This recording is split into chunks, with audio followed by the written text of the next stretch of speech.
might try to silence the truth we shout, but we're still here, we're still calling out. Corruption hides behind a badge of name. We light the fire, expose the shame. We're justice seekers, we'll fight the fight for every voice lost in the night. My life mattered is the cry we sing for the ones they tried to bury within.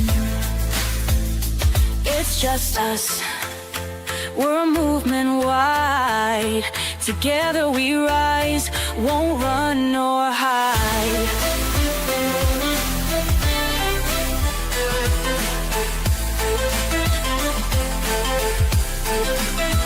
The stories echo, the pain runs deep.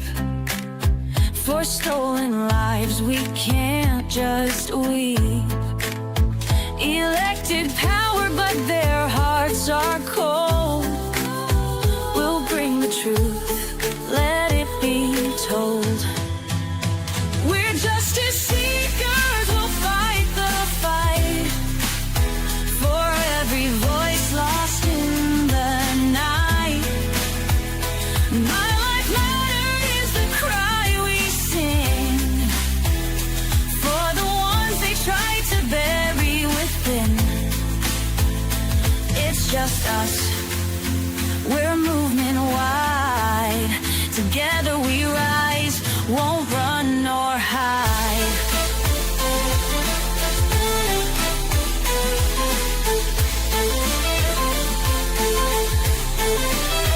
We're justice seekers, we'll fight the fight. The heroes undo the harm, calling out corruption, we'll stand tall for justice and truth, we'll risk it all. My life mattered is the cry we sing. Together we rise, let freedom ring.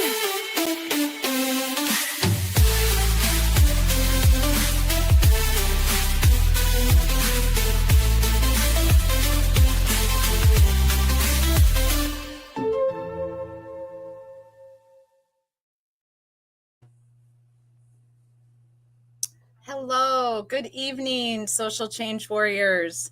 We are live from the local Dunkin' Donuts, Julie in Massachusetts and me here in Florida. No, just kidding. We had computer issues tonight, both of us. That was crazy. So Julie and I were prepping earlier. My laptop was fine, her internet was fine, and then all of a sudden she's got internet problems, and then I go take a break for a while. I come back and my laptop won't turn on.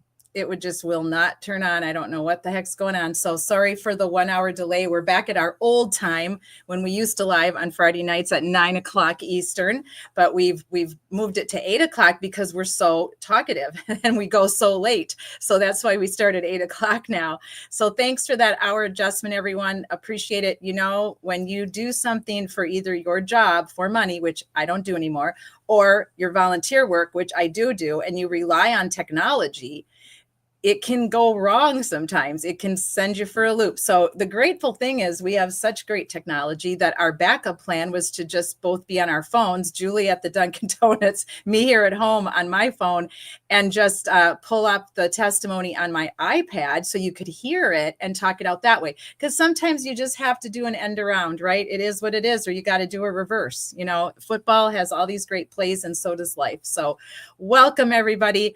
I am Catherine Felton Page, the founder and the director, the double braid wearer tonight of Social Change Warriors. We are a movement of advocates calling out crime and corruption in your communities and standing for you, supporting you, advocating for you. And we also do a live show on Wednesdays for domestic violence homicide victims and their families. We work with the families. We help them go through the police reports, the autopsy reports, if we have them. If the person's still missing, we advocate for them. We go to their standouts whenever we can, and we support them and we help them solve their cases. So that's what we do on Wednesdays. On Thursdays, we are calling out corruption. All of our cases that we work with on Thursdays have to do with some form of corruption, whether it be the government, the police, judges, or in Karen Reed's case, the whole shebang. And then Fridays, right now, we're covering the Karen Reed trial and everything to do with John O'Keefe and getting justice for him. So I am joined by the blob enthusiast, craziest person on earth, resident Bostonian, Julie. Yay! I wish I was super techie and I could go to the like Emily D. Baker and she's got all those sounds. I know I could do it. I just haven't ever tried. I know if I try, I can figure it out. So we'll have to, we get better and a little bit different every week, every month. So I started live streaming in August. So this is all still relatively new to me. I was used to doing pre-recorded and in-person presentations and in-person speeches. So I'm getting there, guys. My technology is okay. It's not super high and it's not super low. So we'll get there with some new, more techie sounds and other things that we can add to our live streams on Wednesdays, Thursdays, and Fridays. So welcome. Thank you so much again for supporting Social Change Warriors. Thank you for being justice seekers. Thank you for caring about justice in our communities. And for God's sake, let's all be kind to one another. Everybody is after the same thing. We want to see a woman who's been framed released from these shackles that they've put on her, which is just unbelievable to most of us that this is even in a second trial, much less a first trial, much less a grand jury. This should have been, looked at totally differently, investigated so much differently, so much better, so much bad police procedure that we've all had to witness in this case. And there is no justice for John O'Keefe right now. He's not getting justice because the wrong person has been arrested and the wrong person had to go through a trial from hell. And now the wrong person's trial ended in a hung jury. And now she has to go through another trial. And I'm sure it'll be from hell as well. So I'm glad you're here. I appreciate you following our channel. We are advocates. We are volunteer advocates. We care about people. We care about justice, and we care about stomping out corruption and dirty cops, because I was a cop, and nothing is worse for a good cop than dealing with, working with, watching bad cops do bad things.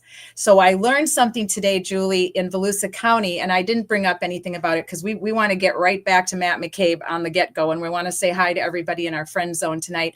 But there was a major problem in Volusia County right now. There was a sheriff that was arrested a few years ago for inappropriate sexual behavior with people that he was arresting, or people that he threatened to arrest if they didn't do him sexual favors. And he did finally get arrested for that. And it has just come out, and I am going to speak to this next week on my Wednesday night show where we honor women and we deal with women who have been sexually assaulted, domestic violence, and we are going to talk about this because this is right now in my backyard in Volusia County. And this guy got 6 months served and probation for what he has done to these women. And it wasn't just one woman, guys. And so the Facebook pages were in Volusia County were on fire the last 2 days with people saying, this is terrible. The police get different treatment than if that was any of us, we'd be going to jail for 10 to 15 to 20 years. So I want to talk about that case. And I want to talk about it on Wednesdays when we talk about abuse of women, domestic violence, because any type of violence to women is a form of domestic violence, if you think about it. Anytime a man thinks he can put his hands on a woman or hurt a woman or coerce her into doing something she doesn't want to do sexually, that is, it is what it is. It's violence against women, and it becomes domestic violence when it's your boyfriend, your girlfriend, your husband, whoever, right? Or you don't have to live with the person for it to be domestic violence. If you're in a relationship with that person, if they're your ex or they're the father of your child and you don't live with them and they abuse you and beat you. So we will cover this case of absolute ridiculous, in my opinion, corruption, and the entire system of how they punish this person for what he did in the line of duty is despicable. So last night, thank you to all of you that were with me. And when we had Mizzy on and we talked about the calling out corruption in Stoughton, Massachusetts, and how long that went on with the evildoers, the McCabe twins and Robert Devine and Joshua Heel. Is it Heel or Hurl? Farwell twins, not the Farwell twins. Yeah, the Farwell twins. But Matthew's the one that's in jail right now. William is living his best life, apparently, which really pisses me off. I don't know about you guys, but he's living his best life in either Arizona, New Mexico, in the National Guard. How in the frick somebody who helped his brother groom a child and then abuse her for almost 10 years of her life, and then unalive her, is working in the National Guard. I mean, you've got to flip and be kidding me. So Mizzy and I went off on that last night. We planned a 2-hour live, and her and I were together for 3 hours. So it was intense. And Mizzy knows everything about the Sandra Birchmore case. She knows every detail, every officer. So if you get a chance, check that out from last night and support justice for Sandra Birchmore. There's only one out of many that need to be arrested, because we do also know for a fact that the only way Matthew Farwell got away with what he got away with is he had help. So there are other officers. There are so many people that have to go down for this. Now, whether or not we can prove enough to get the evidence to arrest, that's a whole different ballgame. And that's very frustrating for family, friends, and advocates of Sandra Birchmore. So we've been standing for her I've been standing for her a long time, but I've been live streaming about her since August. I was very grateful to finally get to meet Mizzy face-to-face virtually. She's a wonderful, lovely young woman. She blew me away. I'm not going to give away her age, but she blew me away with her age. I guessed her age wrong by 15 years to the negative. So she blew me away with her age. So if she says it on the live, I'm just not going to talk about it because I don't like talking about women's ages, but because we all are who we are. We're good people and we're good humans, and it doesn't matter. I'm 62 years old and I'm live streaming for the first time in my life. So if I can do it, anybody can do it. You just have to do it responsibly, with transparency, and be kind to everyone. And that's just what we try to do here at Social Change Warriors. So I know that's not always popular because I like to keep my jury out on certain things before I start jumping in and making accusations against people or going against anyone. I don't have any desire to ever be against anyone. I always want to be for people. So I try to keep my opinions to myself until I know maybe who actually started the bullshit and who's escalating it and who's really not at fault for it. I don't like to say anything until I know. So you guys who have gotten to know me know that I'm like that. I don't like to pick sides.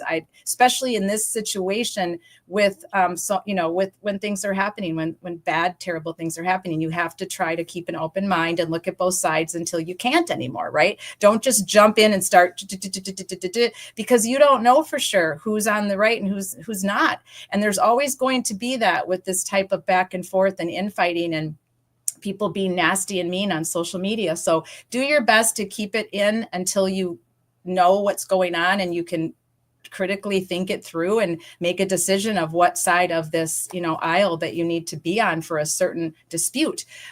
Anyway, that's my rant. That's my 2 cents for tonight. Thank you, Mizzy. If you're watching, I appreciate everything you've done for Sandra Birchmore, for being a lead advocate for her, and Barbara, Mizzy's cousin. They are just continuing to push for Robert Devane, who has a hearing coming up in May, because he's still a certified law enforcement officer.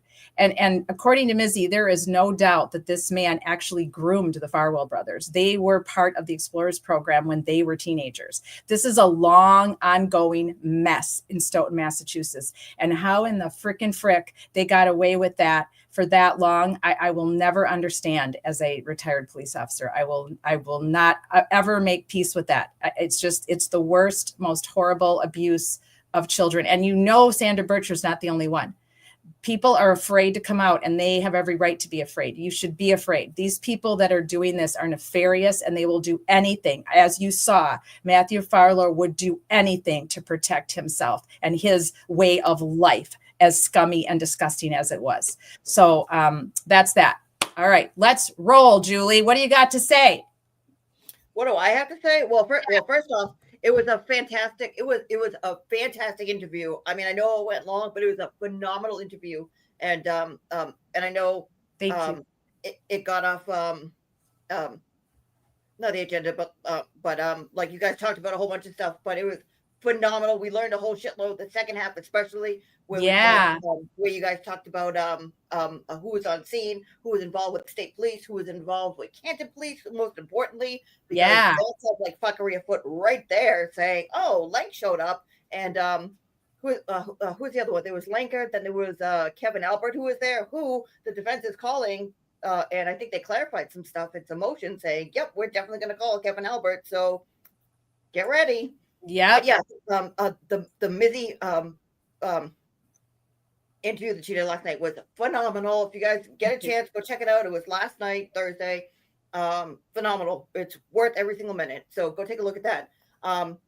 With all the fuckery afoot, I mean, I don't know how. I mean, I'm guessing what you're talking about is people who like to go on live shows and just blurt shit out and say, you know, pull up, bitch, bang, bang, and call out boots on the ground. Like, oh, I know. And then have people put back and say, actually, we were keeping this quiet, but if you want to be a shithead, here we go. I'm going to air the building, as they like to say on Drag Race.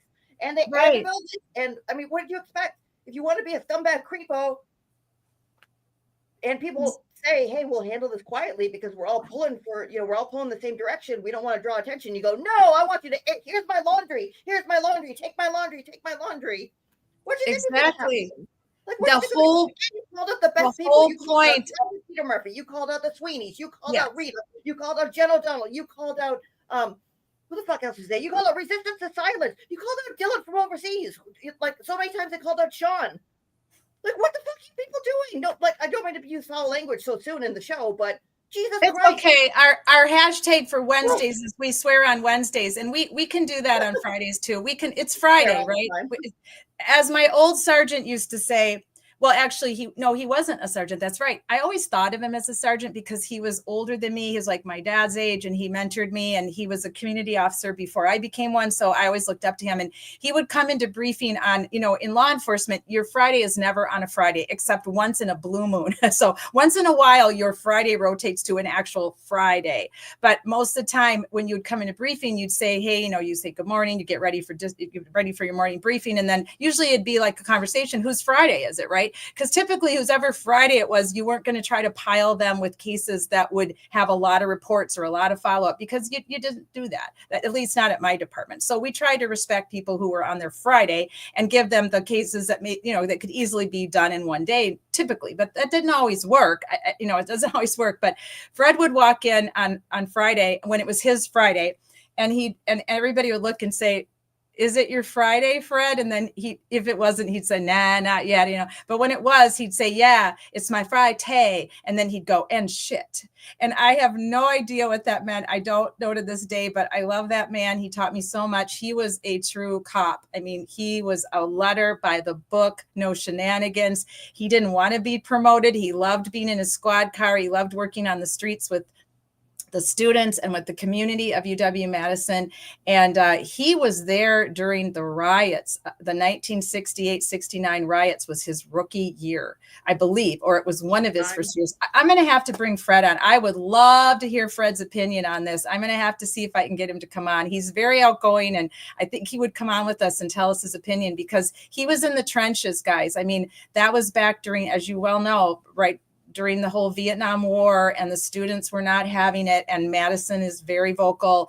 And there was a bombing on our campus of Sterling Hall, which it was just a lot. And it was a lot for the officers to deal with. So he would be a great person to ask, what his opinion is of this whole Free Karen Read trial. I'm going to have to get a hold of him. I've run it by several of my friends who I worked with a lot after he retired, but I have not run it by him yet. I'm going to have to do that. So, yep. So that's what he would say. And that's why it's Friday Night Lies, and we can swear here if we want to. So welcome, everyone. Hi, Kathy, my dear friend. I'm glad you're feeling better and you could join us tonight. Hello, MCAT, my Iowa buddy.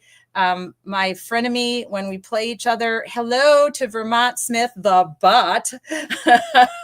Vermont Smith, bread maker, got called a bot last week. So I'm trying not to do too much Twittering. except to promote all of our victims that we're standing for and advocating for, and Karen Reed and John O'Keefe. Try not to get in wars or arguments because it's just useless. The anti-Karen Reed people will not listen to reason. They don't care. They're as bad as politics where one side won't listen to the other side ever. And that's just stupid because we always have to try to talk and get along and debate, healthy debate, and listen to each other, why one feels one should be policy should be one way and a policy. But these people are impossible. You cannot get through to them. They are just stuck in their mindset. Whether they've been paid to be there and be stuck in that mindset, or they just are because it is their opinion and they're allowed it. But a lot of them are nasty and they're not nice and they don't converse nicely. And they constantly rip on all of us that are trying to be decent on Twitter and X and not be assholes on there. So somebody called Vermont Breadsmith a bot. And I just went on there immediately. I said, no way, this person is not a bot. I've conversed with them. They come to our Friday Night Live shows. They're not a bot. End of story. And then whoever this person was kept going back and forth with me. I'm like, we're done. So we got your back, Vermont Breadsmith. And every time I say that, I want to come back to Vermont. A good friend of mine lives there and I love Vermont. It is a beautiful state and I love everything about it. The maple syrup is absolutely to die for. Have you had it, Julie? Oh yeah, a bunch. Yeah, I had cousins that lived up there, and I mean every single year for, God, what, 15 years? Well, no, not 15 years, but like about 10 years, we would do a tournament up in Vermont. We'd always go up there. We go up to Canada because it's right there. So yeah, it's gorgeous up there. I love Maine. Yeah. Because Vermont's a little landlocked, Maine but I mean, it's nice up there, and it's on the way to Montreal to go see a Habs game when the Bruins played the Montreal Canadiens. Yeah. I don't remember Vermont. I don't remember if it was the weatherman. It could have been. I'll have to go back and look. Maybe when we're part of Matt McCabe's testimony, I can just quickly go back and look on my feed and see if I can come up with it. But that's me, the robot. Yeah. Absolutely. I love it. Plevin. Oh, good. Plevin was a dick to Broken Baker, who speaks three languages. God. And seems very reasonable, intelligent. Thanks for having my back. Oh yeah, Broken Baker's amazing. We actually had him on one of our shows back in the day, but then we kind of got into our thing with Miss Shorty, unfortunately, which will never be resolved and will never be undone. And he's friends with her. So unfortunately, I've never heard from him again, which I have no hard feelings against Broken Baker. He's great, super intelligent. Yes, very reasonable. Tried to stay in the middle at the beginning just because he wasn't sure about the case. And he wasn't, I don't even know if he was really covering it. He covers a lot of trials. He's really good at covering trials. I really enjoy him when it's a trial that I'm interested in. I like following him. So hello, Broken Baker. I don't know if you'll see this, but thank you for coming on our show back in the day. We understand, when it comes to friendships, we don't always choose the right ones. So everyone has to be very careful who they choose to follow on social media. Julie posts up here for you guys. The whole show, I could only watch an hour of it because it was just too much of each of them calling one another idiots, like Dwight Schrute. From The Office. You ever see that? The Office? No. What's that? It's a good show. So basically, he's this guy who I can't tell if he's straight edge or just very eccentric or eclectic or all things, but he's basically he calls himself the assistant manager, but of an office.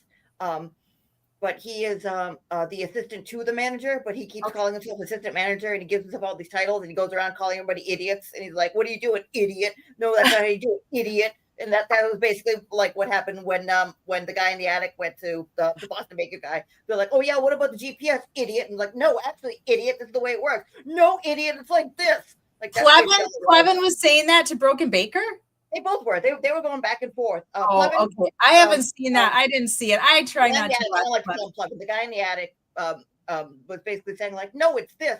And Broken Baker was like, "No, actually, if you know how satellites work and you know how GPS works with triangulation, it's going to be on a delay. They don't give you the stuff that like the military and the government has, so it's not exact because it has to be on a lag because of so that you don't triangulate them, so that you don't use it against your own people and weaponize it." And he was just like, "No, idiot, that's not how it works. But we're working with state police, so of course they would have an idiot." And it's like, "No, that's not how it works, dummy." And it was during a storm. Like they just went back and forth for I think 2 hours. And then my God, and like, I don't know if I can bear it. It started off with the bang because he started the show and he's like, "Okay, we're gonna do this." And this guy, the guy from the cottage is here. And like immediately was like, "Well, if you're gonna be mean to me, I'll just leave." And it's like, "Okay, then leave." I'm like, "That's how you're gonna start the show?" Okay. Wow, it was that's it crazy. gave me a headache. Yeah, I don't even understand why anti-Karen Reed and Karen Reed like streamers even want to try to converse because I mean, you saw what happened when Sean had Kate Peters on his show. It was a shit show. I mean, because No, she well, will not relinquish her stance and what she feels. so I want to push back on that just a little bit. Go ahead, push. So yeah, so Sean did, had his, well, I don't want to call it a meltdown. He basically was like, listen, you guys are being fuckheads. You guys are being fuckheads. Everybody's being a fuckhead. I have a lot going on, so I'm going to scream. And then Jimmy's going to make kitty cat videos, which are adorable. But so he was basically like, listen, I'm going to talk to everybody. I'm going to get information from you. If you don't like it, screw. And so Kate Peter had him on her show. Oh, that's right. He was on her show. That's why I forgot. Yeah. That's right. National Mafia. So went over with it was Kate Peter and her friend. I forget her friend's name, but I think he's Canadian because he has an accent. Yeah. And they had, I think it was about 2.5 hours. And from what I saw, they had a lovely conversation. Yes, it was contentious because Sean has his views. She and her friend have their views. But right. We learned a lot. We learned why they never filled out an incident report. We learned about Proctor. We learned about Tully. Like, we learned so much, and it's also good to hear from her because you hear like what's going on the other side. Now, I don't know why she's on the other side. That's her business. But I mean, I did get a lot of information from that. Now, I still can't get a read on her, but I mean, you still get information from them. Like she goes on with the guy in the attic and the FBI agent, Coffin Knocker, whatever her name is, that boundless millennial jerk off. He's an asshole and he hates women. So he is so hateful. I can't stand that. Like, I'll go on and listen to Kate because you get the scuttlebutt of like what's going on. But I thought it was nice. But again, these people are set in their ways and they're not going to budge for whatever reason. It's just better that you talk about the weather with them. But every once in a while you hear you hear what's going on behind the scenes from other people. So it's good to hear and talk to people. I mean, if any of those guys want to come talk, I'll come on. You can come here. I don't know if Cat will entertain, but we'll talk to you. You can talk to Blob. Blob will talk to you. Well, we'll let the Blob interview. Hard-hitting interviews. I think I would absolutely lose my shit if I had to talk to Kate Peters. I don't know. She's just so off the chain on any given day. You just never know what you're going to get. I feel for her. I think she's putting herself through so much. I feel for her from a social worker perspective because I think she's put herself into something that she can now not get out of. She has dug herself such a huge hole with Aiden and all of the accusations and with working with as Aiden calls her, the fake victim, because everybody believes she lied about. I think they've both dug themselves such a huge hole that there's no coming back from it. I don't know. I don't know what they're going to do. I mean, eventually this is all going to go away. And unfortunately, they won't be relevant anymore because they're only relevant based on this particular situation that's happened in Canton. They'll go back to whatever they were. I don't know what they were doing. I have to wonder, like, what were these ladies doing before they met Aiden, before they met Turtle Boy? What were they doing in their lives? I mean, because their entire life is now sucked into revenge against him. That's all they do. They're on social media 24/7, making comments against everybody that's free Karen Reed, making comments against everything to do with Turtle Boy. It's one of the worst kinds of obsessions I've ever really been a part of because of following this case. So they need to both seek some severe therapy. They seriously do. That's just a no-brainer. When you think about Turtle, I mean, if that's the case, he should probably be institutionalized. That's what I think. But I know you have your thoughts about the Turtle Boy, and that's okay. You are allowed to have your own opinion on him. Absolutely. So, all right. So we are back into Matt McCabe tonight. We checked it out. We have roughly an hour 50 to go on Matt. So if there's something that you think is, we don't need to see again, because we really want to start Jen McCabe tonight. We want to at least have a 40 minutes with her tonight because she's a long haul. She wears 3 suits. She's got all kinds of faces, as you saw from my thumbnail. So we want to get into her as fast as possible. So if you are if you see a spot where you're not thinking what Julie and I are thinking, and you want to say, hey, let's just go forward a little bit with Matt. We've kind of seen, we've already watched that ourselves at home, and or something like that. Let me know. We don't have to watch the full 150 of Matt McCabe that's left. We can fast forward a little bit, but I don't want to do that without your permission, because we are supposed to be watching Matt McCabe's testimony so that we can compare what he's going to say coming up in the coming weeks. And then we can go back to this and pull up snippets of this from his testimony. So I'd like to try to get through most of the 150. I'm going to speed it up to 125. That'll help a little bit. And we'll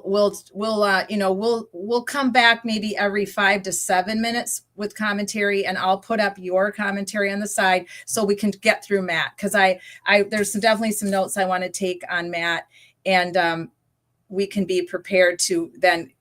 What we're going to do with the second trial is, when we meet on Friday nights, is we're going to pull up snippets of what we've done the last 12 weeks with all these witnesses and compare to what they are doing now. So this is going to get really interesting, guys, on Friday Night Lives. I'm not looking forward to it, because I really wish Karen was free and that this was over. But since we are all true crime, enthusiasts, and we like to follow true crime, and a lot of us are advocates, and we want to advocate for people that are being abused by the system. So it is okay to somewhat look forward to this trial as the opportunity to free her and to put up as many comments as we can about the BS that we know is about to spew out of all these people's mouths, except for the very few that did tell the truth. So that's coming up next week, right?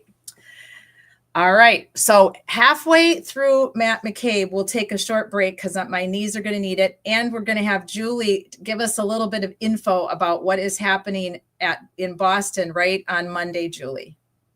Mm. And what is it called? Patriots. Right now? Oh, yeah. So right now it is it's happy. What I say in my message beforehand. It is happy Adult Tea Party Eve. That's what I like to call the weekend before Patriots Day, because that's what it is on Monday, which is a local holiday that we celebrate here in Massachusetts. I get them confused because we have Evacuation Day, which is Boston holiday, which is St. Patrick's Day, but they call it Evacuation Day. It's the day that the British left Boston. Yeah. But for Massachusetts, well, we're excited. We're excited. Julie's going to take us to school on our break today, guys. We're going to take a 5-minute break for all of you to get up and go to the bathroom and get whatever you need to drink, whether it be a margarita, a beer, or a diet soda or water, or whatever your choice is on our Friday Night Lives. I'm not ordering a pizza tonight, though. I made a big, huge pot of spaghetti, so I'm going to go get spaghetti at our break.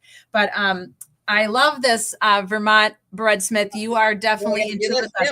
So we already have this queued up. We are going to show this. We'll show this at our break before Julie comes on. We'll show this because this is good stuff. And mass accountability is good stuff. He's doing good work. So we have it queued up and we will show it and we will talk about it. So thank you. Appreciate you so much. So, Lanka didn't look so great. Exactly. He really didn't. So yeah. Bong hit. I love it. All right. We'll allow it. Yeah, we'll allow it. Okay. I will pull up Matt McCabe. So stand by here. Let's get back to Matt. Add to stage. Okay. There you. Let me remove our screenshot there. Okay. Okay, where did you go, Matt? There you are. Let me put you up in the format I like, which is this way. Perfect. Hey, guys, can you close my door? Sorry, guys, my son has visitors. Can you guys close my door, please? Sound very vicious. Attack puppies. My son's friend said, "Oh, you're live streaming. Hello, fans." They were doing some night fishing, so that's funny. Okay, I'll be right back.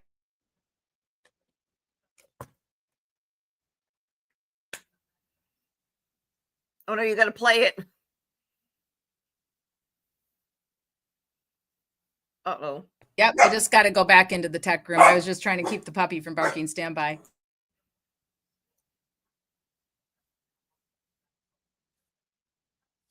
matters. And so you're like, this point matters. Nail this witness down on this. What happened? Because we don't have context for this point, people who are annoyed with this defense attorney or annoyed with this line of questioning are going to be like, why are we still here? He said what he said. What else is there? And with an investigation like this, there are so many things that are a problem that it doesn't have context. It just feels overdone, like making much out of nothing. So we'll see if it has more import later. Refresh your memory. I'm not saying I don't remember what I told Michael Proctor. I'm stating what I remember. Hold on a second, sir. You just told this jury that you don't remember what you told Michael Proctor. He's saying you remember what he saw. Yes, at the point I'm reading, I don't remember the exact wording. Right. But I know what I told Michael Proctor. Right. Right. And you told Michael Proctor that you observed a big dark SUV parked to the right of the house. Did you not? At some point in the conversation, yes, I told Michael Proctor that a big dark SUV moved to the right of the house. Moved to the right of the house? Is that what you just said? All right, let me rephrase. At some point, there was a big dark SUV parked in front of the right of the house. I physically didn't see it move, so I need to rephrase. I can't say move. He saw it here. What I'm concentrating on now, sir, is not what your memory is today or what you testified to the jury today. I'm concentrating on what you told Michael Proctor that very day on January 29th, 2022. Okay? And you initially told I don't know who he's looking at. that it was parked to the right of the house, the big dark SUV, and that you made those observations from the front door. And then you stated, I wouldn't be objecting as the DA either. you looked out the front window and Objection, Your Honor. and I wouldn't observed be the objecting. same big dark SUV. I wouldn't be objecting because I find this line of questioning unlikable, and I would let the defense has had very likable moments. I would let them be unlikable at this moment. I have to just quickly say, I agree with Emily. I think Yannetti, he just got, it's almost like he got a worm in his ear and he just couldn't let it go because he dislikes Matt McCabe so much. And you can't do that. And I think Yannetti knows better. And I don't think he'll do that this time around because yes, this was important, but we also know that everybody, I think, figured it out because they heard the kids testify that Karen probably was moving up because the kids were behind her with those lights shining right in her face in the rear view mirror. So that's probably why she was moving up. If indeed she, because they said she did move up. So I don't think Heather, Ricky, or Ryan lied. I think they were, they might have been evasive on some things. We don't know for sure, but I don't think they lied. And I think the only reason Julie Nagel called them off is because everything went down with John fast and hard and quick. And they were like, you got to get out there and get your brother out of here. And that's exactly how that went down. There is no other explanation why she would call her brother for a ride. Her and Sarah Levinson had been there for a long time. I'm sure they were tired. The party was over. It was snowing hard. It was starting to snow hard, right? So for her to call her brother for a ride and then absolutely suddenly change her mind right at the same time that we believe John O'Keefe was getting beat up, that just no, right? That's a 1 + 1 = 2 for absolutely sure. So anyway, Julie, what do you think about that before we go back? Yeah, I'm still kind of conflicted about the whole entire, they pulled out, John walked into the house and just immediately went downstairs and then just immediately got ambushed and ended up like that. I still think that there's there's a whole bunch of issues with testimony, but I still think he went in there, said, hey, is it okay? Oh, by the way, F you, and then went back outside, and then the two of them started arguing. I think the timeline's a little off, and of course the storm doesn't help with everything else, but I still think that happened. But it might be, but think about it. Everybody's story is still kind of a little bit off, but right. But yeah, I think it happened. It just happened maybe 10 minutes later. And I think that's, well, sure. Yeah, I think that Julie Nagel told him to say, hey, you guys want to come in? Oh, no, you guys should probably just screw. That's why she changed her mind. It's just that it happened 10 minutes later. And they definitely 100%, there's no doubt in my mind. And in my opinion, that they saw John O'Keefe walk into the house. And at some point they crossed paths. Unless they just happened to hit it that the second that he walked out, he walked into the basement. Who do you think outside? And then, Wait, I have a question. Who do you think cross paths? Oh, John O'Keefe and what's her face and the guys outside because Julie they were the team. Yeah. So the three outside in the pickup truck, and then Julie Nagel could have happened where John would have walked inside and then went downstairs, and then Julie Nagel could have walked by but that's such a low probability of that happening where they just missed Like it's possible, but absolutely I not. think it's don't very think so. possible. I mean, if you watch when we watch the microdots, because they let Karen turn in front of them, so they might have paused, a little bit too when they made that turn.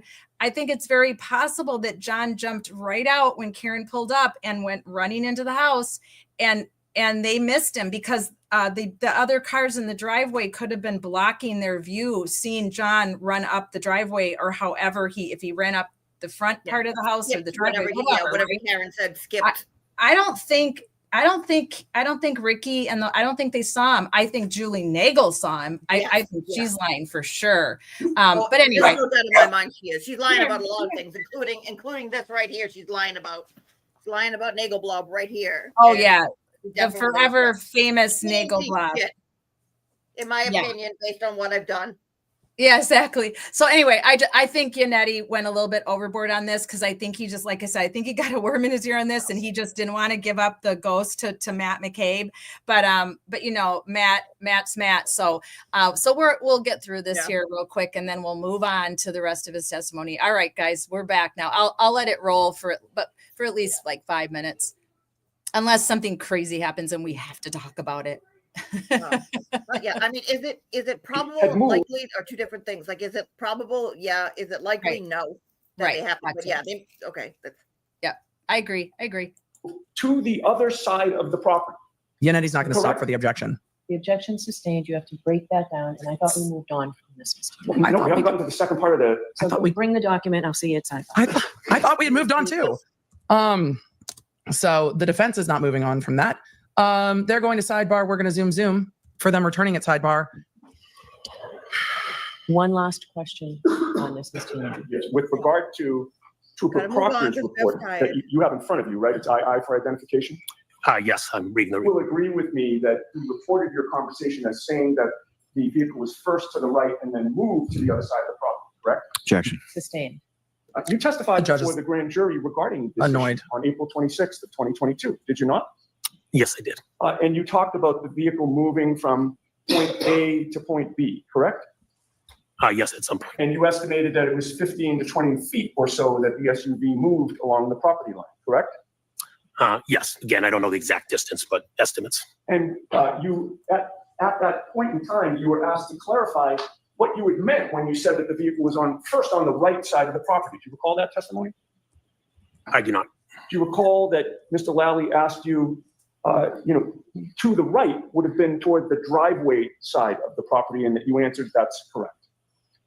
It I depends don't remember the conversation. where you're looking at it. and again, from To the right, looking at the house, or to the right, looking out of the house? Well, that's what I'm talking about. To the right, looking at the house would be toward the driveway.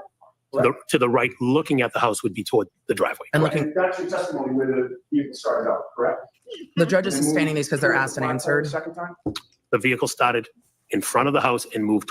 And the reason the judge sustained it for asked and answered is just because you don't like the answer doesn't mean it hasn't been answered. And Yannetti said, I'm trying to get an answer that you won't give to me. He's like, I said what I said. I remember what I remember. This is what I remember. That's it. So you're left with that answer. You can't just keep asking the question again. It's been answered. I used asked and answered with my kids all the time. Can we do this? No, not right now. We're doing this whenever. 3 seconds later, can we do this? No, asked and answered. You asked, I answered. We are done here. So that is why the judge is sustaining these, because it is asked and answered. And Yannetti is changing like one or two words in it. And this witness is like, that's not what I said. And now they're just kind of locked horns on this point. We'll see later if this becomes of substantial importance. Towards the flagpole. Correct. So looking out of the house, it moved towards the right. Now, excuse me. We have multiple witnesses that said they saw the SUV near the mailbox and then moved towards the flagpole. Multiple witnesses. Also, You told Michael Proctor that initially it was parked closer to the driveway or the mailbox when you first saw it, correct? Objection. Objection sustained. Yannetti, I generally like your cross, my guy, but you just said you told Michael Proctor. I think Yannetti is confused on the reports at the moment. You told Michael Proctor when you first saw the car, it was at the mailbox. You've literally spent 5 fucking minutes fighting with him, saying the first time you saw the car, it was to the right. And now we've circled back to what he's been saying all the way along. We're moving off of this, Mr. Okay, sure. That's what he said all along. That is what he said all along. Wherever it was when you first saw it, where was the Jeep in relation to that black SUV when you first laid eyes on the black That is more relevant to me. Again, I was focused on the black SUV. My recollection, the Jeep was still in the same spot, which we had pointed out earlier on the exhibit. Correct? In terms of where it was facing, the black SUV was behind. I'm sorry, the Jeep was behind the black Jeep would have been behind the black SUV, correct. And wherever it was So along confused that about this property Jeep. line, you would agree with me that before the black SUV arrived outside the Albert home, you didn't notice any tire tracks in the snow on the street in front of the house, correct? Before, yes, that's correct. Before the black SUV arrived. Correct.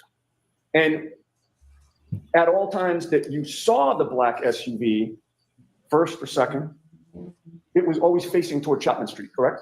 Yes, that's correct. And it was always facing in the same direction that you say that Higgins' Jeep was facing, correct? Yes, And that would mean that the passenger side of the black SUV was the closest side to the Albert home, correct? yes, And it was the closest side to you when you were first looking at it, correct? yes.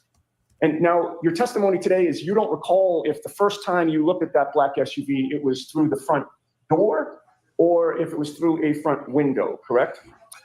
Correct. I don't recall which one I looked out first. I know I looked out both of them at some point. I just don't recall which one was first. Whichever one it was, when you first laid eyes on that black SUV, you did not see John O'Keefe in the passenger seat, correct? That is correct. How long a span of time was it? Did he see between Karen? the first time you looked out and saw the black SUV and the second time? Again, I don't have the exact time. I'm going to guess 3, 4, 5 minutes at most. And what you did in between those 3, 4, 5 minutes was you went back to the table or near the table in the kitchen dining room area where everybody was congregated, That's correct. and you went back there to talk to people and socialize, correct? Yes, that's correct. And then you came back to the front of the house and either went to the front window or the front door, and that's when you noticed that the black SUV had moved to the other side of the property, correct? Yes, at that moment, it had moved Up to the right road. of the property. It had driven forward, correct? I did not see it drive, but it had moved. Yes. It had moved So it had to forward. get there somehow. Yes, It was now closer to the flagpole than it was the first time, correct? that is correct. And the flagpole, as you look at the property, not from your vantage point looking out, but as you look at the property from the street, that would have been to the left, correct? Yes, And again, it was still facing toward Chapman Street. yes. In terms of how many times you saw the black SUV having moved outside the house, you would agree with me that you have contradicted yourself about how many times that it moved, correct? No. Yesterday and today, you testified that it had been in 3 different spots and then it was gone, correct? Yes. He saw it in 3 different Three times spots. I looked out and saw the SUV. That's what he said. And, again, in May of 2024, yesterday and today, all 3 times it moved, it was Forward. moving further or farther up Fairview toward Chapman Street, correct? Yes, So what did he say And before? In fact, that you've testified now in May of 2024 that the 3rd time that you saw it, the black SUV was even past the fire hydrant, just about to the neighbor's property, correct?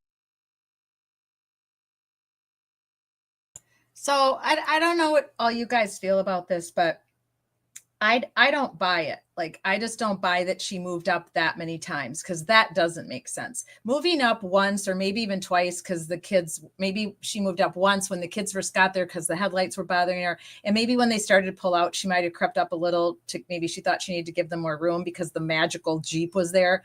But I don't buy all this. I think that they were told to say this, Matt McCabe and Jen McCabe, because they needed Karen's car to be up by that flagpole so that they could justify that she backed up all those feet, right, to run over him. Because if she was parked where she originally parked, there's no way she could have backed up at X amount of miles per hour and hit John, right? Well, I mean, there's no way that could have happened anyways in the 62 feet. I mean, Right. it's not possible. But that's like the least of our puppy. That's the least of our concerns with all the stuff that they're pulling. So I'm looking at this and something just dawned on me. So, I mean, I followed this since pre-trial, about maybe 4 months after it happened. I think was one of the very first like pre-trial where it started to get interesting, where you like started doing all the fuckery stuff. So I followed this. I watched the first trial, but looking at this now, like if I were a juror, just looking at Matt McCabe's expressions and then listening to David like push and kind of insist on this, I'm looking at Matt's expressions, and if I were a juror, I'd look and say, why is this guy badgering this guy right here about distance and placement and everything else? Like, just move on. The judge has already said move on. Like, let's move on. Like, what's the are you trying to pull him up and trip him up on like a specific point? Because it seems like you're beating a dead horse and then, bring it back to life just so you could beat it to death again.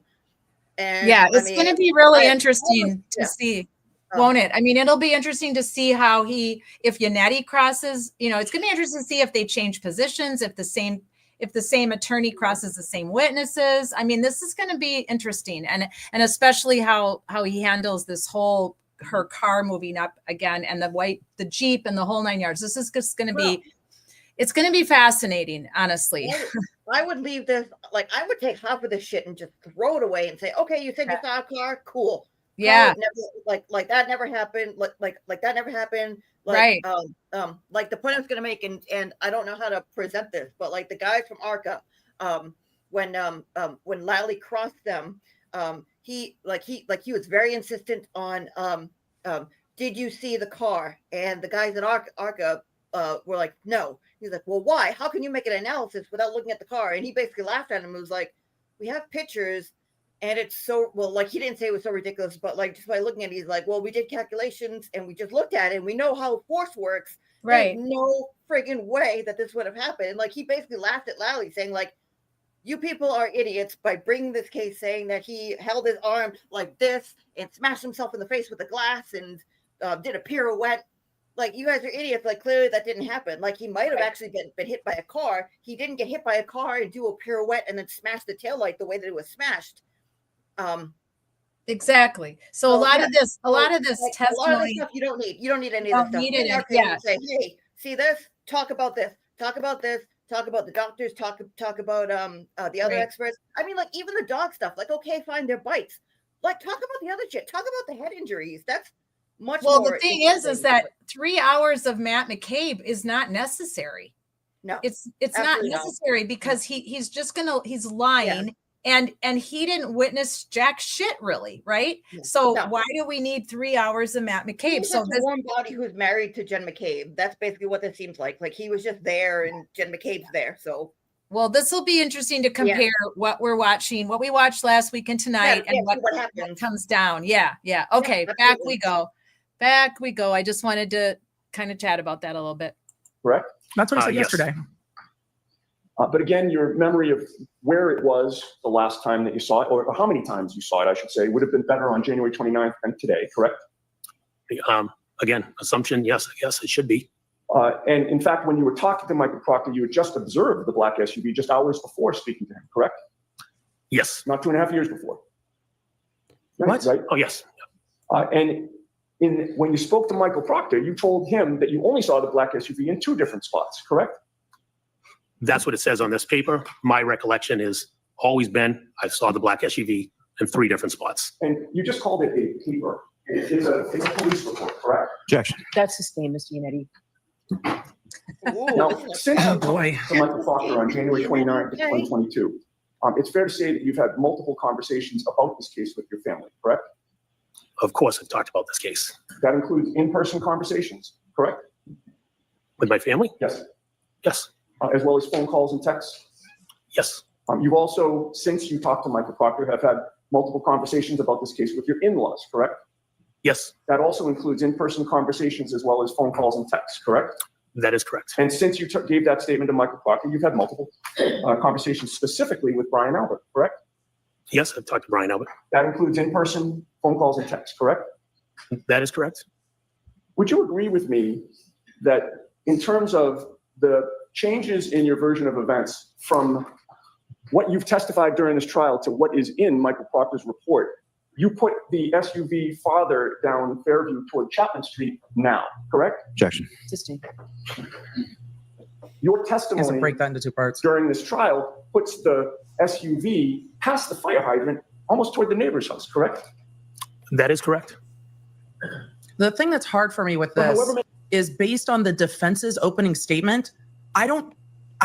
Whenever they say, but Trooper Proctor's report says this, I'm like, my cat's complaining. Every time he says Trooper Proctor's report says this, I'm sitting there going, but are we listening to anything that Trooper Proctor says? Like, based on the defense's opening, every time he says Trooper Proctor, I'm kind of like, yeah, but are we, I mean, they called Trooper Proctor so much into question that I'm not necessarily believing that Trooper Proctor's report is the accurate version of anything based on the defense opening. So it's odd to me that he's like, but you told Trooper Proctor this. Are we relying on that? Is that reliable? Because it's all been called into question to me. And yes, Trooper Proctor's report says meow. I don't know which of the paw nerds is rolling around, but The paw. How many times you saw that black SUV? You'd agree with me, you never observed any damage to the rear of that vehicle, correct? Correct. Never saw any damage to the rear right tail light, correct? Correct. You'll also agree with me that every time you saw that black SUV, the vehicle had its headlights on, correct? I was looking as we talked about it moving up the property. I was looking at the back. I could see the back of the SUV. But the assumption is the headlights were on. But I wasn't looking at the headlights. do you remember? Well, that would have meant that the area in front of the vehicle was lit up, correct? Yes, but like I said, it was further up the road. Now, sometime But did you after see that black anything? SUV first arrived, you noticed that there were tire tracks, I should say, in a V shape on the street in front of the Albert home, Is correct? that a wave? That's correct. And those tire tracks were from the curb in front of 34 Fairview toward the neighbor's property across the street and then back toward the curb, correct? Yes, it came out, waved out towards the across the street and came back in. And the pattern of those Like tire a tracks that you three-point observed were turn? consistent with the vehicle making the 3-point turn, correct? Objection. Can you answer that? I don't know if the vehicle made a 3-point turn. It could be consistent with because it was a wavy pattern. Wavy? I've never looked at a tire tracks after I've done a 3-point turn to determine what they actually look like. But This is all such BS to me, because if they were there innocently for an after bar party, that's what we call them in Wisconsin. When you go to someone's house after bar, it's an after bar party and you're supposed to be socializing and having fun. What the hell are you doing? Constantly watching out the window so that you would be seeing what Karen Reed was doing with her car, unless you were super concerned about her coming into the house, because you were the lookout, and Jen McCabe, you two were the lookouts, and you did not want Karen coming up to that door and coming in the house. That's the only logical explanation why he and his wife were constantly peeping out the window. Nothing else makes any sense to me. And this is just utter crap. Right, Julie? Yeah, this is just an awful lot of. Unless they were invited, like you're cordially invited to attend our looking out the window party, where we were looking out the window during a snowstorm, where nothing eventful is happening outside, and definitely nothing eventful is happening inside the house. Like that's what they make it sound like. We're gonna leave the bar and then we're gonna come here in our cars during the time it's a blizzard and we're gonna have a party looking out the window. We don't know which window it was. We don't know where we were sitting, but we were all looking at the window, having a party, looking at the window. We party at the window, and then Exactly. and then something happened the next day. But we were looking out the window and there was 3-point turn. It's just too much. It's absurd. It's just absurd. We were at a party. We were having conversations. I don't remember. Then all of a sudden, whoops! This terrible thing happened. I don't know. It's just too much. Yep, we were there. I sat here. Julie Bagel sat here. Brian Jr. sat here. This one sat here, and we were conversing. And then we looked out the window across at a 62-degree angle. Too much. Doing too much. That's what this is. Doing too much. It's just beyond the pale, and rewatching Matt just irritates the crap out of me, because he's just so snotty and so just so Matt McCabe. He's so annoying, and we know that he's lying through his teeth, so it just makes it difficult to bear. All right, I just had to make a few comments there. Thanks, Julie. And back out. There was nothing about those tire tracks that ruled out a 3-point turn to you, correct? No. All right. You didn't see those tire tracks again until the black SUV arrived at the home, correct? I didn't. You mean? Yes, I didn't see them previous to the black SUV. And Higgins' Jeep was already there before the black SUV arrived, correct? Yes. So Higgins' Jeep was already parked and stationary when there were no tire tracks in that area, correct? I didn't notice what I parked my car. We parked in the driveway and I walked in the house. I wasn't looking at the tire tracks. So, but Higgins' Jeep was already parked. Right. You didn't see tire tracks at that point, is my point. Yeah, well, I didn't see any.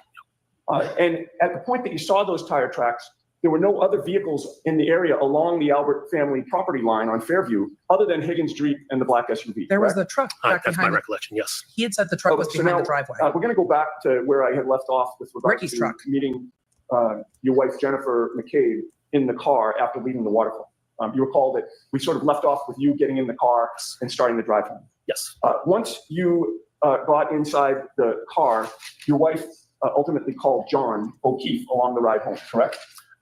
John O'Keefe had texted my wife, and my wife had called him. He was asking where to. So is that He just was a asking yes? for the Can you where just, to was the can you address. just, yes, that's So just, she called him to tell him. And you Then knew that's that just he a was yes. asking that because the Bluetooth of the car was connected to her phone, correct? I believe the Bluetooth was on. Again, I could hear his conversation. Yeah. My assumption is the Bluetooth was on. Right. You could hear both sides of the conversation, correct? I could hear John as well, yes. Yeah, your wife and John, correct? Well, yes, I was sitting next to my wife. I could hear her. oh my God. And you heard John tell your wife that he was planning to go to 34 Fairview, correct? Yes. He had told your wife in your presence that he and Karen would meet your wife and you there, correct? He said, we're on our way. Right. Then You that's a knew, again, yes. the plan was to go inside 34 Fairview, correct? Yes, that was the plan. You heard your wife tell John that 34 Fairview is off Chapman Street, correct? Either I was also talking, so I don't know if my wife was repeating, but yes, we did say off of Chapman Street. It could have been you, could have been your wife, but he was Yes. told it was off Chapman Street, right? That's correct, yes.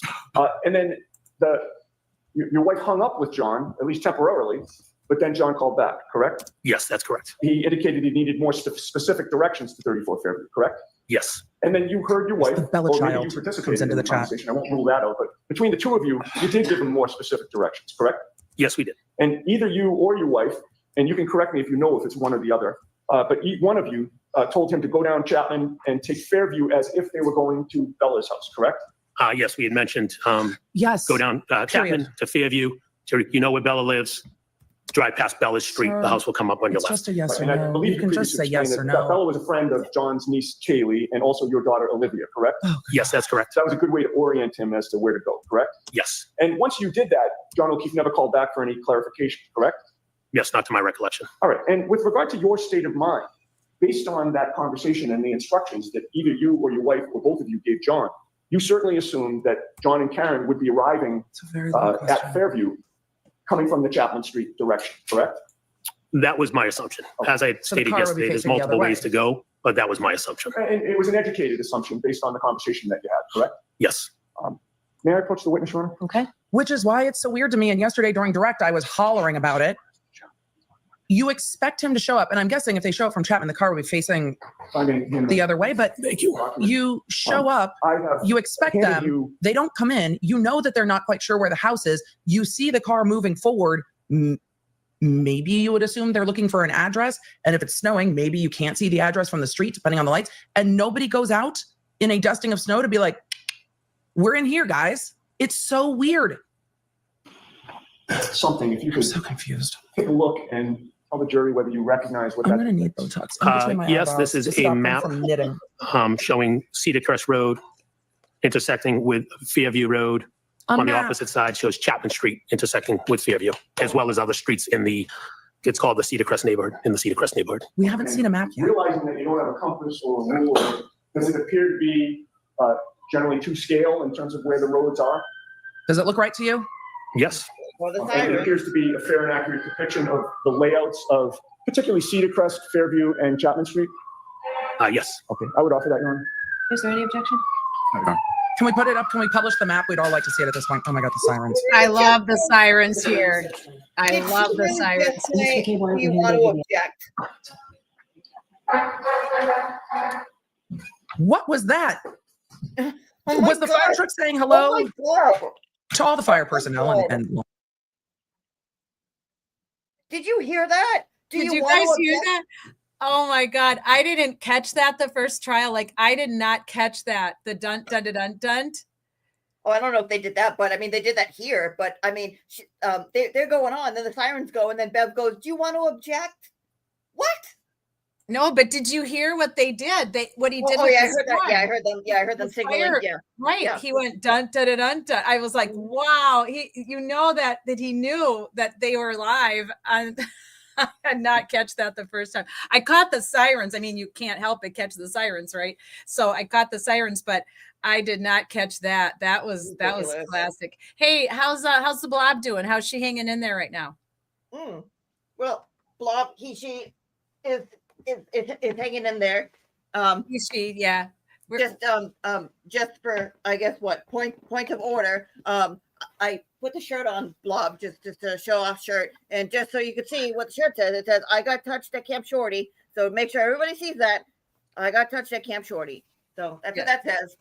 But actually, speaking of Bev doing her little objection, I went shopping the other day and happened to see this fine little dandy.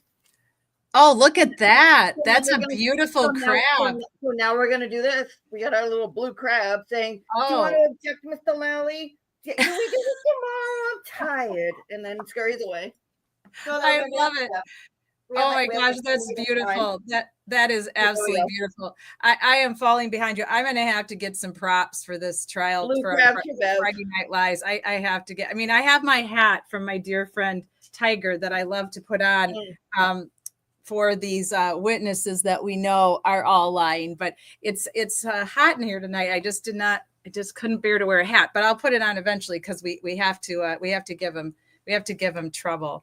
So, all right, let's get back to Matt so we can keep on a trucking. Thanks everybody who's here tonight live. We appreciate you. Make any chats you want in our friend zone and we'll put them up for everybody to read. And thank you, replay. We appreciate you. And please make any comments that you'd like on the replay in the friend zone, and any questions, we'll address them next Friday night. So thanks a lot, everybody. Let's get back to Matt. Law enforcement first responders in the chat. That An accurate depiction of That the was layouts hilarious. of particularly Cedar Crest, Fairview, and Chapman Street? Yes. Okay, I would offer that, Your Honor. Is there any objection? Is there any objection? I apologize. Sorry, How's Bev. the hot water, Let's take Matt? over and hand over the other I one. know that cortisol Yeah, it was definitely a flying shaven through your haircut. body. Yep. Just wanted to make sure I heard that correctly. And no, they can't just print out Google Maps. The maps have to be authenticated. The maps have to be to scale. Somebody has to lay foundation that they're accurate. There's different ways they can get those maps up, and they can pull those maps up, but somebody has to authenticate it. And he has done, as he has done. This seems generally to scale, blah, blah, blah. But they can't just pull a map up and not ask those foundational questions. Does that appear to be So. what I just showed you in That's why. Yes. You see that there's a red bubble It's there. helpful. Does that have any meaning to you as you look at the map? Yes, it'd be the location of 34 Fairview. Okay. And as we look at the map, Cedar Crest is up the top and Chapman is down the bottom? That is correct. I can't with this line of questioning anymore. That you gave, I just or can't. you or your wife gave John O'Keefe. If they were coming as you directed them on Chapman Street, would they be taking a right onto Fairview or a left? If they went the way that we mentioned, they'd be taking a left. Okay, so in terms of looking at this map, they'd be traveling on Chapman Street. No, I know really it's Google from the Maps. left to the right as you He look at exhibit listed that it correct? seemed generally Yes, accurate. left You to right, can't correct. just And that put would it in allow without all of those them to questions. Fairview, So heading towards Cedar Crest, he correct? said, yes, this is That is accurate. correct. And you would agree with me that that would put the driver's side closest to the Albert property if they just kept going straight all the way to Cedar Crest, correct? Yes, the driver's side would have been closest to the property. Okay, we can turn the lights back on. So is Yannetti saying the tire tracks were a 3-point turn so that the car was facing That would mean. back towards Chapman? Well, strike that. So Okay. you agree with me that your state of mind was that was the direction that they would go? That's what I thought they would have, that's how I thought they would have come into the neighborhood, Because correct? that's what I said. But you never saw the black SUV traveling in that direction or parked in that direction, correct? That's correct. That would mean that in order for the SUV to be facing in the other direction, one way would be for it to make a 3-point turn, correct? Objection. I'll allow it. I mean, that's one way to do it. So we're saying if they came down from Chapman and then spun around and facing back up towards Chapman, is what you're asking? Yes. Yes, at some point she would have had to turn around. Or do a 3-point turn, correct? She could do a 3-point turn, or she could just loop around at Cedar Crest and come back up. Either one. And a 3-point turn would From be pull into the consistent with driveway? the V-shaped tire tracks that you saw when you looked out the front of Brian Albert's house, correct? Objection. Sustain. When you were interviewed by Real Michael alley. Proctor on January 29th of 2022, you had not spoken with Ryan Nagel, correct? No. So it's fair to say you did not know what, if anything, Ryan Nagel had seen in terms of how or what direction the black SUV arrived in, correct? Objection. Sustain. He wouldn't know that. He shouldn't know When you that. spoke to Michael Proctor on January 29th of 2022, the phone conversation that your wife had with John O'Keefe that you were either participating in or listening to, that was regarding the directions. That was fresh in your mind on January 29th, correct? Yeah. Those directions had just been given to John, the night before or really hours before, correct? Yes.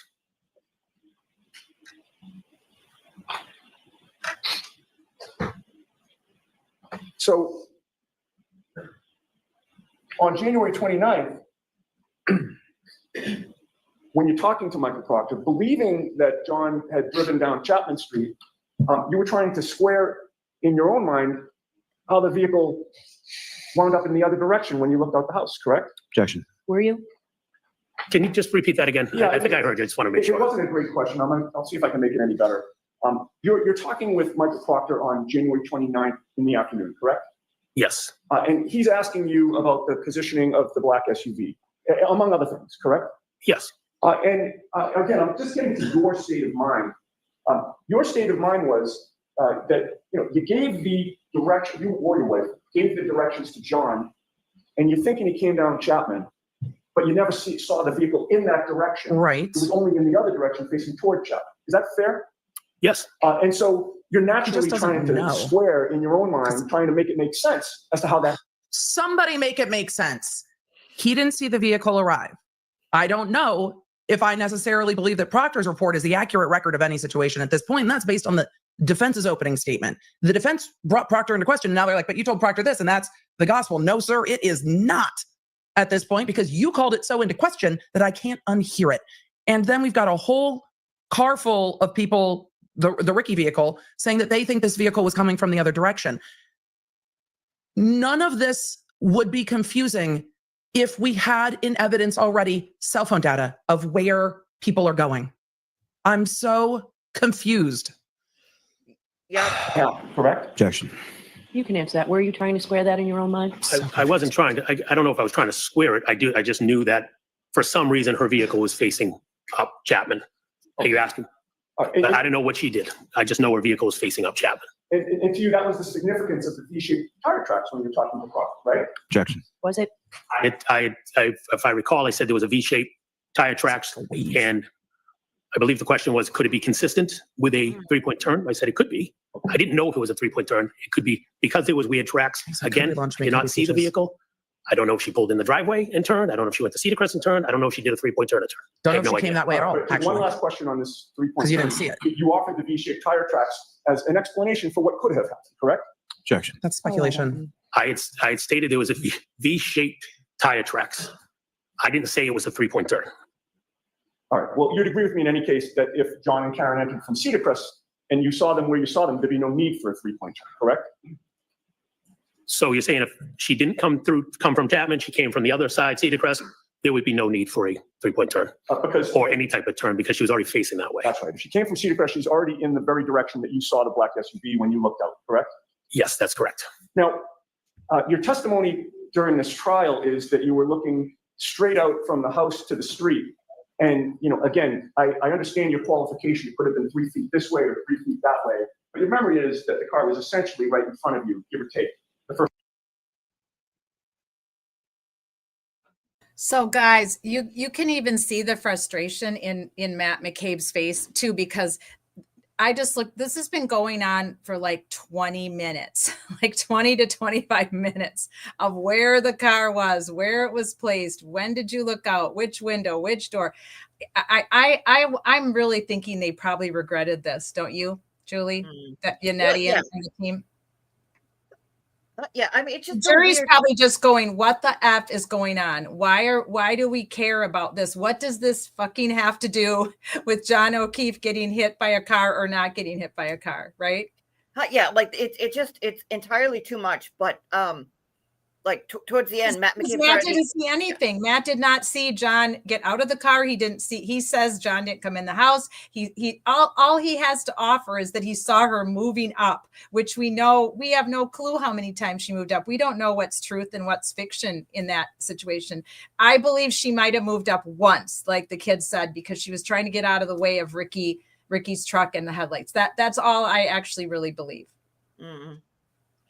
Yeah, I mean, I get the point that he's trying to make, saying that, okay, at some point you told somebody that you had what was I going to say, that you saw tracks and that there were tracks in the snow, which is consistent with what Brian Jr. said, that there were tracks in the snow that went up to the flagpole, Right.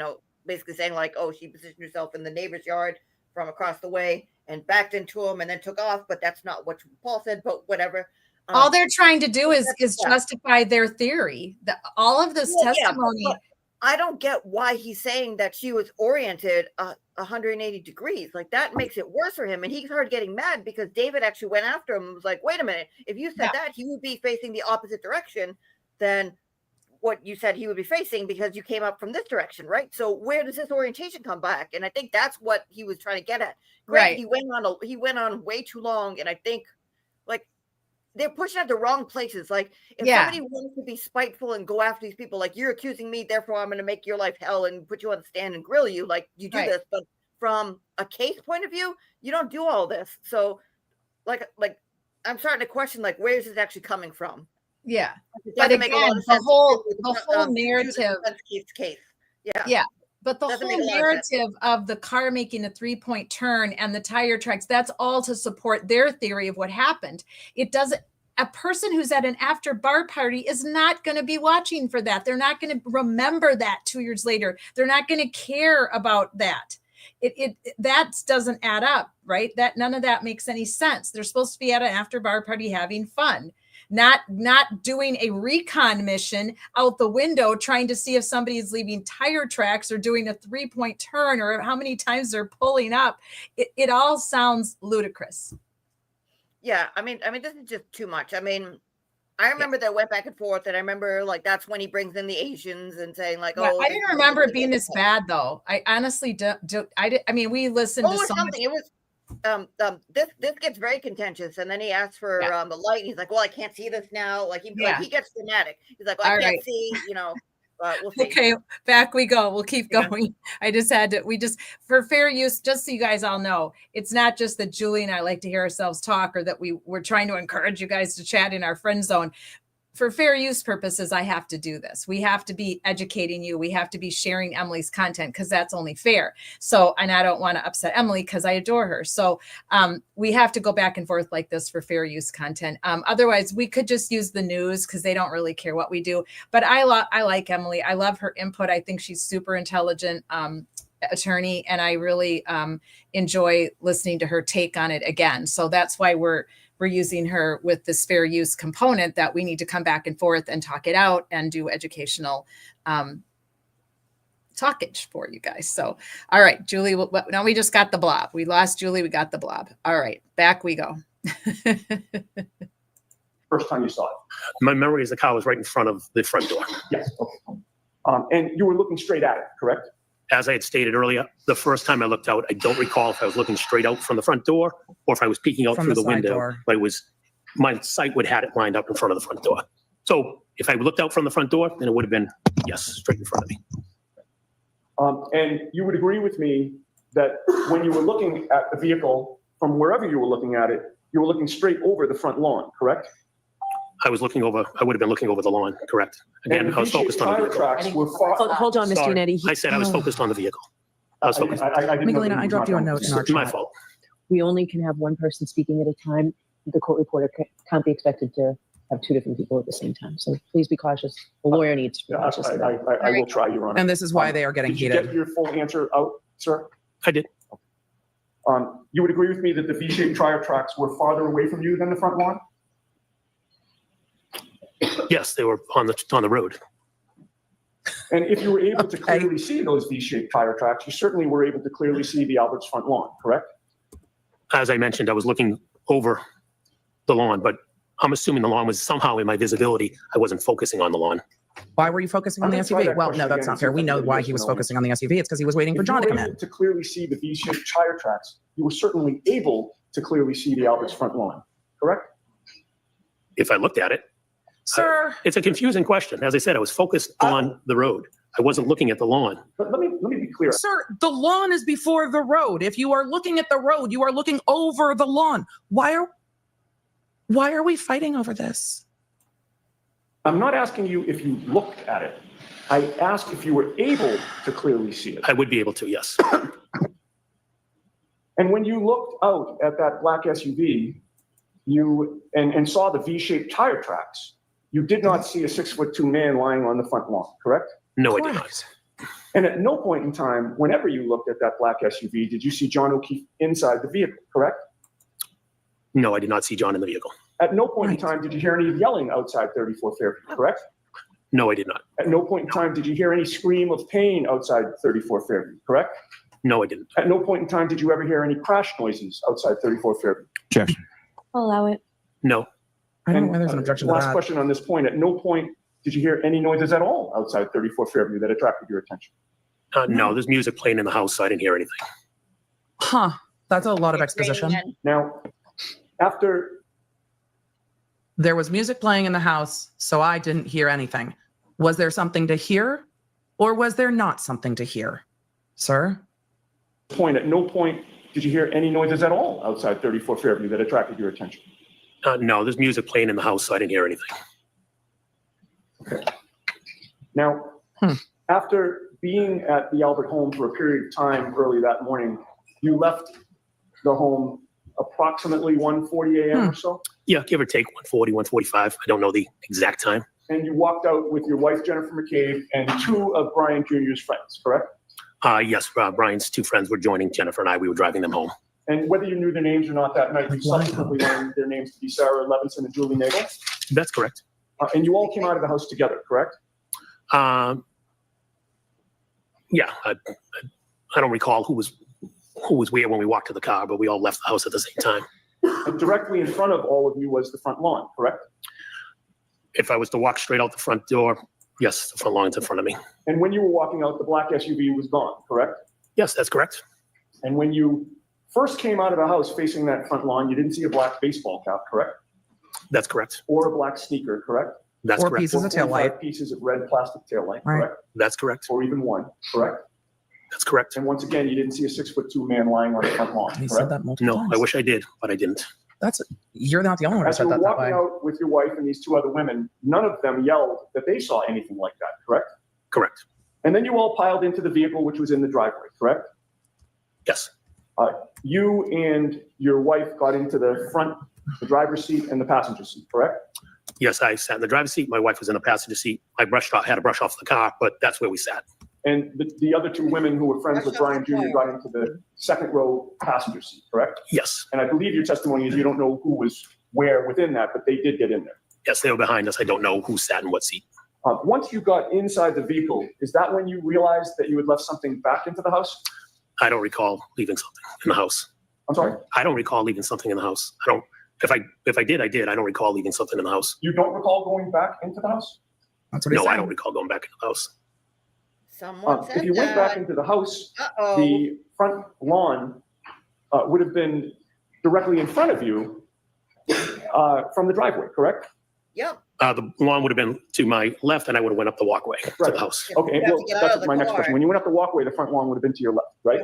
Yes, that's correct. And then coming out, you Don't would say have the same right view when you're that saying you had left. the first time, correct? Correct? Yes, I would have come back out the same way down the steps to the left. And without going through all the various items that I asked you about in terms of not seeing on the front lawn, the speaker, the cap, the tail light, etc. When you came out you the didn't see second any time, of you that didn't see stuff anything. at any point the second time, correct? I don't think he agrees Correct, he I came did out not a see anything. second time. Okay, so now you're finally back in your vehicle and you are backing out of the driveway, correct? Yes. Is it fair to say that to get to your, well, strike that. Is it fair to say that to drop the women off, your plan was to head toward Chapman Street? Yes, that's what we did. Which would mean that as you back out of the driveway, the rear end of your car would have been facing toward Cedar Crest. Correct. And then you would straighten out and now you've got a straight shot up toward Chapman Street, correct? Yes. And it would also mean that you drove the length of the Albert's property, correct? Yes. While you did that, sir, Julie saw. Nagel never said, what was that, did she? I did not hear Julie say that. She never said she had seen a black object, correct? I did not hear her say that. She never said that she saw a black blob, correct? I did not hear her say that. And she didn't say that the black blob that she supposedly saw was 5 or 6 feet in length, correct? Again, I did not hear her say it. And she never said that she might have seen a person, correct? I did not hear her. You talk about in the car? Correct. Yeah, I Let's did talk not hear her about say it. in the car. You were right there driving, Sorry. correct? I was driving, obviously focused on the road. You heard them The talking windshield about peanut wipers, it butter was and jelly snowing pretty time, heavily. though. You didn't have earplugs in. Peanut I butter didn't, but jelly. they were all talking in the car. You You heard didn't have AirPods in. No, I didn't. Certainly not the noise cancellation AirPods, correct? Correct. The new Not ones. have AirPods. And you never You heard them talking about peanut butter and jelly time, though. So Yep. you heard them talking. stopped the car because you never heard Julie Nagel say anything about anybody being in trouble, correct? I did not hear her say it. Oh. Say it. Okay. Wow, You woke up you hear it next say it. morning, as you said, screaming, correct? Uh-oh. Yes. The screaming was so loud that you thought that the person screaming was actually in your bedroom, correct? That is correct. That was, and it startled you, fair to say? Yes, it did. And then ultimately, you learned that Karen Reed ended up in your driveway, correct? Yes. You could hear her screaming outside, correct? I could hear her outside. Correct. She was Tell her to shut hysterical. up. She was screaming Jen. She just kept repeating Jen. But was she In a hysterical? hysterical manner. Yeah. Jen. Yes. And she was screaming so loud that she Gosh. was in danger of waking up the whole neighborhood, Good correct? point. She was loud. Correct. And other than screaming Jen in that hysterical tone, you really couldn't make out her words a lot of the time, correct? Not when she was outside my house. No. Skipping ahead to when you went back to Fairview that morning, it's fair to say that when you went, did you say that you went inside Fairview at maybe around 7 a.m.? Is that a good estimate? Yeah, I don't know the exact time, but it would say give or take, could be a little before, a little after, but somewhere in that vicinity. And I believe you testified that the only people inside that you saw there were your wife, Brian Albert, and Nicole Albert. In addition to officers. So at that moment, that's who I recall seeing there. Okay, so there were, and you didn't know where Brian Jr. was, whether he was sleeping, but you didn't see him. I don't recall seeing him at that moment. No. And Officer Lank was the only police official that you saw inside, correct? At that moment. Correct. At some moment, did you see someone else? Was Now- there another moment? In the days after January. So let's break for a minute from Matt. I need to stand up and stretch my knee, and I want to show you guys I'm sure some of you have already seen this, but I want to, let me pull this up. Hang on a second. I want to show you guys microdots because we were just talking about, let me remove Matt from our stage for just a minute. And hello, Blob. We were just talking about how many people Yannetti was kind of grilling him on who, how many times he went back and back. He forgot something and go back in the house. The whole point of that was because that gave him another opportunity to see a 6'2", 200-pound man laying by the flagpole in the front yard. Because we all have seen many shots of that front yard, and it's very deceiving. In some of the shots that we see on the news or that they show during the trial, the exhibits, it's not a very good representation. And I have seen many people on Twitter X who live in the area who have said that that yard is a lot smaller than what it looks like on the screen. And that it would have been so obvious that there was a man lying there during that time frame that these people were all coming and going and leaving the house between 1 a.m. and 2 a.m. So, this was a great meme that Katie put up that I really liked. And she said a Jeep was parked in front of the mailbox, or was there? Yeah, we don't buy it, right? We don't buy that Jeep was ever parked there. And I haven't heard anybody say yet why they think that lie needs to be there, why it needs to take place. I haven't figured it out either. It's driving me nuts, but saw the Jeep, Brian Albert, Jen McCabe, Matt McCabe, Brian Higgins. Yeah, of course they saw the Jeep because they're all in on it. And all the innocent people on the right-hand side of the screen did not see the Jeep because they're not all in on it. They had nothing to do with this. So Brian Albert Jr., Ryan Nagel, Heather Max, Richie D'Antonio, Caitlin Albert, Tristan Morris, Mr. I don't remember anything, and Julie Nagel, the Blob, and good old Chloe. So this makes no sense, right? It's 1 + 1 = 2. Case closed. Let's go. Move along. I mean, this is ridiculous, right? The fact that all these people also did not see John, including a tow truck driver whose job it is to see things, and especially Lucky, who seems as honest as the day is long. So I always have always maintained that that's one of the biggest clues in this case, is that this whole Jeep thing is a joke, but they had to have a reason for it. They would never have been told to say it. There's got to be a reason for it, and I hope that we'll get to the bottom of it and we'll figure out what it is, right? Yeah, I mean, the only thing I can think of is that Does anybody know when the Jeep story came out? Like the placement of things. Were people interviewed as to like where the cars were, or like where did that come from? I mean, Right. the only thing I can think of is one, somebody slipped during another testimony, meaning the grand jury or the feds or Grand whatever. jury. Yeah. And said, yep, Higgy was right there, and that's where his Jeep was, and yep, everything was all there. We, completely forgot about the kids in the truck. It was Higgy, and she was way the fuck up there, and came in and did a 3-point turn or whatever the Christ they say they did. Or the other thing is, if they found out that Higgy made a proffer trying to, save himself and basically throw everybody to the rats, unless they could have come together and saying, hey, he's not going to sink us. If we go down, he goes down, and they Right. put him on the scene. But I think Higgy said that he was there and parked up front too. So, like, unless somebody slipped and like that's the story that they're going to go with, like, yeah, it was totally there. So, Yeah. I don't know. there's no rhyme or reason to it. I don't get it, especially with so many people saying that the kids were there and they saw the kids. Yeah, So- there has been. I mean, there's literally been no explanation as to why they needed that Jeep to be parked in front of the mailbox, but it had to have to do with something to do with her backing up and hitting John. And I think they got, because they never interviewed any of the kids in the truck for so long, I think they got like sidewinded by their testimony that they didn't see a Jeep. I mean, that's the only thing that makes any sense, any logical sense, right?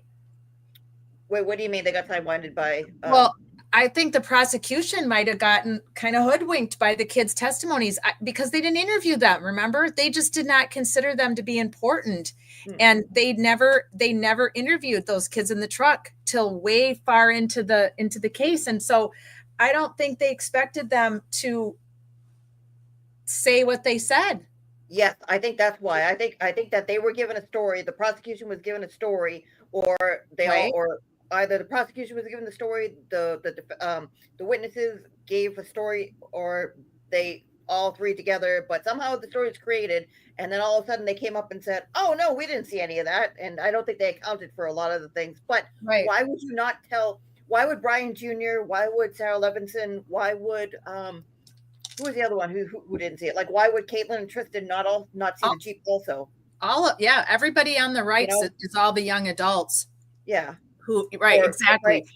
So it's mind blowing. But anyway, I want to pay tribute to Microdots. They have made some amazing reenactments, and I get the chills when I watch the reenactments. So let's watch Microdots, The Drop Off, which is one of the most recent ones that they've done.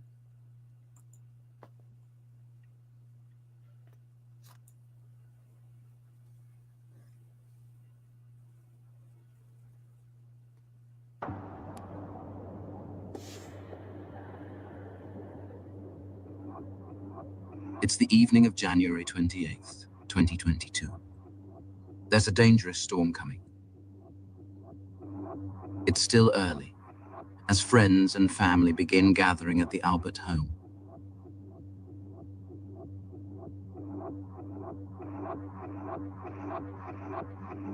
The younger generation stay inside for the evening to consume alcohol together, in celebration of a birthday. While the elders choose to venture out to a local bar named the Waterfall, where they meet acquaintances John O'Keefe and Karen Reed. All are drinking.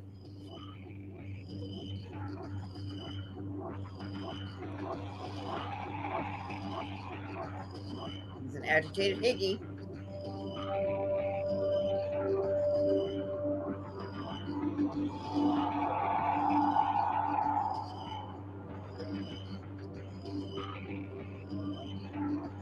Who's that?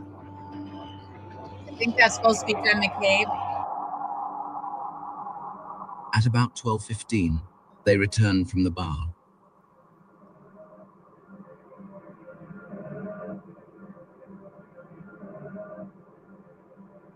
Jen calls John at 12:14. At 12:18, John calls her back. Then Higgins messages John at 12:20. I love that.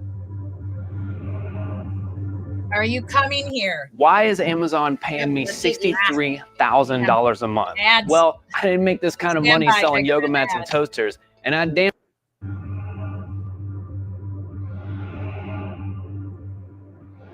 And in true Higgins fashion, he's got like a gazillion question marks after everything he does. Well, yeah, but I do that though. So trying to make a point and I get excited. Yeah, true.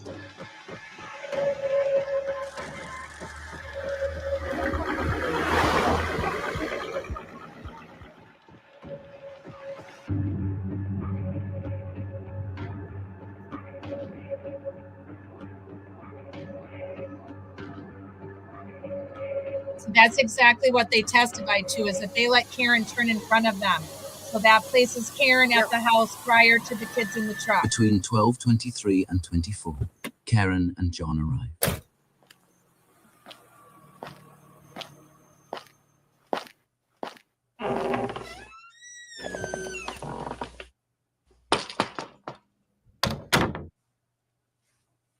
Karen sits and waits for confirmation.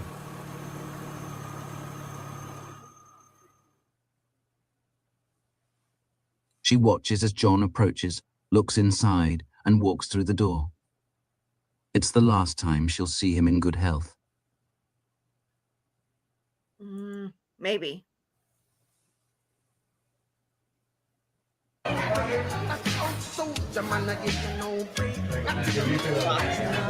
miss that. I love that. Playing cups on the TV.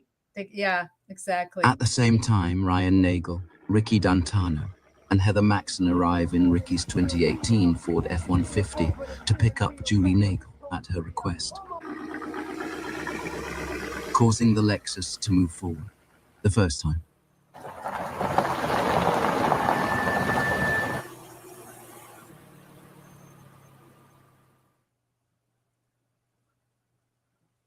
Bringing it straight in line with the front door. Just right outside the front door, though. Within Straight outside, yes.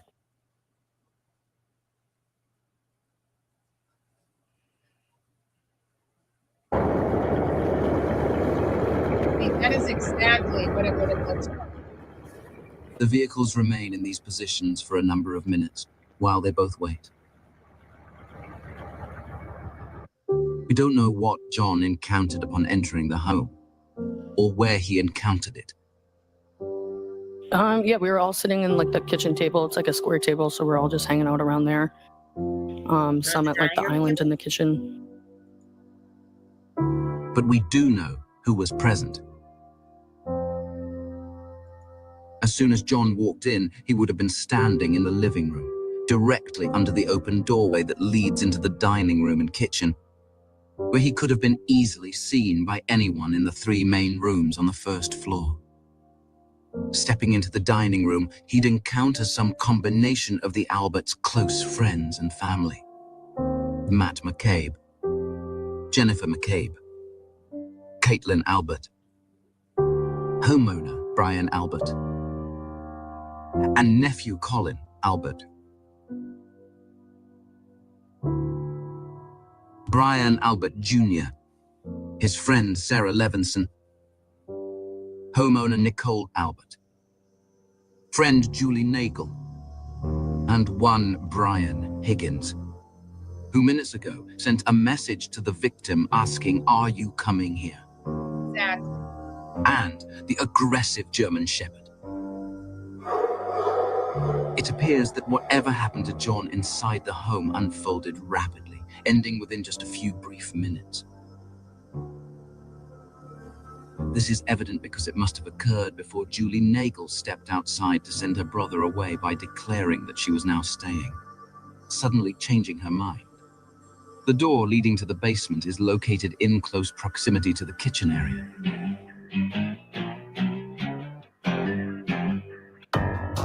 John's Apple Health data indicates that he ascended or descended 3 flights of stairs and took 80 steps between 12:22 and 12:24. Stated ascending, descending 3 floors. Suggesting that he entered the home, walked inside, and within less than a minute ended up in the basement, either by his own volition or by force. The most logical interpretation of the 3 flights is he went down, turned around to leave and for an unknown reason was returned.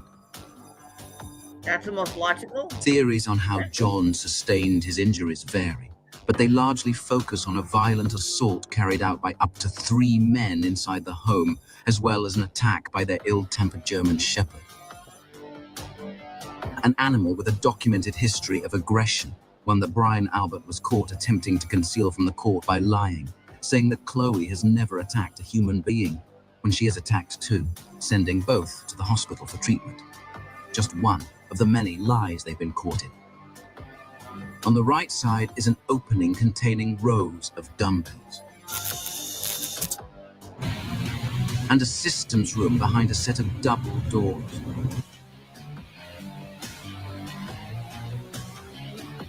A bathroom straight ahead. And stairs exiting directly to the backyard.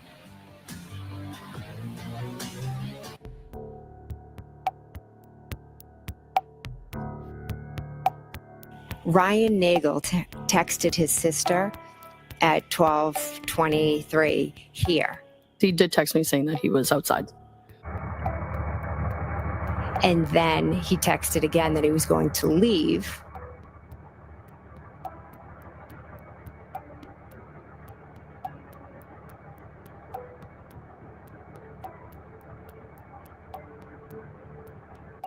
Then Julie Nagel went outside.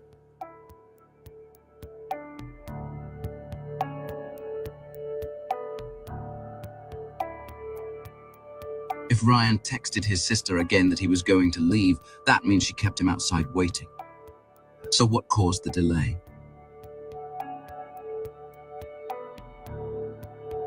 The timeline indicates that John entered the home, triggering a violent confrontation that unfolded quickly. The chaos inside delayed Julie for several minutes, long enough for Ryan to text her saying he was going to leave, prompting them to send her outside to get rid of her brother. Within the 4 walls of 34 Fairview Road, they had a full-blown crisis on their hands, one that needed to be contained fast. It's nearly 12:30 a.m.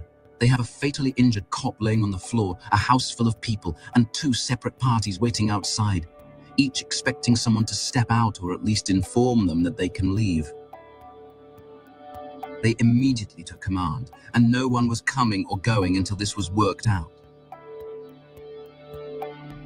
And since they didn't have the idea to blame Karen until morning, when Jen noticed her taillight was cracked, the only claim they have is to say that despite being dropped off right out front, John never came into the house. Say it with me. The guy never came into the house.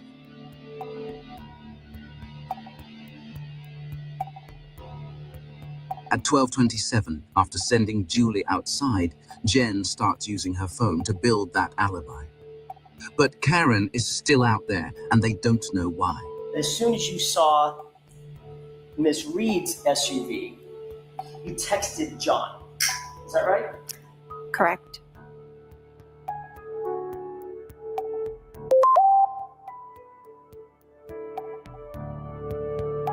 You noticed this SUV outside. You started paying somewhat close attention to it. They are watching her every move, anxiously waiting. The Lexus is seen moving forward a second time, into the proximity of the flagpole. They have no clue if Karen's about to drive off, dial 911, or bang on their door demanding to speak to John. Julie is outside. She tells her brother that she will be staying longer, despite calling him to come pick her up for a ride home. Y'all were actually talking for closer to 5 minutes. The whole thing, probably, yeah. She walks back into the house. At 12:29, Jen McCabe makes the first of 7 calls to John's phone over the next 21 minutes.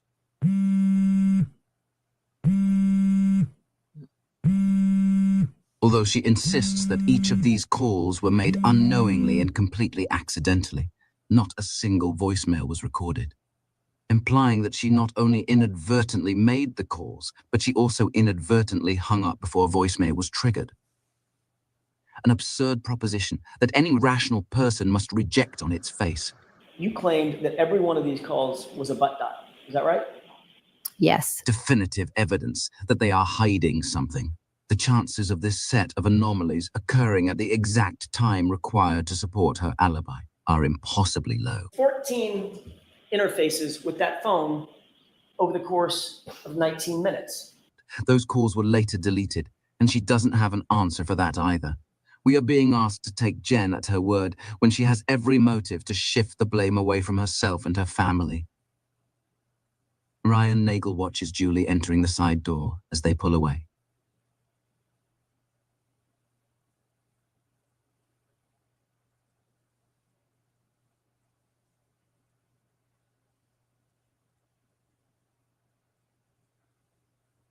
I was making sure my sister got in the house okay. Providing him the perfect angle to witness Karen Reed sitting alone in her vehicle, waiting for John. But you did look inside that SUV. As I passed by, yes. And you saw one person. That's all I saw at the time, yes. Female with long hair. Is that Correct.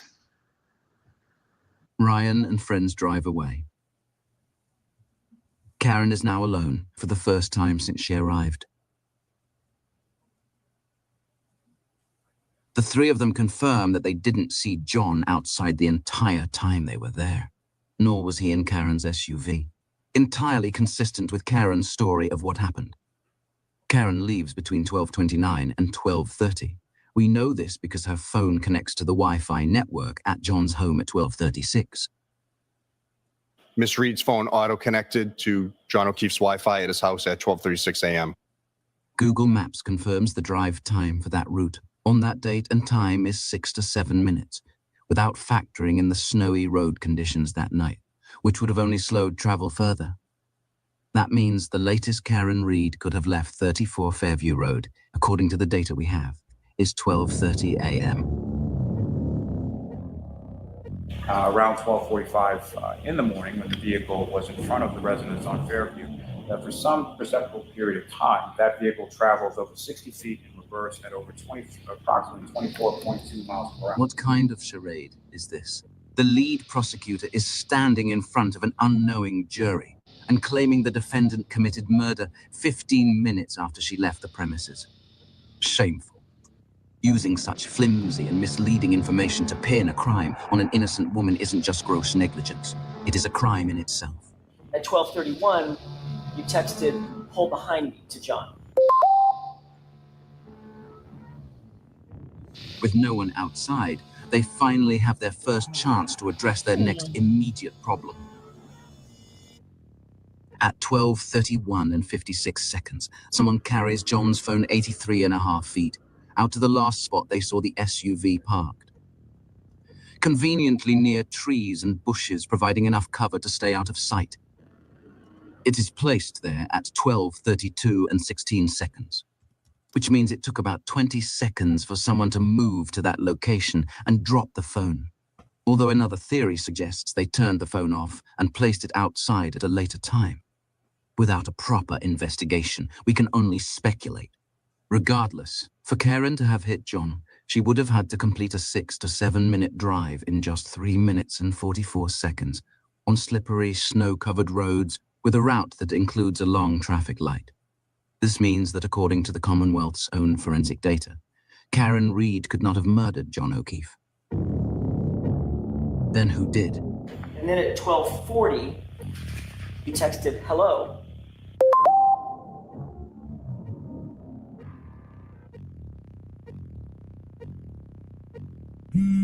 At 12:41, Jen makes call number 2 of this series. 54 seconds later, call number 3.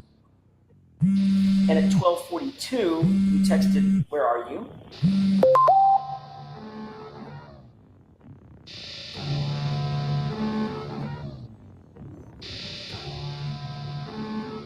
At 12:43, she makes call number 4. And at 12:45, you texted, "Hello."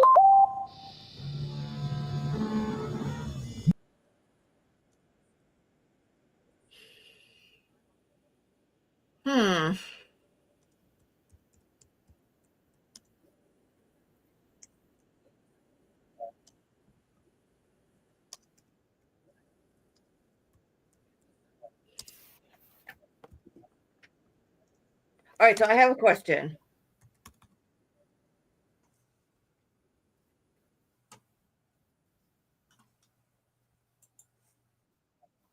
So Microdot's defense is Julie Nagel stayed inside, but was delayed because they're saying that something happened with Officer John O'Keefe inside the house. Immediately when they went in, she was delayed, and all of a sudden her story changed because something happened, had to go inside. Mm-hmm. Then Jen McCabe calls it 12:27, but then starts like aggressively calling at 12. What was it? 12:31, 12:32. What if nothing happened until 12:30, 12:31? And the reason why Julie Nagel was delayed is because Officer John O'Keefe got dropped off, skipped into the house with Karen's drink, went downstairs, I guess, to go say like, oh, hey, is everything okay? Oh, by the way, you know, the hell with you. And then people start yelling, then goes back outside. The reason why Julie Nagel got delayed is because Julie Nagel and everybody else in the house says, oh my God, drama. There's going to be drama because everybody's starting to yip and scream at one another and everyone's going, Sure. She wanted to stay for it. Well, she wanted to stay to watch a show and saying, hey guys, come inside. Look, there's going to be a fight. Look, they're going to fight. They're going to fight. We get to watch it. We'll leave afterwards. Come inside.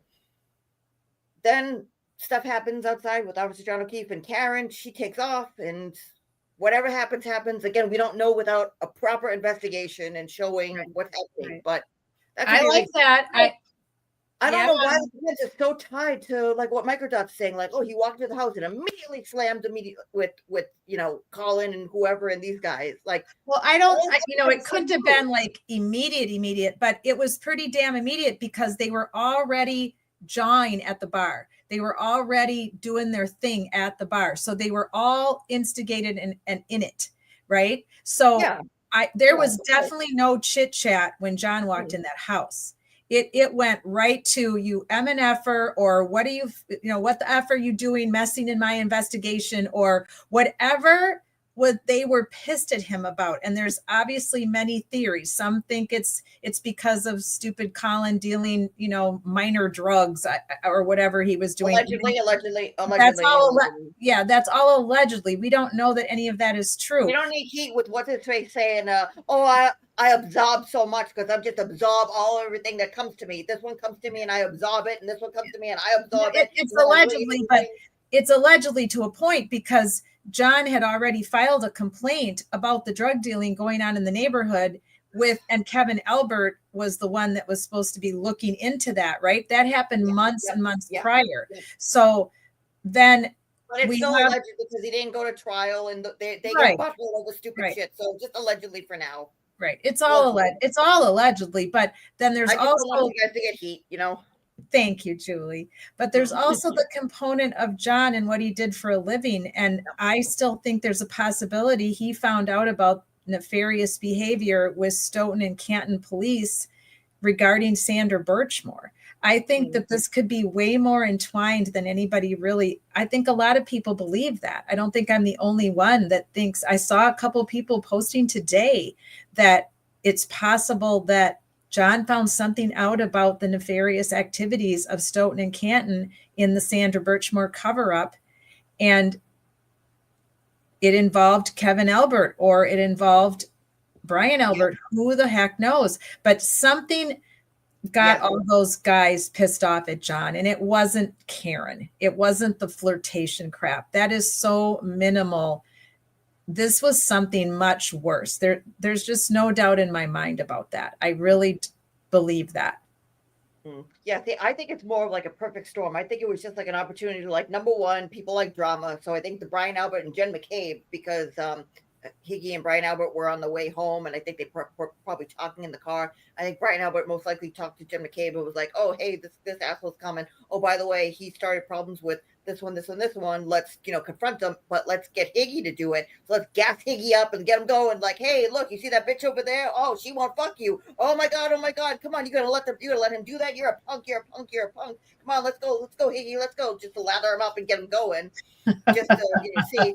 And well, that's very possible. And I know that's what James Jackson and and JFK, I know that's what they believe, that this was all Higgy generated, but I just don't see all the I Albert. think they all had ulterior motives too, like like the stuff with Colin. Like I there think was more. There was a lot.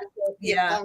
Like it's just a lot, and then the stuff with Chris Albert and then like Kevin Albert getting it, and there was also a story that said that obviously John O'Keefe might have gone after like the alleged drugs in the area because that was what got to his brother-in-law, which is why his niece and nephew were orphaned, and that's why he was upset, saying like, "Hey, I'm going to get you because look at what you did to these kids' families."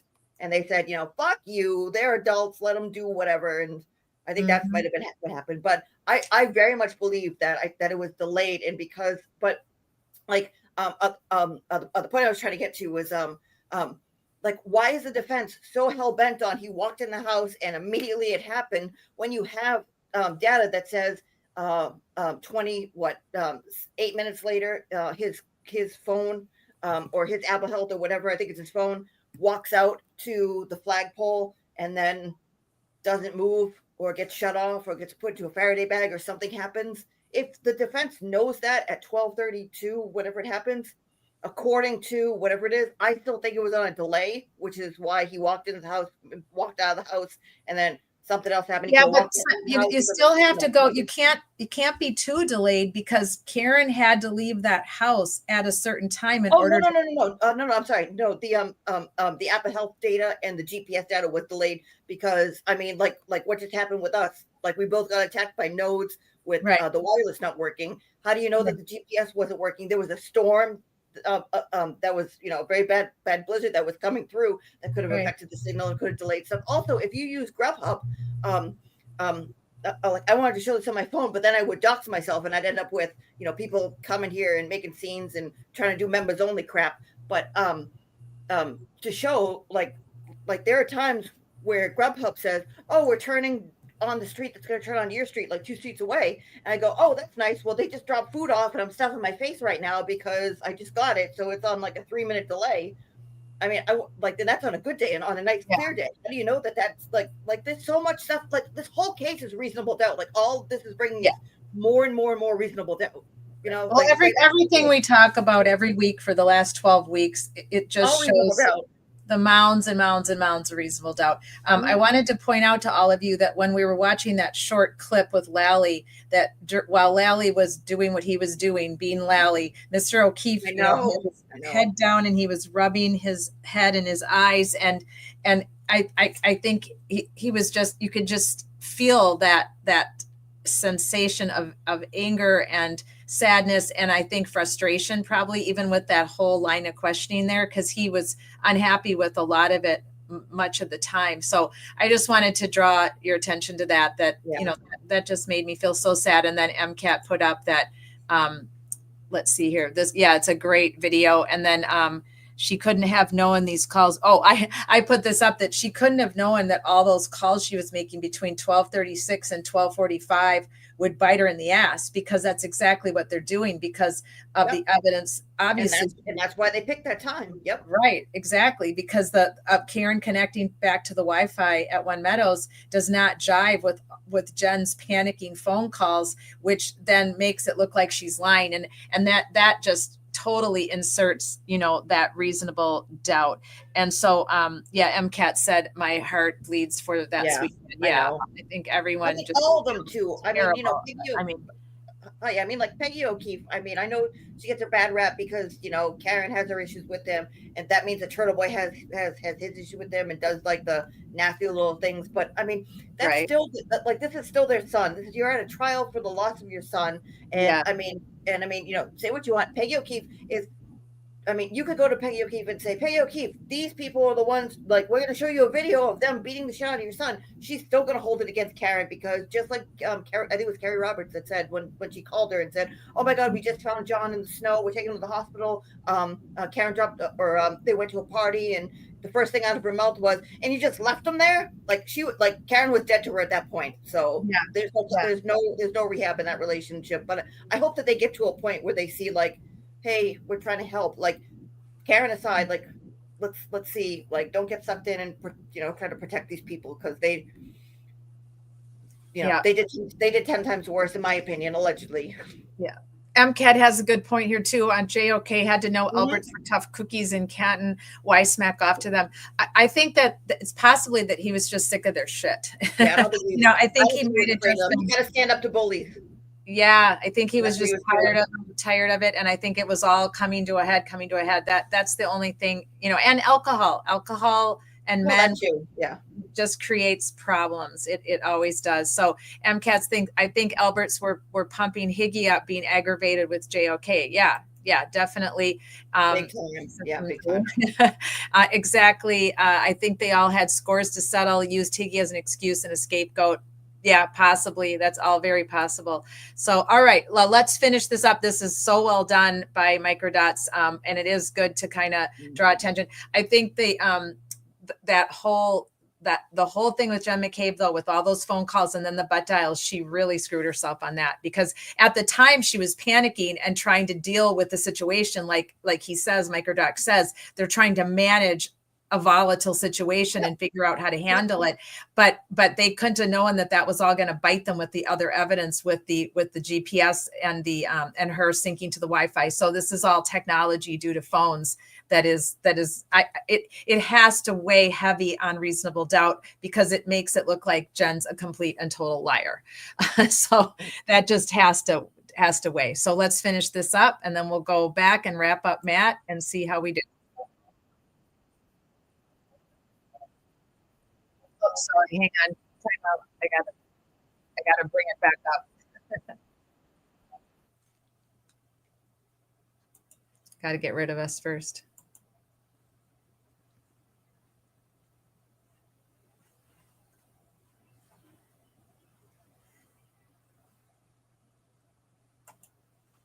It always takes me a minute once I bring us back up to get the screen share. Sometimes the screen share stops sharing, and then I have to redo it. So stand by.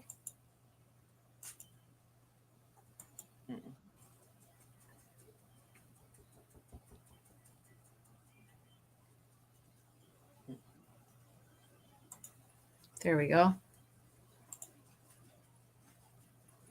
Hello.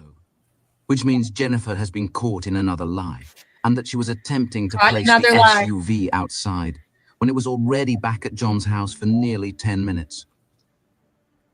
If a man really hated ads, here's what he would do. Day one, he would install Pi on his computer without spending a dime, because it's one. You were also interviewed by Trooper Proctor on January 29th, 2022. Jen has also adjusted her story since the beginning to accommodate the Commonwealth's evolving theory. The flagpole was always the last place the SUV had been seen, until Jen testifies here.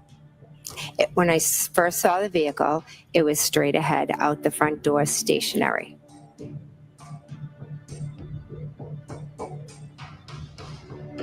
You said you saw it pull up again, second time. You said you saw it move twice. From one place to the flagpole to further up. Jennifer changes her story, now claiming she saw the SUV in position to reverse backwards towards John. It moved to the flagpole, and then it moved up again. And like they did over and over again in the first trial to explain why the new story Wonder how doesn't many match times she rehearsed they this. blame police incompetence. No one has done more to damage the reputation of cops everywhere than these people. So as Trooper Proctor was taking notes about what you were saying, he just got it wrong. At no time did you hear any noise or sound outside that was unusual? No. You didn't hear any squealing of tires or squealing of brakes? No. You didn't hear any screaming or yelling? No.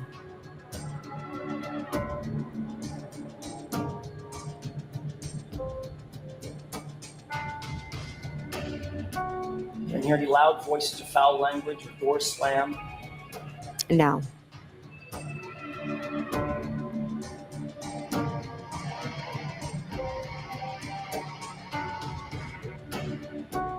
You didn't hear any verbal argument? Anything like that? No.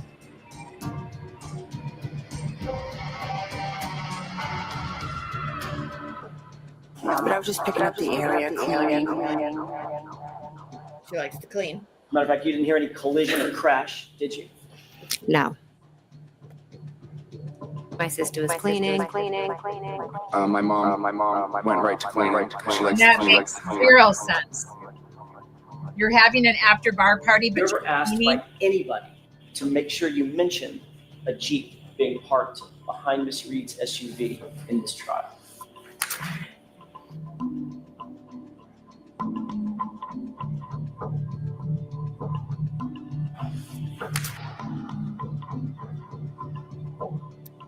I don't know why she looks so angry.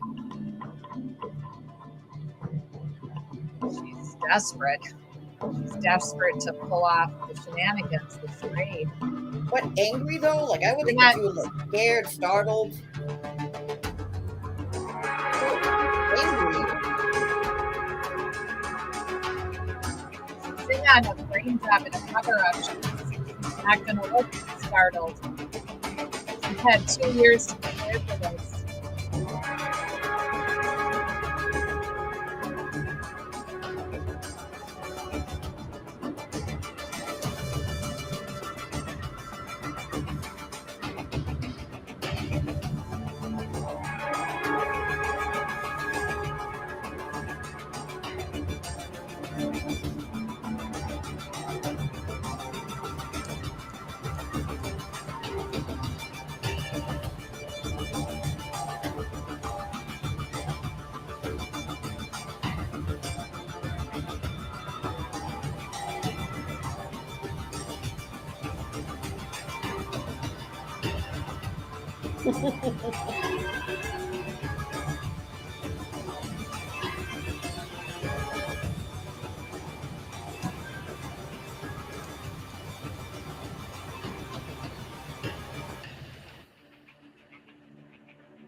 That's it.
There's our friend Sherry D in that list.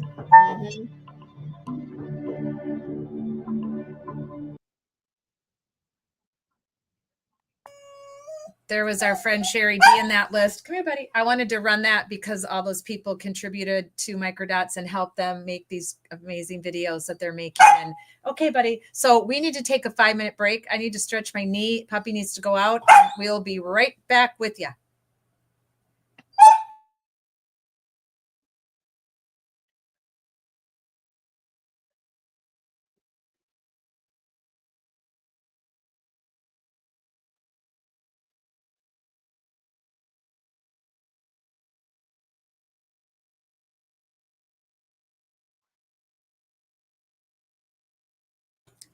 Julie, if you don't need a break, do you want to share your Boston information since you and I talked about it today and I won't be gone that long with the puppy, or do you want your break?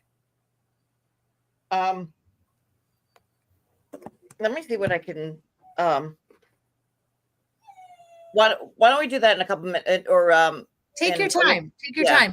Everybody can take a break. They can use the bathroom and go grab their drink. Yeah, take your time pulling whatever that is you want to pull up. I'll be right back, everybody. Yeah, and I'll do that afterwards. Okay, sounds good.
January 29th,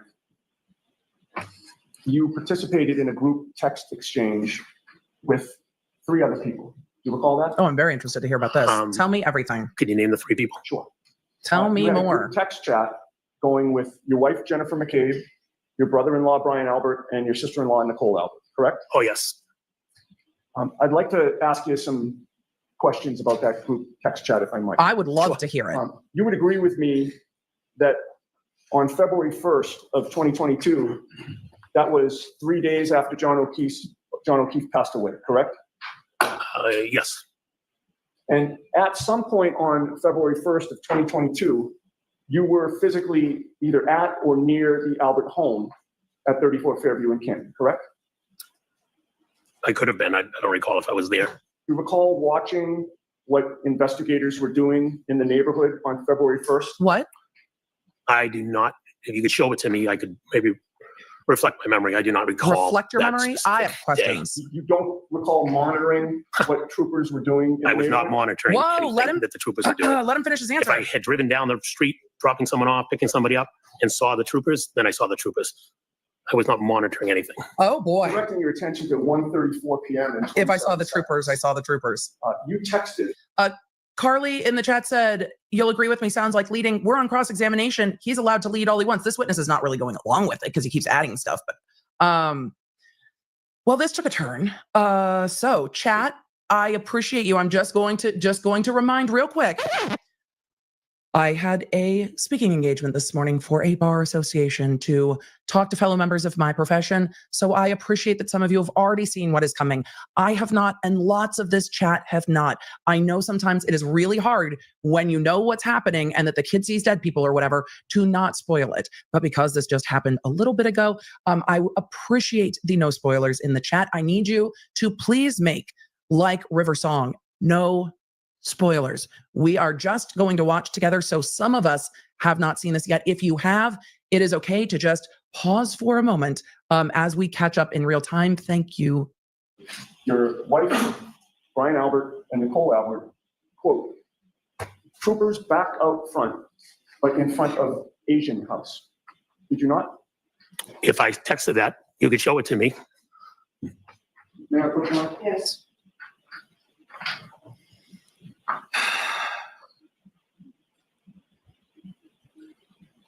I'm sure the neighbors are thrilled. 02150. No, show it to him. Don't. Touch it? Oh, you showed it. Show it to Mr. Hill and don't reference what it is. You think this is my first try? The defense does a good job at making light of the moments they have in court. The prosecution does not do it as well. And if you look up, Every lawyer has moments when they're like, I am in the middle of the thing and I've forgotten myself. Let me show the prosecutor. Let me show the court. Let me mark it into evidence. The defense does a good job of humanizing those moments. Look at it. Find yourself and look up at me when you're done. I don't use glasses, but I can't Yannetti, see give him this. your readers. So maybe I need Yannetti, glasses. bring the readers. Notice Yannetti did not I'm offer making him it out. readers. I got it. Is it a light? No, he says he doesn't. No, it's not. It's just dark, but I got it. Somebody give the man readers.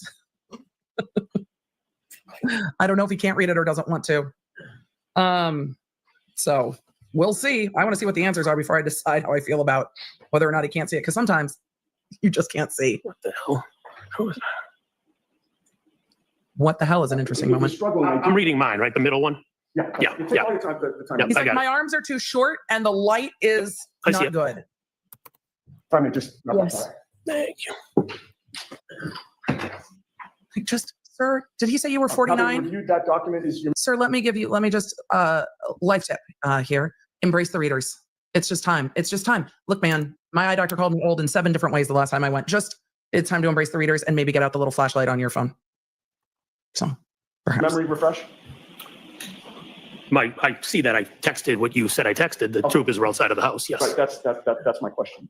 This is a page. This try's good. Means the group text that you had with Jen McCabe, Brian Albert, and Nicole Albert, correct? Yes. And in terms of the question that I asked you, you now acknowledge that you testified troopers back out front, but in front of Asian house, correct? That's correct. Mr.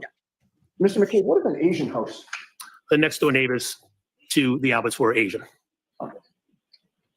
So you mean that You didn't just a family of Asian origin lived next door? Yes. They were the next door neighbors to your brother-in-law and sister-in-law? You didn't just use the Correct. house They number? lived, if you come out of Fairview, they lived to the Just say right the neighbors. of the Alberts. And did you know their last name was the Chungs? I had no idea that. I've never met them. I don't know their last names. I just knew it was an Asian family next door. And you didn't feel the need to ask their names or try to call them by their names? I've never met them. Sorry. Objections sustained. You know what, Ms. Giannetti, let's come to sidebar. Oh, they're going to sidebar. Of course they're going to sidebar. Some of they them are. bit far afield on whether it's relevant in this case.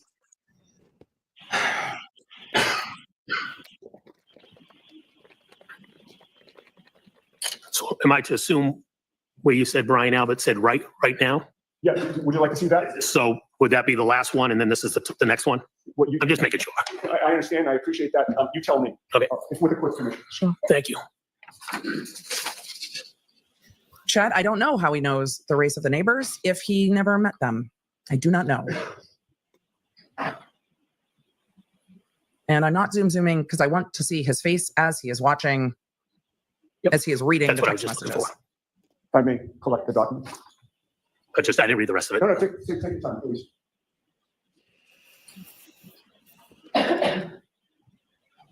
Okay. Thank you. You? You're welcome.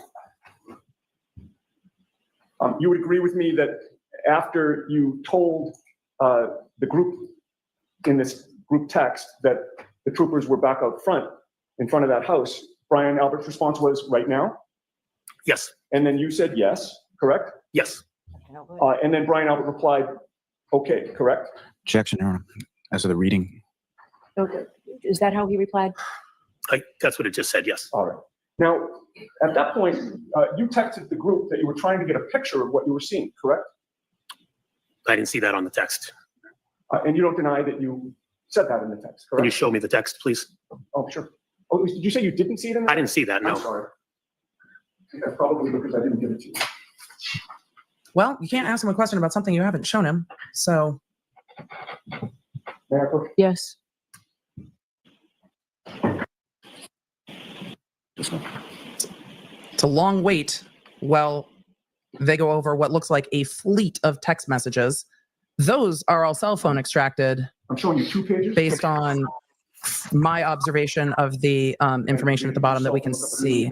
Those look extracted. I don't know whose phone they're extracted from because we haven't gotten there yet, but those are extracted from somebody's phone. Do you have a phone with a flashlight on you? I don't have a phone on me. If you have a flashlight, I'll be able to see it. Do you have a phone with a flashlight on you? Just The judge is like, can we please? Is that the court reporter being the hero again? The court reporter's like, I have a phone with a flashlight. He was literally told not to bring his phone to the witness stand.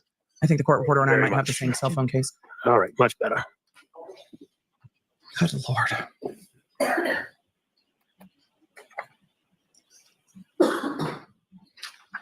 We're going to zoom through some of this as he reads these.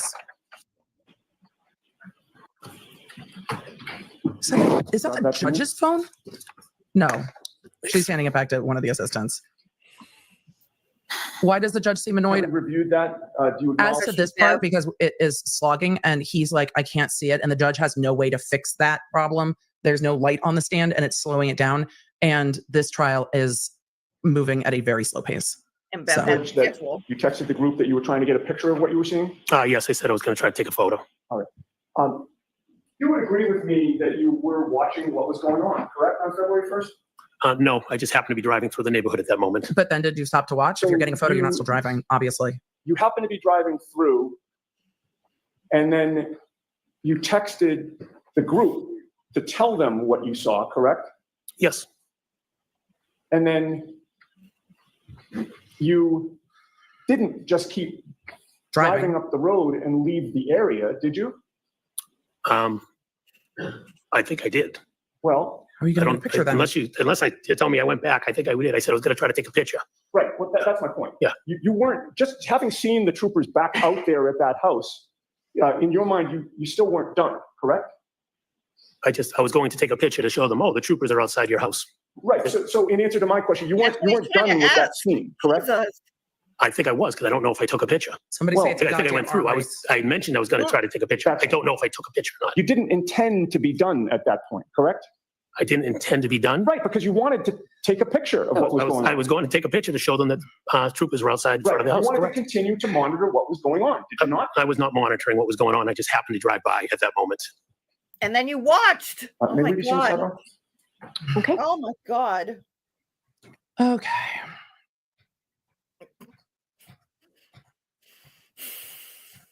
See, even Bev got annoyed by Oh that. boy, that is a long sidebar. Oh, Yeah. are they taking the morning break because of this sidebar?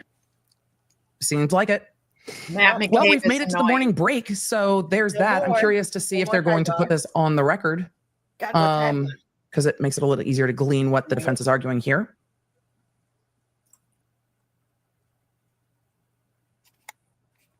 I want this. Kara, thank you for the 5 gifted memberships. One Vintage Watch, thank you for the 10 gifted memberships.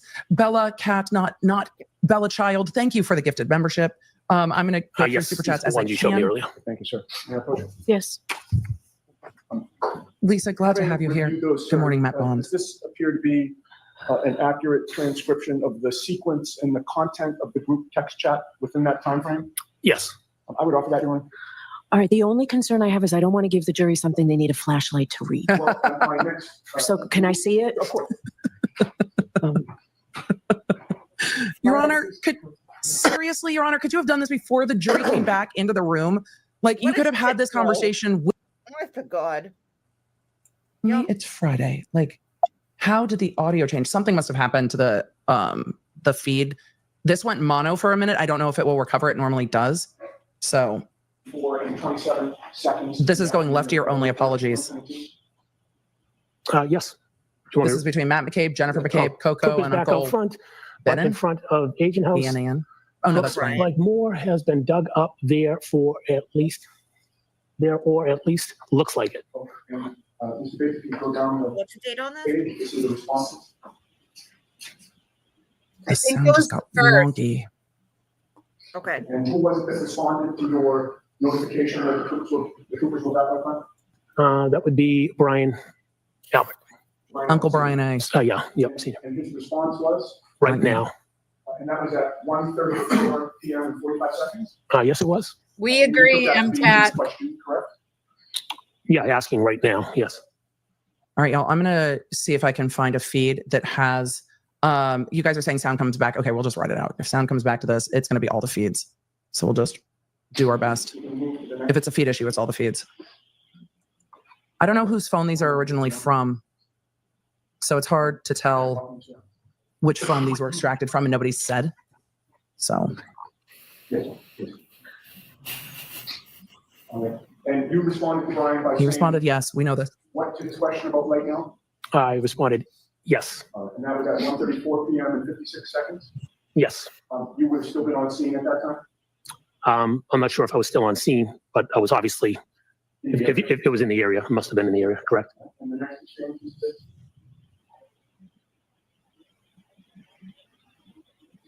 And who responded to you? Brian Albert again. And his response was? Okay.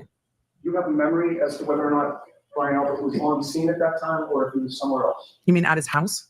I don't have a memory of where Brian was at that time. Given the fact that you're saying troopers are out front and he's asking right now, I'd assume he's not, I'd assume he's somewhere else, yeah. You know what happens when you assume? Exactly. and your response to him, or your response to the group, I should say, was Carolyn, I appreciate the story.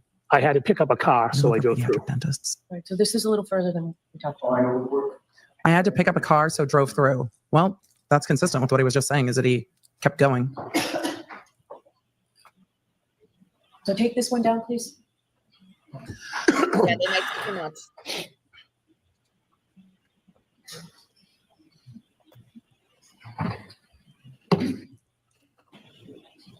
I'm zooming. That's a whole lot of text they have. Uh-oh. Please, Mr. Bates, on 2152.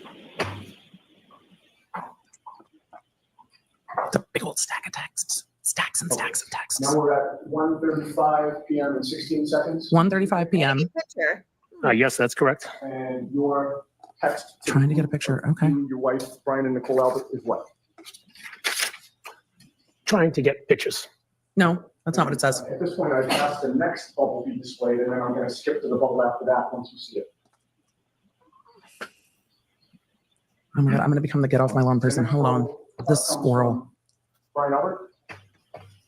Yes, Brian Albert. All right, and that's at 135 and 36. Mr. Yannetti, let him, the screen speaks for itself. If it doesn't, then the witness. What time is that at? Come on. 135, 32. All right, and his response, does that appear to be a typo? It says PK PK. instead of okay. I'm assuming. The next bubble after that would be 2153, please, just off.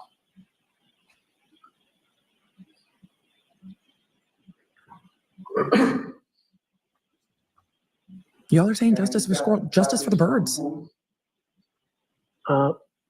Brian Albert. All right, and time there, are you able to make that out? So I'd say 135, 34 or 138, 34. Whatever it says. If you can't see it, you can't see it. Next. Sure, and his response was, Okay. does that appear to be correct in the PK? I'd have to go back and. Well, the previous one. You Next question. Sure. All right, we can take that off. I'd like to just go over two more areas of these. Fab is getting quite annoyed. You would agree with me that later that same day on February 4th, the four of you, your wife, Brian Albert, Nicole Albert, discussed in that group chat the fact that Michael Proctor was talking to Kerry Roberts over the phone, correct? Objection, Your Honor. Sustained. Calls for speculation. At 3:01 and 48 seconds, you commented on the interview of Michael Proctor with Kerry Roberts, did you not? Objection. Sustained. May we be seen? Oh, Jesus Christ. he sounds annoyed AF under his breath with the oh my God that you probably can't hear in court, but we could definitely hear on the microphone. Hopefully the sound will come back as we zoom through these sidebars with them clearly going through these texts. And we have multiple more of these witnesses to come. None of these came up with Brian Albert. So it's interesting that we're getting to these first with Matt McCabe. I imagine we'll get to them also with Jen McCabe. That's a good point. He can have. So I'd like you to not leave the witness in the dark if there's something that he can have. The witness would also like to not be left in the dark, I imagine. Let's not leave Matt McCabe in the dark. 3 more pages and ask if you can identify those. Thank you.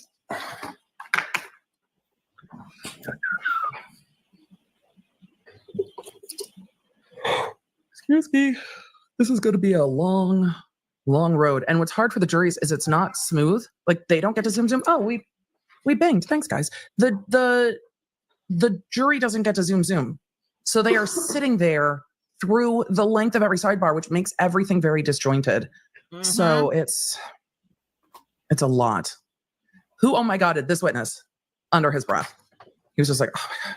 Like, are we still going through these texts? Yes, we are still going through these texts, sir. I imagine we're going to go through a bunch of them.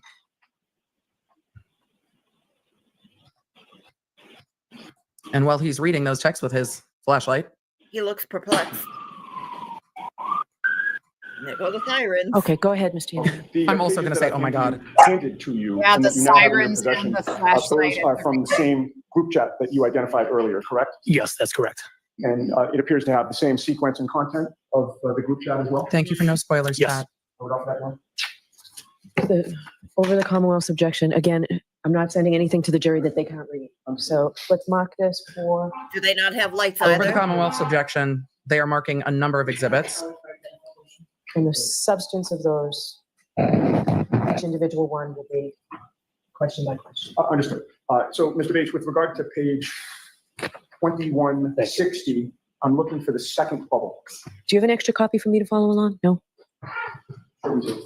Or Jim, was it, Mr. Yannetti, was this in what was marked for, you're using that? All right. I believe we have extra copies here. She was like, Jim, do we have any extra copies? Yep. All right. And if it's a question by question objection, just. Me. We're just going to go through it, it sounds like. May what be displayed? I just offered that as an exhibit, and I'm asking. And I did not take it in. I said the content on a question by question, so it's each bubble. You saw that at 3:01 p.m. and 48 seconds on February 1st that you texted, quote, very weird that she's been barely interviewed. The whole dead comment was just told. I was supposed to have them talk last night and forgot to tell Proctor to call her. Do you recall that? I recall it, correct. Who are you talking about? Your words, correct? Yes, they are. Who are you talking about? No, it's in. We may display it later, but I'd like to move this testimony along. So that's in evidence. And then in that discussion, at 3:03 p.m. and 15 seconds, it was Brian Albert who texted, quote, hope they don't think she's making it up after the fact for some reason, end quote, correct? What now? I'll allow that. Can you read the timestamp again? It's the second It's on page. page 02161. Oh, I found it. Yes, it's in the middle. I got that timestamp correct? 3:03:15. Correct. And I read that accurately. Hope they don't think she's making it up after the fact. Yes, that's correct. And then less than a minute later at 3:05. Who are they talking about? 32 seconds. You replied, yes, she was hardly interviewed, and I think just answered what was asked. Oh, I'm sorry. Strike that whole question. I skipped his next response, which is at 3:05 and 2 seconds, where he said, but if they barely interviewed her, that's on them, correct? That's from Brian. Yes, that's correct. I think it was for Brian Albert. Now, with regard to that exchange, you would agree with me that you were talking about Kerry Roberts being interviewed by Michael Proctor, correct? Kerry. I don't want to make an assumption. Do you have the text previous to this that shows that we're referencing Kerry? I do, and I'll show you that only to refresh your memory on. Yeah, I don't want to assume something. He knows there's other text there. I'm going to show you one page and ask you to look at it silently to yourself. Okay. And I open the Caller feel a little much at the moment? Look up at me when you're done. Sir?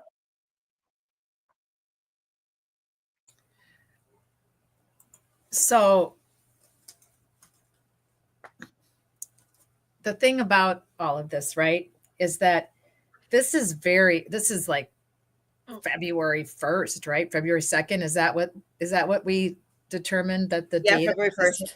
Yep. February 1st, right? Yep. So innocent people who were just at a party after bar and just happened to, be having an after bar party, invited these people who one of them ended up running over the other one, don't need to be doing this behavior, don't need to be activities, right? That's what exactly. That's what never made sense from the get-go with this. Is, obviously if it was 2 years into it and they knew everything they knew, she has already accused them of being the third party culprits, but that has not happened yet. So they're acting like third party culprits before they were ever accused of being third party culprits, right? Yep. Exactly. MCAT says acting guilty equals guilty. Exactly. So that in and of itself, if I was on the jury, I would be like, whoa, this is weird. This doesn't make any sense to me. Oh, baby dog's chewing up a Kleenex. I just was like, what did he get? Oh, he always usually steals my papers that I keep in this little file thing. But yeah, so I thought about, when this was happening in real live time, I was like, oh, this should do it for the jury too. Like so many things should be just checking off the boxes for a jury. This is reasonable doubt. This is reasonable doubt. This is ridiculous. This is weird. This makes no sense. I mean, there should just be so much of that there's no way that 12 people could ever agree that Karen Reed hit John O'Keefe with her car. Like so soon afterwards, like again, like you could do like the devil's advocate and say like, well, they were just concerned because it happened at their family member's house and they were concerned about, who was talking to the police. They wanted to make sure that all their bases were covered as far as the investigation to figure out what happened to this man who was found on their lawn. But then the more you think about it, like who has secret crime, like who has secret crime family meetings at 9 o'clock in the morning to coordinate with like family friends who did a favor 20 years ago, and this one who knows this one and this one member of our family. And like, it's just too much. Like I keep saying, too many coincidences are not a coincidence. Ooh, excuse me. I mean, is it a coincidence that Michael Proctor knew the family of, was it Julie Albert and Proctor's sister knew? Yeah. They're friends. They're friendly. Remember? That's right. It was Courtney Proctor and Jill Daniels. Right. That's right. Yeah, that's right. They were friendly. Helen said and- my mom yeah. was friendly. And it happened with a guy who whose best friends who was was very close with the chief of police in the of the police department of the town where this happened, and that person just happened to be at the house as well. Who else had ties? Let me think. So Wait, Haiti this is a really good moment. I'm glad you brought, I'm glad you brought this up. You keep going Jen from there. McCabe and Yes. Bev's family and her family, and then it's just way too many. Like, and then Carrie was there. Carrie knew John, but Carrie also knew. Wait, who else did Carrie knew? Carrie knew John, and Carrie knew because she didn't know what's her face because she didn't know Jen McCabe because Jen McCabe actually called Karen to try to get Carrie's number. Like actually, while Carrie was in the ambulance. Karen was in the ambulance because Auntie Deb made a funny going over the testimony saying like, oh, she just called or Jen McCabe texted Karen to get Carrie's number saying like, hey, just told them that you did it. LOL. Can I have Carrie's number? Like, oh, hey, how's the ambulance doing? Oh, by the way, can I have Carrie's number? Like making a joke, like you just saw this person. She's in the ambulance. She's just freaking out. And you're sending her a text message saying, oh, by the way, can I have this person's number? Like, you think that you would talk to Karen about that, like, as all of this is happening? Like, you're saying, like, she's hysterical. She's crazy. She's a murderer. She's this, she's that. Oh, by the way, can I have Carrie's number? I don't think you're doing anything important.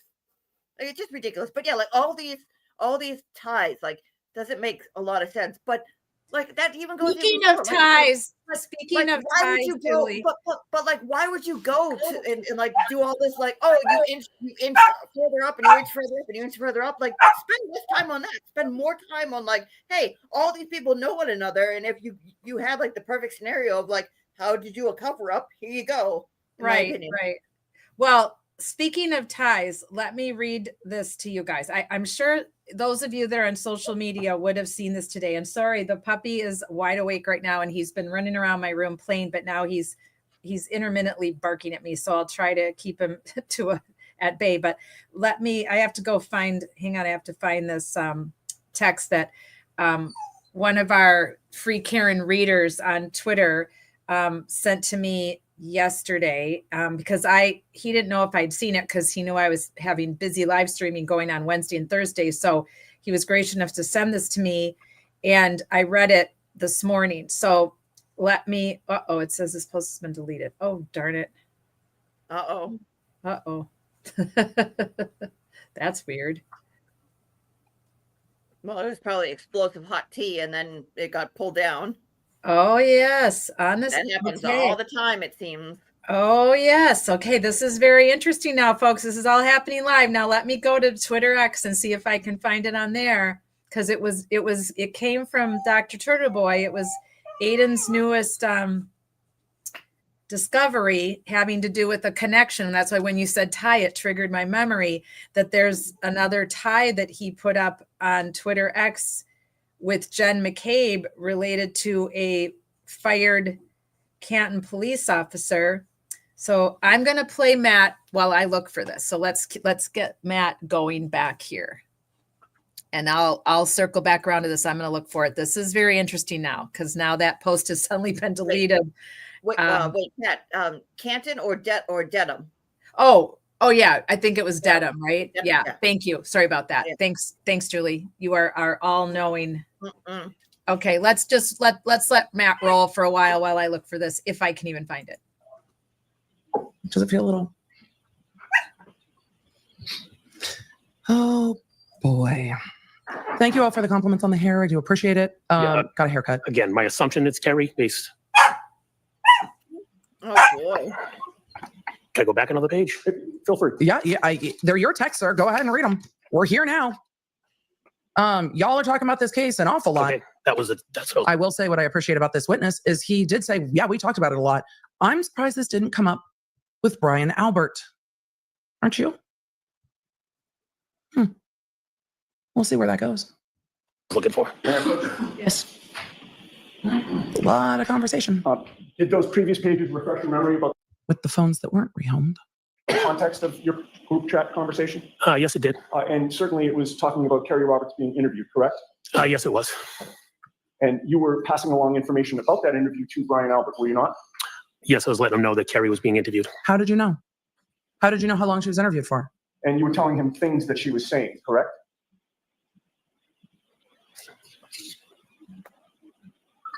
Yes, chat, they can't Remember you recall said witnesses. the whole dead comment was just told. Objection, Your Honor. Sustained. All right, in any case, we're going to move on to the very last discussion that I'd like to ask you about. Earlier that day, February 1st of 2022, at 12:50 p.m. and 37 seconds, Brian Albert texted the group, which would have again been his wife Nicole, your wife Jennifer, and you. And that text was Objection, Your Honor. Okay, so I can't, which bubble on which page? 02148. Right, on which page? That's the page, 02148. Okay, so I don't have it. The bubble is the second of the three bubbles. So I don't have it. I don't have it. I don't know what the objection's pertaining to. Because she can't see it. Oh, Jurors, I apologize that this is taking so long. this is not smoothly presented because there are not enough copies for everybody. That is one of the things that is causing an issue You know at the what, Ms. moment. Giannetti, why don't you? She's so pissed. Allison, thank you. So you're objecting to it? Thank you for the gifted memberships. I absolutely appreciate it, Allison. I understand. Sometimes I get quite annoyed with this judge's frustration. I understand the frustration now. I will say that I think sometimes the judge brings this on herself because she is not checking in with the lawyers like back from break. The jury is sitting there when the judge comes out on the bench, so they can't address it beforehand.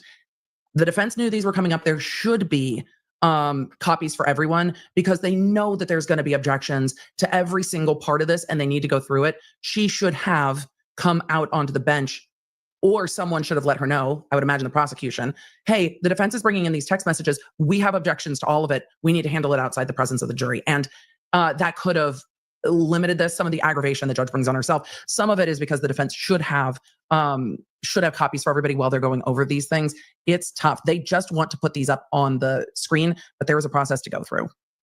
But again, the judge does not easily make herself available. And now you can see the annoyance. So I'm not going to let you say what it is. You can show it to the witness. Which one is this? Second bubble on 02148. Then the third bubble on 02148.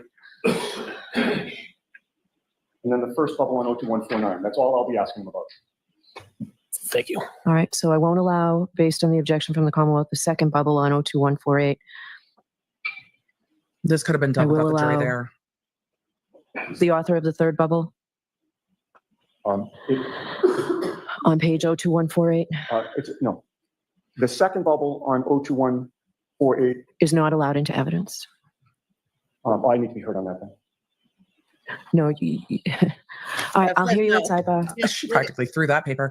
Yeah, Kate I said, is there know, going to be an look at her. afternoon stream? We're going to roll right through. So we're going to just, move. We're going to break on through to the other side. So I'm going to just keep going because we're going to be able to jump over the lunch break.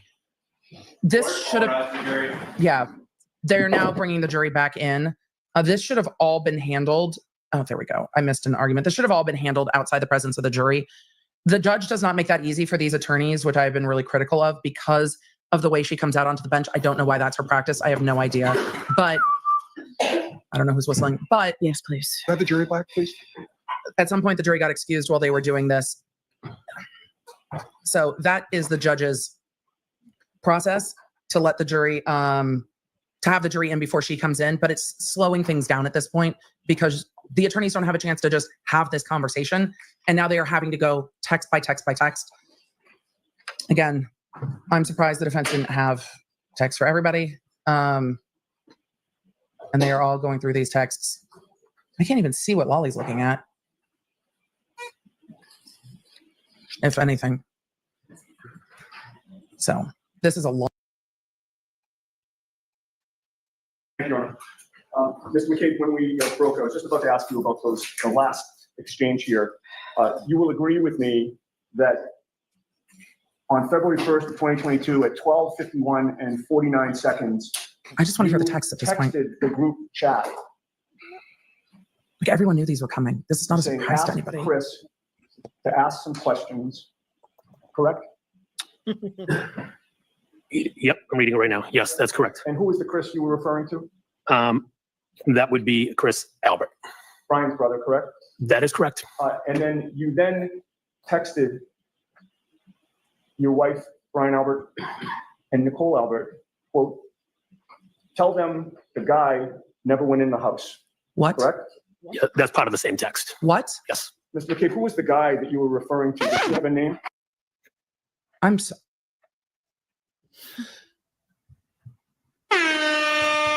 What? Your group text is tell them the guy never went in the house? Sir. This is your group this is your group text. You didn't think this was going to come up? The prosecutor didn't think this was going to come up? How are we here when this is what's in the text that everybody presumably has? What the fuck have we been doing for... And Nicole Albert. Yep, that's what I said. 3 weeks. Tell them the guy never went in the house. At least a couple hours with him. That's part of the same text. Just do this. Mr. McCabe, who was the guy that you were referring to? Does he have a name? That would be John O'Keefe. The guy? The group. You're texting this 2 days after he died on your brother-in-law's lawn. And your comment is, tell them the guy never went in the house? Oh, wait until you hear what BA says. She has every right to be outraged because all of us were outraged, I'm sure, when we heard this. And it's disassociation, folks. That is what they're doing. They have completely disassociated themselves from John. They were in complete at that point in time, right? The day they were doing all this text exchanging again, the third party culprit hadn't even been introduced. So they are in complete survival mode, cover their ass mode, anything you can say to come up with, right? So they have disassociated themselves from John as a human being. And Jen McCabe did that early on when she said there's a guy in the lawn, right? Or we'll find out. There's a man passed out in the snow. Exactly. Well, we're going to get to that because we're almost done with Matt, and I didn't find that link yet that I was sent since it was removed from me, but I did find the other link that the gentleman sent me that has to do with the new cleaned up version of the 911 call. And I don't know how many of you have heard that yet. It just came out. I guess it was just all over Twitter when I was in the middle of my other live streams Wednesday and Thursday night. People were talking about it, and I missed the discussion on that. But he was nice enough to send that to me as well. So I'm going to play that for you here as soon as we get done with Matt. We're almost done with Matt, so we're gonna play that, and then we'll just do a little bit of Jen McCabe's first few minutes on the stand before we call it a night tonight, because we're already at our 2:56 mark, and I'm trying very hard not to push us too far over 3 hours, and we still have to hear from Julie. So let's finish up with Matt, and then I'll play that 911 call, and then we will hear from Julie like we always get to at the end of our evening. So thanks everyone for being here live. Thanks for all the comments in the live friend zone, and thanks for the replay. I really appreciate all of you for joining us and our critique of, did they lie? Did they tell the truth? Or were they evasive on our Friday night lies? So let's finish up Matt, and then we'll be back with the 911 call. The fuck? Do any of you all give a shit about any? No, you don't. No, you don't. Emily's on the square train right now because Matt needs to tell them the guy never went in the house. All of the what the fuck? That was... No, you know what? Chat? Motion granted. Motion granted. First of all, that. I forgot some how mad she got about is what we've got. this. We've got some code red fuckery. You know what the fuckeriest fuckery of this is? I don't know this for a fact. This is Emily's speculation. I've not speculated much during this trial at all, but here we fucking go. Oh my gosh. I have to wonder if this extraction was done by state troopers or by the feds. Who extracted these phones? At what point did this finally become clear that in the midst of everyone being interviewed, someone finally extracted the phones? Because I am now hastened, reticent to believe that it was actually the state troopers and Trooper Proctor that extracted these phones and looked at these text messages. I just have to wonder if this was part of the discovery that came from the feds. I don't know if it is or if it isn't. It's not relevant to the jury if it is or if it isn't. But how do you do anything in this case but question what the fuck this investigation did. And why are we sitting here for 3 weeks before this comes up? And how did the prosecution not, at some point, doesn't it feel like the prosecution is just like throwing witnesses up there and then being like, do what you will.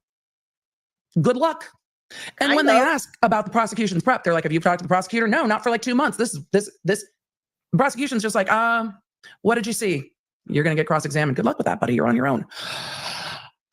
For those of you that are new here, Code Red is our DEF CON level what the fuck. She or what the barely took fuckery. a breath. Right now, in that fuckery is where we're rant. at. This is one of her We're at best some rants so DEF far. CON level fuckery for those of you that are flash sensitive.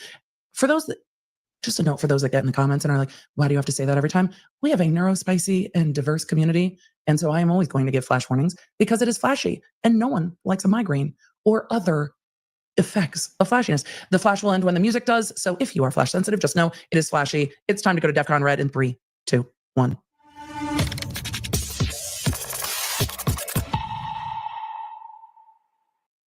I'm going to try to keep it together while we listen to what is happening here, but I think this witness's face actually is what we're thinking. This face is what we're thinking. See, that's the the guy. face I expect more. Tell them than the guy Jen never came in the McCabe. house. Yes, Julie. And Also, I'm it's not done the ranting face yet. of Why is the defiance. defense fucking around over whether people were playing grab ass with each other for the first half of this cross-examination when this is what was waiting in the cross-examination? Thank you, Emily. Why are we worried about them at the bar when this is what is waiting? Well, not that. Well, now we know why we were worried This- about them at the bar. She doesn't know that yet. Fuck the shit at the bar. I want to know all about the group text messages. Fuck them at the bar. What about this? This is some bullshit. Deep breaths. You talking about how you should all get your Yeah, I'm living for your explanation on this. name? That would be John O'Keefe. The guy? When you told the group, The guy. tell them the guy never went in the house. The guy. That was you talking about how you should all get your stories straight, correct? No. What was it then? You would agree with me that your stories are all straight in terms of the guy never went in the house, correct? Objection. Can you answer that? John never went in the house. It's not a story, it's a fact. Well, when you said it's a fact, tell them the guy never went in the house, Brian Albert was on that exchange still, was he not? He was still part of the group text? Yes, Brian is on the exchange. And Brian Albert was the one to respond, wasn't he? Let me switch pages here. And for him to say it's a fact at this point, Chad, and this might not be popular with everybody, at this point, I don't know if it matters. I don't know if it matters. Nope. If John O'Keefe went in the house or not, because this trial is Karen Reed beyond a reasonable doubt. So for this trial, these texts are a lot of doubt. So whether it's a fact or not a fact, Doesn't matter. that is not what the defense is here to prove. The defense is here to raise doubt. I don't know how you're overcoming this. So whether or not it is a fact is a question for another day, but whether or not it is doubt is very much the question for today. But also, you didn't say fact with a whole lot of confidence. 51. He responded, did he not? Yes, he did. And then at that point, you knew Brian Albert was the oldest brother of the Albert family, correct? Yes, that's correct. The oldest sibling in that family, correct? Yes, that's correct. And in his response to your instructions that his younger brother, Chris, he's laughing at him, should say that John O'Keefe never went in the house or the guy never went in the house, you would agree with me that he responded with one word, correct? Yes, that he word? did. Yup. And in response to you saying the guy never went in the house, Brian Albert's response was, exactly, correct? Yes, that's his response. Yannetti, that delivery was beautiful. Yeah, that was very defiant, Ms. McCabe. I don't know how the prosecution fixes this, because I don't know if this witness is going to try to say, no, we were just confirming what we already knew. And he was saying, exactly, that's exactly what happened. But it doesn't necessarily matter because the prosecution didn't get out in front of it. And Yannetti has just like, exactly. So that's it. And I think he says, I'm done with him at the end of that. Yeah, I love Remember, at the end of this case, when they get to jury instructions, the jury will be told if there are two reasonable interpretations of any fact, you must pick the one that points towards innocence. Massachusetts might say not guilty. They might say innocence. It'll be one of the two, but they will be told if there are two reasonable interpretations of that colloquy, you have to pick the one that points towards not guilt. Exactly. So how in the world, I'm still trying to wrap my head around this, that there wasn't more jury tampering involved than what we already know is possible, because how in the world did 8 people come to the conclusion that they did? How are we a hung jury? How were they a hung jury with all of this, as she put it, red alert fuckery going on with all of these witnesses that lied that we've watched so far on all of our 12 weeks of Friday Night Lies. And now we've got the king liar, and then we've got the queen liar coming up a little bit tonight, very little tonight. And then all next week, we'll have to look at her testimony. But I'm still baffled and floored that 8 intelligent people could have didn't choose the reasonable doubt beyond a moral certainty with all of the shenanigans that they listened to. Right, Julie? Mm-hmm. Yeah. Yeah. I'm just listening to little puppy sing you a little song in the background because he's telling me he doesn't want to go to bed. He doesn't sound pleased with what it is that he's doing. He's in my bed and he can't get down because he's still not old enough to jump down. And so I gave him all his toys and he's got his little blankie and he does not want to go to bed. He goes to sleep when we're live streaming. He slept all night last night through the live stream with Mizzy and the night before with Michelle and with Sarah's roommate and with Hannah. He slept through that one too, but tonight he's just super extra awake. Well, that's because he knows that there's fuckery afoot. He knows there's fuckery afoot. All right, we've got literally 8 minutes of Matt. Let's go back and finish him, and we'll see you all in 8 minutes. I don't know how you overcome that. I'm also surprised John O'Keefe's brother hasn't leapt over the bar at this point and just started yelling at these people. It was a great delivery of this cross, though. So the guy never went in the house. You would agree with me that he responded with one word, correct? Yes, he did. And in response to you saying the guy never went in the house, Brian Albert's response was, exactly, correct? Yes, that's his response. All right, we're done here. We're done here. All right. Commonwealth, any redirect? Just briefly, Your Honor. Good luck. That was meaner than it needed to be. No, it wasn't. I don't know how the Commonwealth thought that not asking about this. McCabe, John O'Keefe never went in the house that night. Is that correct? I don't know how the Commonwealth thought not asking about this on direct was going to help them. We're done here is exactly how the defense is feeling. Woof. Mr. McCabe, John O'Keefe never went in the house that night. Is that correct? That's correct. And from this text communication, as far as Chris Albert was concerned, was Chris Albert ever at the house on that night? No, he was not. And this is something that you obviously, death of John O'Keefe occurring, how it did, where it did, and why it did. That was something that you discussed. Can you keep your voice up? Yes, I'm sorry. Mr. Lally can't keep his voice up. He feels defeated, Your Honor. As far as what happened to John O'Keefe, his death, where, why, how, that was something that you discussed within your family. Is that right? Yes, that's correct. Why? I didn't hear that Why one. was it a discussion in your family? You're talking about the immediately after? No one knew what happened. John never came in the house. So we had no idea what happened to John. And John was someone you were friends with, correct? Yes, that's correct. The guy? Yep, the guy? Yep. The guy is someone you were friends with? Now, did you ever tell anybody what to say at any point in time to the state police, to any investigator whatsoever? No. The texts speak for Did themselves, anyone in your Lally. family or in your presence ever tell anyone that in front of you? No. Now, you asked some questions about when you were looking out and you saw the SUV, correct? Yes. And your focus, as you indicated in your testimony, was on the SUV, correct? Yes, that's correct. Now, during the time that you were looking out, did you ever see a pickup truck outside?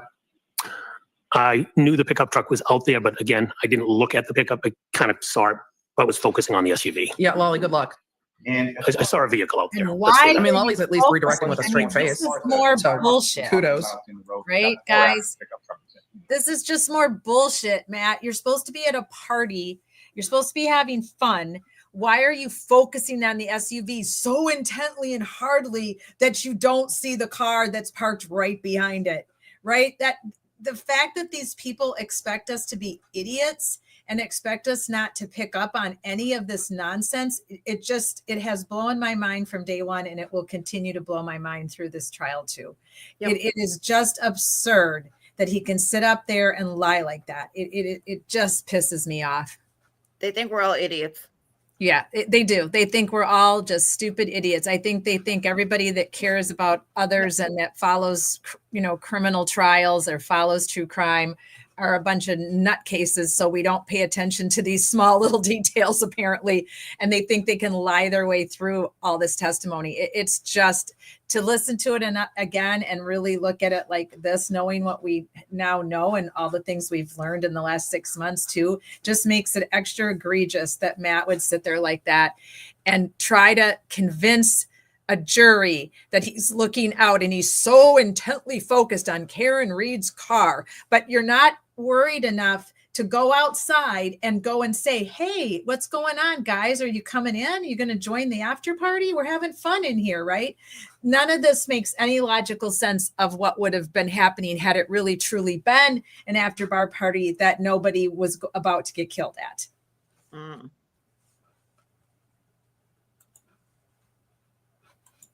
It was after. Now, you were asking questions about directionality and things of that nature as far as coming down Chapman or Cedar Crest, correct? Yes, that's correct. And so if someone had driven by the house and missed the house and then went on Cedar Crest, turned around, presumably then they would be taking a left or a right from Cedar Crest onto Fairview. Is that right? Yeah, we don't care anymore. Yes, Lolly. if they passed the house, they would We have don't come care to Cedar anymore, Crest Lolly. and turned around and come back onto Fairview. Hey, Lolly, the text messages are ringing loud. About whether or not you saw Mr. O'Keefe from your vantage point in the SUV. Is that correct? The texts, Lolly. Yes, I was. You The didn't see him, texts. correct? I did not see him. Could you Yeah, see see, anyone he's got to inside do from where some you were? looking I could not mirrors see anybody now in the and say, vehicle. oh, let's talk Did you see about anything this about the bullshit windows over as far here. as their tint or anything like that? I don't recall the tint. I couldn't see inside though. As far Lolly, what if any tint on the windows of the Lexus aren't going to really matter with the text messages that we just talked about? Because is Lolly going to try to argue they were just confirming what they all knew? Because even then, it's not going to work well, I don't think. Because I saw a lot of this chat was like, I understand this witness. I like this witness. This makes sense. Blah, blah, blah, blah, blah. Then you get to the text and everybody went, I'm sorry, the fuck? Which is why you wait till the end of a case. But I don't know how you recover this witness's testimony with those texts. Because he's just like, yeah, that's what we said. Just the frozen expression Sure. there as on any Matt's statements face. that Sure, was Lolly. Ms. Nagel made on the way home, is it your testimony that you, Ms. Nagel, didn't say those statements or that you didn't hear those statements? I did not hear those statements. Now, turning to February 1st, do you recall what you were doing on that day when you drove by Fairview? I don't recall what I was doing. I don't recall exactly what I did that day. And were you going specifically by Fairview or where were you? Based off of reading these text messages, I was doing something, Sure, picking up Lolly. a car or something. It says, I don't recall where. And I cut down Fairview. Bullshit. As That's far as such your a statement lie. in those text messages where you said, looks like more has been dug up. You recall that? Yeah. I don't recall it. I read it in the text message. What's getting Recall dug what up? that was in regard to? As far as what were they digging? Oh, sorry. I do recall. They dug out You the do? snow. It looked like the snow banks. It looked like there was more snow dug out around the scene. Sure. By the scene, you mean around with flat hole fire hydrant that was? Correct. Yes. Did you recall any sort of change? How do you in know weather that's the between scene? 29th and February 1st? I need different lip gloss. I believe the temperature rose. Snow was starting to melt, if I She needs recall. different How do you know lip it's the gloss. scene though? When you and your wife were I know some of you said he was never likable. I get it. to Mr. O'Keefe and you were given directions. Thank there you. was I'm some glad reference someone in to, Emily's Bella's chat said correct? that. Yes, that's I don't know correct. how anybody could find him And that was sort credible of used as or a likable. directionality as far as Mr. O'Keefe would be familiar Holy with. fuck, nobody cares about Bella's house. Yes, that's correct. What, if any, relationship in the past were you aware of between Mr. O'Keefe and Bella? And Lolly, you have Yeah. missed the point. Nobody cares about Bella. Yeah, Nobody cares that's about where the Bella's point, house though. is. That's the point. Like, oh, no. Remember, we're going to make sure that You're At misreading some the room. point, Lolly. Bella's parents were separated, With that. since divorced. At some point,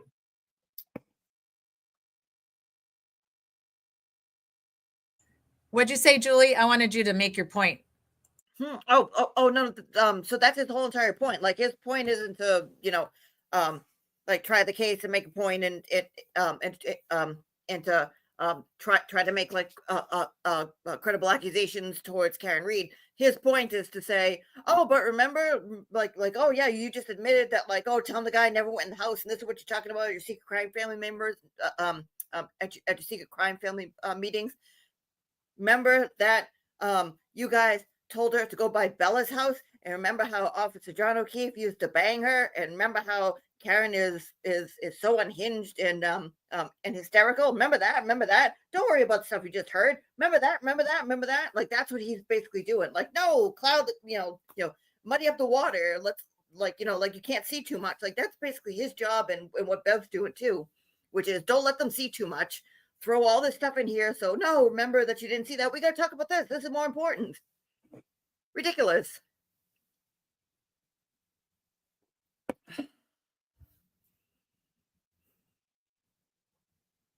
Mr. O'Keefe had a relationship with Bella's mother. Why are we putting everybody's business on fucking blast right now? See? Lolly? Oh, we're putting the victim's business on blast now. The guy? Lolly? Yeah, the guy. Lolly, you're going to actively piss this jury off with this. You were given directions. There was some reference to Bella's house, correct? Yes, that's correct. And that was sort of used as a directionality as far as Mr. O'Keefe would be familiar with where Bella's house was? Yes, that's correct. What, if any, relationship in the past were you aware of between Mr. O'Keefe and Bella's mother? At some point, Bella's parents were separated, since divorced. At some point, Mr. O'Keefe had a relationship with Bella's mother. And after that conversation in which that was referenced as far as Bella's house, did you ever hear from John O'Keefe again? Never heard from him again. Anything? Just very briefly. Okay. You were just asked if you ever told anyone, what to tell the state police or investigators, and your answer was no, correct? Yeah, I don't recall telling anyone to tell anybody anything. What are your with texts? regard to your statement, tell them the guy never went in the house. Who's the them? Do you mind if I go back and read? Sure. I think I know. I just want to read it. That's not going to help.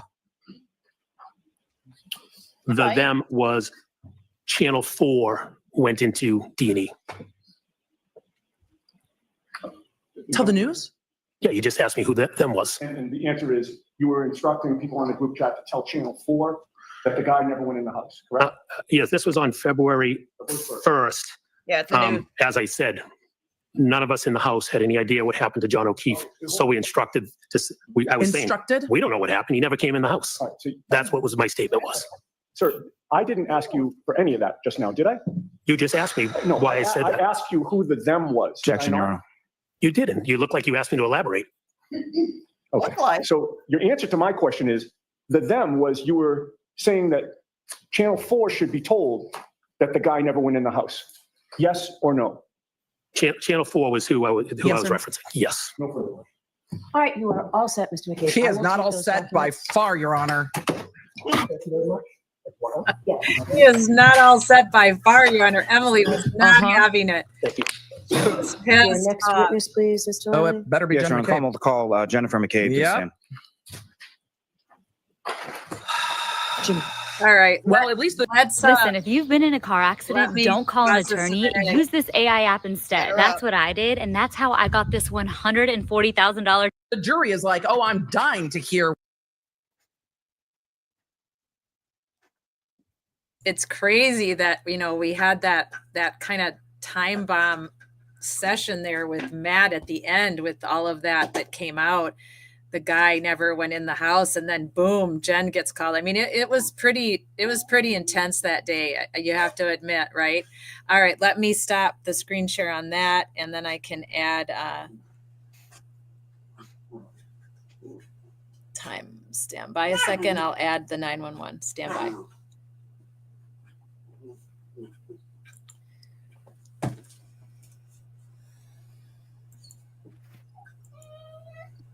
Okay, got to stop the one screen share in order to add the other one. and we'll take a listen. I have not listened to this new, supposedly cleaner version of the 911 yet, so this will be the first time that I'm hearing it too.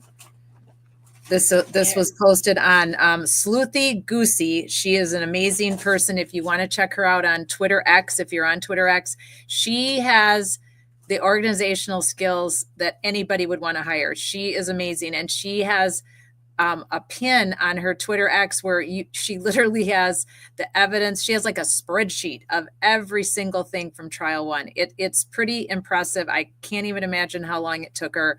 So we're giving her a shout out, and I'll send her a shout out on Twitter X too, that we showed her post from Twitter X. So let me share that here. Is it showing up? Is it showing up, Jules? Okay. Yeah, I can see. All right, great. Let's take a listen. This is 3 minutes and 35 seconds long. And sometimes Julie and I can hear things, but then you guys can't. So somebody who's still with us this late could just tell me that you can hear it. That'd be great. Please square line. What is your emergency? I got it on my phone. I need someone to come to 34 Fairview Road in Canton, Mass. There's a man passed out in the snow. You're in Canton. Hold on. I'm going to transfer over to Canton. You call me. You're connected to Norwood, okay? It was a lot clearer. Yeah, I don't know why. Yeah, we're good. Yeah, the tower's address. Stay on the line. I think he's dead. We need, you got to get here ASAP, okay? All right, I'm going to transfer the line. I'm going to transfer to Canton. Okay. I know. Where are the blankets? I don't see blankets, Carrie. 911, what's your emergency? Hey, Yes, I need someone to come immediately to 34 Fairview Road, Canton, Mass. What's going on? There's a guy unresponsive in the snow. In the snow at 34? He passed out, yes. 34, the Albert resident, yes. I just pulled up Did the say a guy. Okay, 34 Fairview? 34 Fairview, Canton, Mass, yes. 911, that's on recorded. Where's your emergency?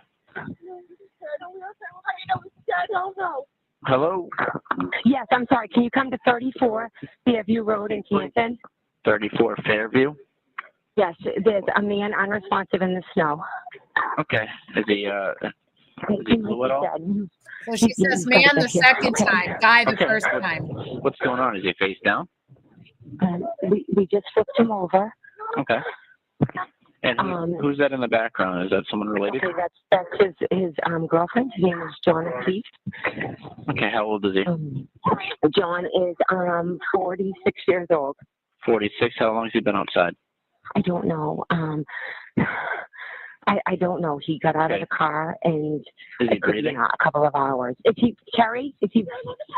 I don't know if he's breathing. There are two women trying to do his body heat, and they're hysterical. Okay, can you just try to ask him? I know it's tough, but we already have the fire department going. They just got to know if he's breathing. Is he breathing, you guys? It doesn't seem to be breathing. Okay, do they know how to do CPR? Do they want to attempt CPR? Can you guys, Carrie, can you guys do CPR? No, I guess he's gone. Okay, they don't feel comfortable doing so? No, I think he's passed away. Okay.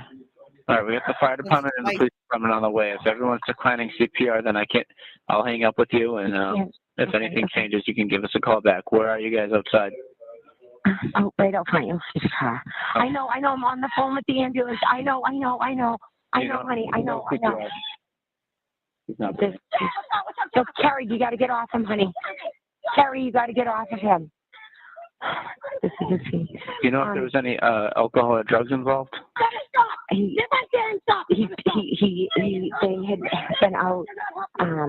had been out. They've been out drinking? Yes, but I'm talking hours ago, maybe. And I think I don't know how long he's been in the snow. Okay, is there any bleeding or anything? Maybe hit his head out? Yes, possibly. There seems to be bleeding in the face. Okay, bleeding from the face. All right. Yes. And how big's the pool of blood, if there is any? Something's coming out of his nose, and one of the women is doing CPR. Okay, one of the women is doing CPR? Yes, they're both working on him. All right, if she's doing CPR, just just give us a call back if he becomes responsive, right? But we're on the way. Okay, thank you. Let me say. Bye. What?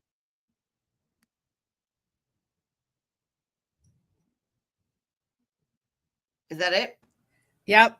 Yeah, that's it. Wow, that is so much better, so much clearer than the first one. I mean, that's remarkable. You can hear the background a lot more. You can hear the two of them in the background. it's heartbreaking. Oh my God. Rest in peace, John O'Keefe. That is hard. That is hard to hear.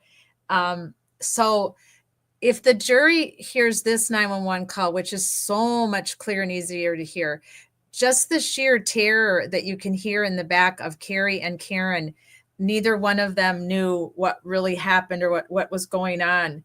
That's evident, right? But Ice Queen Jen McCabe, she's got it down to a science, right? He seems way more annoyed than anything. Like, can you stop screaming? Like, I thought at one point she stopped and she said, "You're being dramatic." She's a good actress. I got to give her that. But we just flipped him over, so that's huge, because I don't believe that's what. No, they didn't flip him over. No, that's huge. So we just flipped him over. What the fuck is that? And then he got out of the car, maybe 2 hours. She's responding to his questions. He got out of the car. How do you know he got out of the car? You never saw him get out of the car. Oh, well, she says your client, Miss Reed, said that. That's because of your client. Right. I think he's passed away, and she couldn't possibly know that, unless she knew it, right? Because she has no clue how long he's been there. He could have literally just got hit by a snowplow for all she knows. He could have slept overnight at Chris Albert's house, passed out on the couch because they all were drinking and did shots after she left. He could have he could have showed up, later after she left and partied with. Right? She doesn't know at all why John is in the snow in the front yard of her brother-in-law's house, supposedly, allegedly. Allegedly. Right? But she has no clue what he's doing there. So how does she know he was maybe there 2 hours? That makes zero sense. Even in trauma, that makes zero sense, because she knows that she was calling him, looking for him, and that they never came in the house at approximately 12:30. So now at 6 a.m., in your shock and horror, it's gonna be only 2 hours that he might have been out in the snow. That doesn't even make any sense to any timeline whatsoever. Yeah, see, I don't think that they thought about that too far in advance. I think that they were trying to tell first responders, like, oh, don't rush because he looks like he's dead. Like, don't rush. This isn't really an emergency. Like, you have to call 911, but don't worry, this isn't really an emergency. Send send the coroner, send all these guys because they think he's dead. Don't rush in case they get like a rogue, like somebody that they don't have a connection to say like, hey, this happened. And because if God forbid they resuscitate him and he comes through and tells his tale. Yeah, like MCAT says here, Jennifer, planting seeds. So, oh man, unbelievable. Well, while Julie, here we go. Let me get to the rest of this here. Let's see. MCAT, yeah, she was speaking clearly and like she was at a golf tournament. Yeah, exactly. Kathy Coppin says she immediately said that you can hear. Let's see. She immediately said that you can hear in them. What were you? I'm not sure what you mean, Kath. She immediately said he got out of the car and then she stopped. Oh yeah, you're right. There was like this. Oh yeah, this is time, Jen. This is, you're a liar. Time for the my friend Tiger's fuck off hat.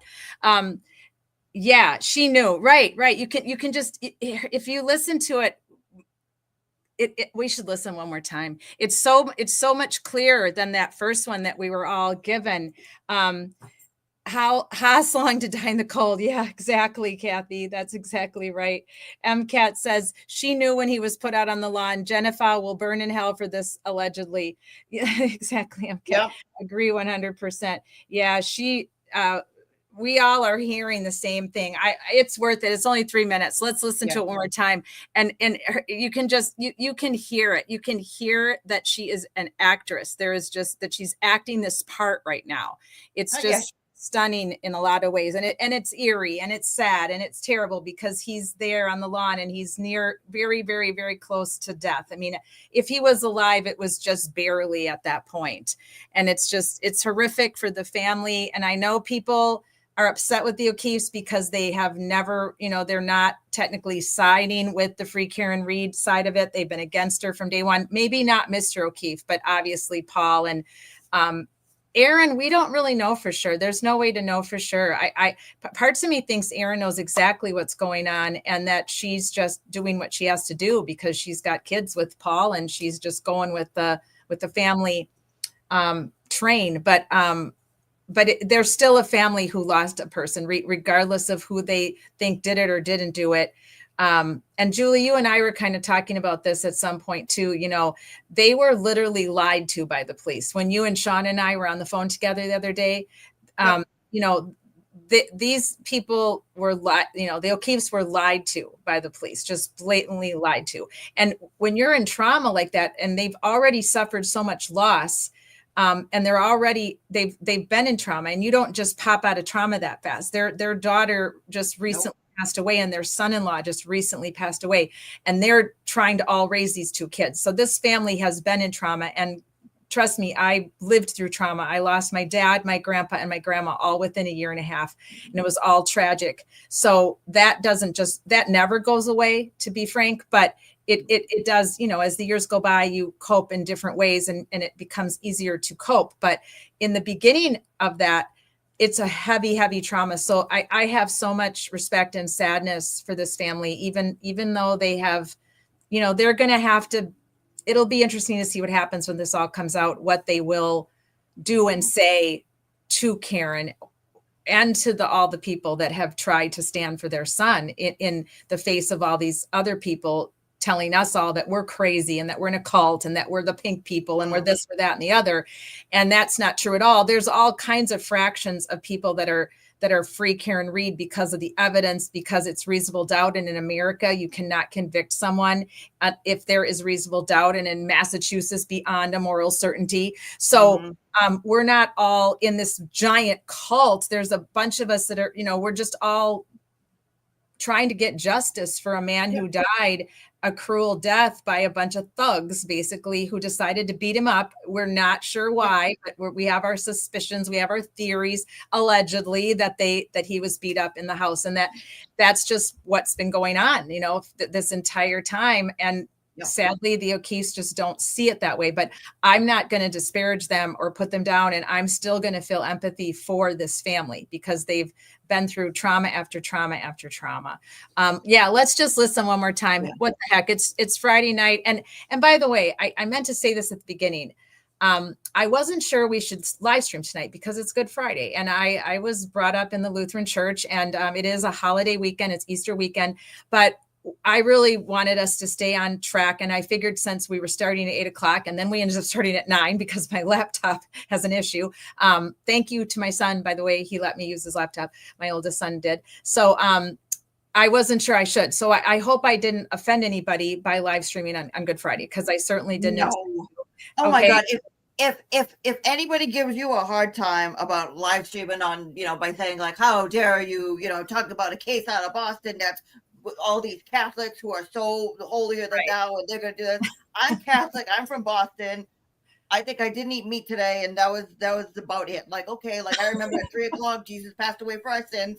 Everything else, quiet. Like people are throwing parties, and like it's the weekend. I'm sure people are doing blizzard parties right now, even though they're like, oh great, we have Monday off, holiday weekend. Who gives a shit? So I wouldn't worry about that. Well, thank you, ma'am. Thank you. If people give you a hard time, tell them to stuff it. Yeah, all right, I will. But I just wanted to say that because I did give it a good amount of thought that we should just pause and come back next week. But there's so much going on in this case, and it's about to start again. And we need to get through. We need to get through Jen McCabe next week, because I want to be able to compare her testimony to what's about to happen again, right? So, and we still got to get to Higgins. So I think we're going to have an extra night next week just to get through Jen McCabe. So then next Friday Night Lives, we can just do Higgins, because his is a shit show in of itself. So, okay, let's just listen one more time, because I thank you, Sleuthy Goosey, for posting this, and thank you, Barry, for sending it to me. I appreciate you very much. So let's just go back. I got to hear this one more time. let me try to, where did I took it off. I got it. There we go. Add it back to the stage. All right. Let me rewind it.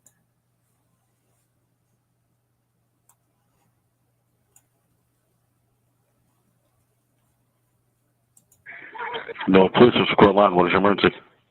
Yes, I need someone to come to 34 Fairview Road in Canton, Mass. There's a man passed out in the snow. All right, you're in Canton. Hold on. I'm going to transfer you over to Canton Police. You call me. You're connected to Norwood, okay? Yeah, I don't know why I did that. It's the towers. I'll try to stay on the line.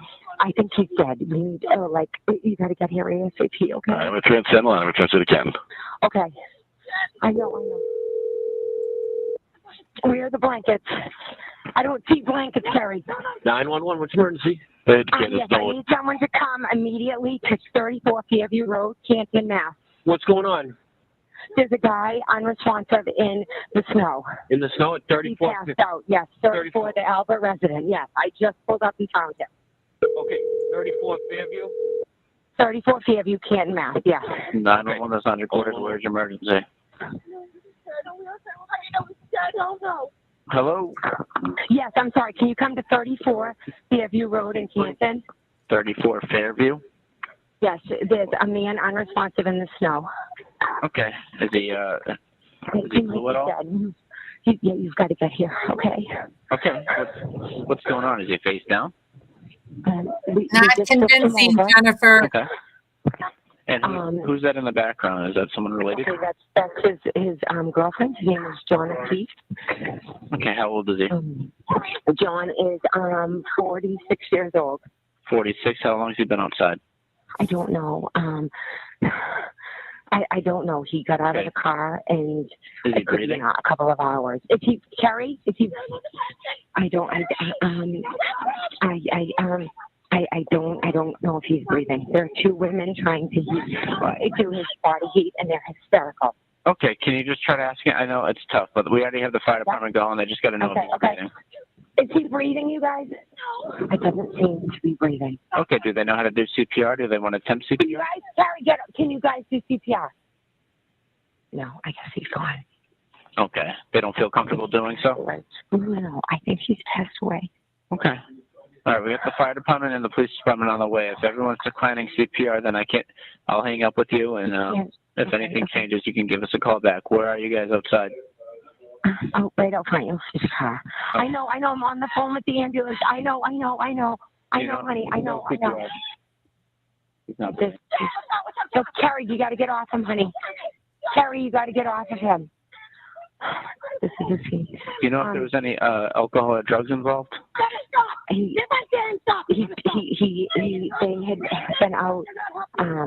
had been out. They've been out drinking? Yes, but I'm talking hours ago, maybe. And I think I don't know how long he's been in the snow. Okay, is there any bleeding or anything? Maybe hit his head out? Yes, possibly. There seems to be bleeding in the face. Okay, bleeding from the face. All right. Yes. And how big's the pool of blood, if there is any? Something's coming out of his nose, and one of the women is doing CPR. Okay, one of the women is doing CPR? Yes, they're both working on him.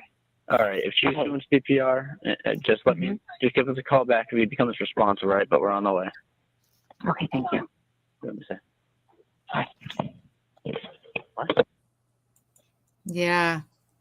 I don't buy it at all. I was trying to listen closely. Me too. A lot of it just doesn't make any sense, even in despair or confusion.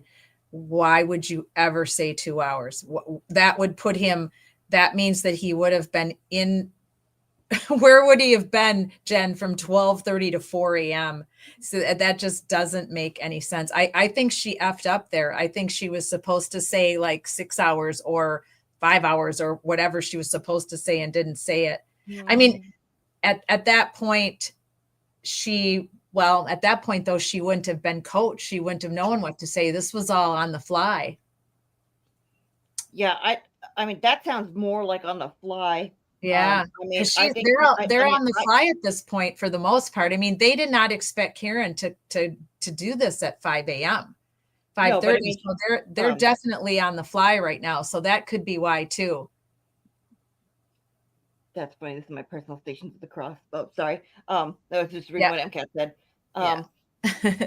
Yeah. I mean, this. I mean, for her to say that, I mean, to say that he was outside for 2 hours makes more sense because I think he was actually outside for 2 hours. I think that she might be trying to match, like, oh, well, we don't know what happened. He could have just been out here straggling around. He could have been this one sleeping it off. He could have been here, and then he could have, like he could have disappeared for some time. I think that gives him her a cushion. So that's true. So I don't think that it's so much like that she slipped. I think it's her trying to set like, oh, they were here and then they were gone and he didn't come inside, and don't worry, he didn't come inside. He never came inside the house. He never came inside the house. Oh, by the way, the guy never came inside the house. But then to say like, oh, well, if it was her that hit him at 6 hours prior, he would have been a popsicle, and he wasn't a popsicle. So what happened? Now, again, did they think of that right at the time? No, I don't think so. I think she's just trying to say like, okay, well, he's, I think they were still planning on pinning it on the snowplow driver. This whole aha moment, we can blame Karen, didn't happen till Karen called Jen. I think they were planning on blaming it that John left the party and he was drunk and Karen had already gone home and he passed out and then got hit by a car or a snowplow. That's really how I think they intended it to go down. That makes the 1 + 1 = 2 most amount of sense, right? Yeah, and I think I think that Jen McCabe just called an audible. It was like, here we go, pin it on her because she's crazy anyways. Look at the way she acted, and we turn around and say, oh, well, if he was found like this, if anybody has any questions, it's totally her because she's crazy. She's crazy. She's crazy. She's crazy. Pin it on her. She's crazy. And oh, by the way, she's crazy. And he never came inside. She's crazy. And that's the avenue that they basically took. Yeah.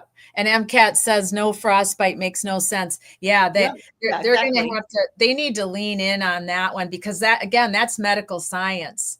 For him to have been out in the snow, passed out from approximately 12:36, 12:40, whatever the case may be, it'd have to be earlier because she already connected to the Wi-Fi by 12:36. So 12:30 for him to be laying there in the 12:45, just call it 1 o'clock, even that time. 5 hours in the snow, bleeding profusely from with the no head, coat on, and major and a major head injury that caused him to convulse and throw up.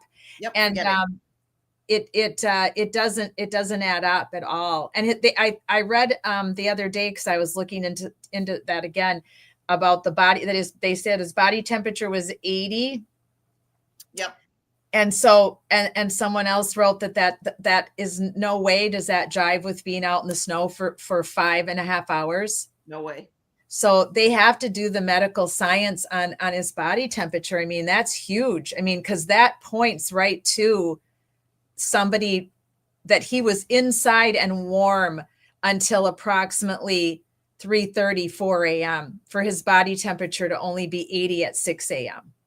Yeah, or something, or at the very least, not on top of snow. Yeah, they just have to lean into that. They really have to. So, okay, Julie, you're going to tell us about what is going on in Boston on Monday.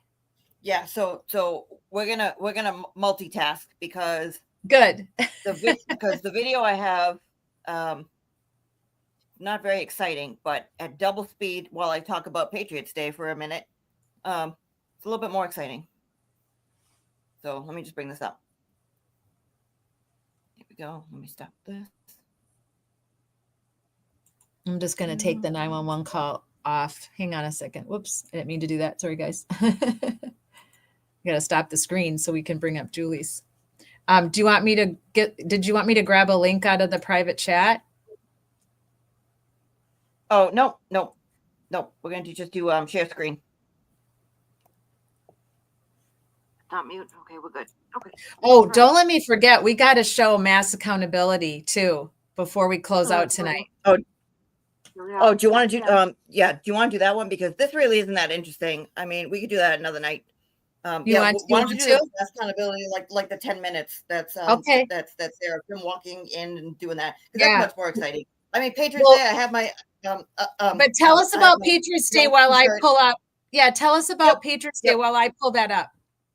I got my Patriots jersey on because this weekend it's Patriots Day weekend. So Patriots Day is a holiday that we celebrate in Massachusetts. We're a state of first. That's not our motto. We're the Bay State, but one of the things that people like to talk about is we're city of first. Like the first battle of the Revolutionary War was was fought here. The Coast Guard was founded here. The first public school was founded here. That's still in existence, by the way. First college was in Virginia, but second college was Harvard. That was here. So there's a whole bunch of firsts.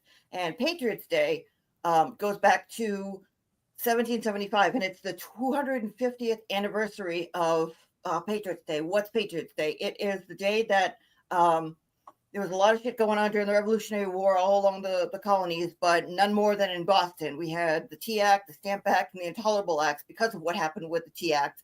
That was in 1773, where the Sons of Liberty dressed up as I forget what type of natives, but they dressed up as natives to dump tea and to go against the embargo, which were basically tariffs. So similar to what's going on here. Then the British came down and they said, hey, stop this. They closed Boston Harbor for some time. And people here just said, the colonists here said, hey, we're not going to take it. Shove it. Screw. And the British were basically threatening to come here. And so the colonists and the militias got ready. And on April 17th, going into April 18th, a resident of Canton named Paul Revere rode his horse from Canton to the north end, the Old North Church, because that was going to be the signal. It's going to be 1 if by land, 2 if by sea, with the British coming.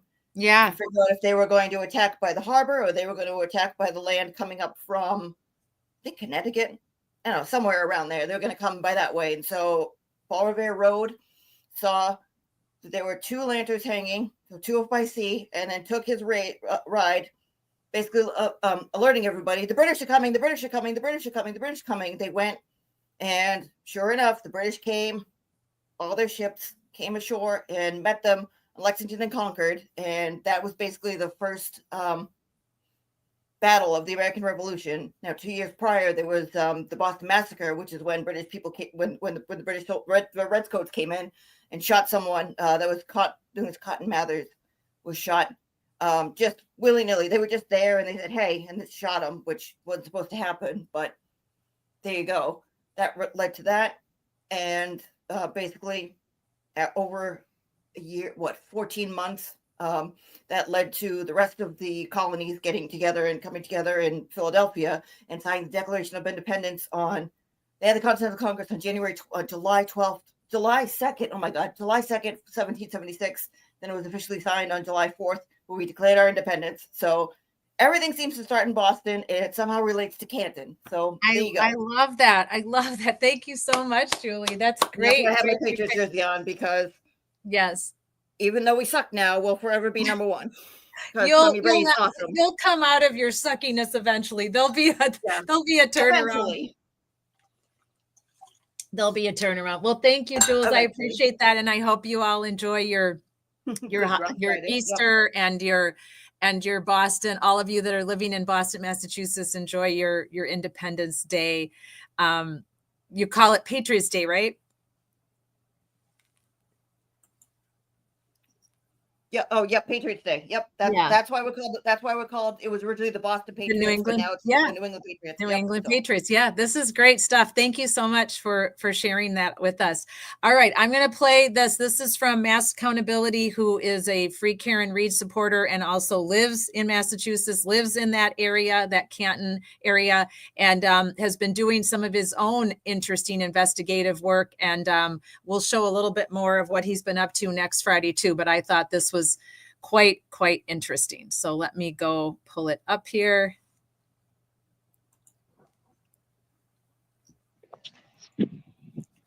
Courage, professionalism, dedication. Canton Police. What do you think of that, guys? What's up, John?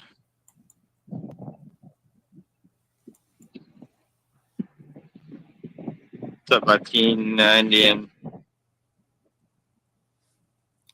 So that is the Canton Police Department, everyone. It's a pretty building. That. Got something in my way here. Wait, no, I think that's the. Oh, no, that's Says- what it looks like. oh, Yeah. Oh, yeah. I'm trying to get rid of that thing, and it just That's City shared Hall. that That's instead. right. Thank you. City Hall. It's blocking a lot of the comments. It says share my referral link. That's not what I wanted to do. Anyway, guys, we're here at Canton Town Hall. Town Hall. Yeah. Got a Canton police car out front, just running. I'm here to drop off, hand deliver a public records request I already turned into with the email for all town traffic lights, traffic cameras, video footage from the 18th.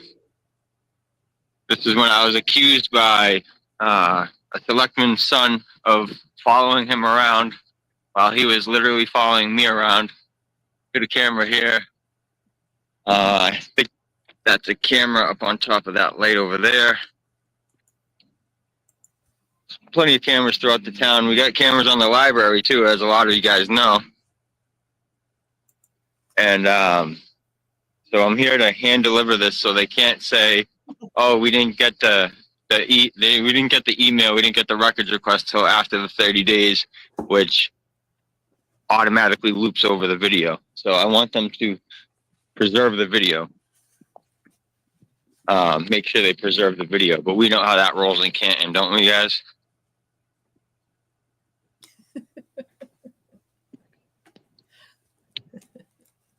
All right. I'm going to go to Canton PD and do the same thing after this.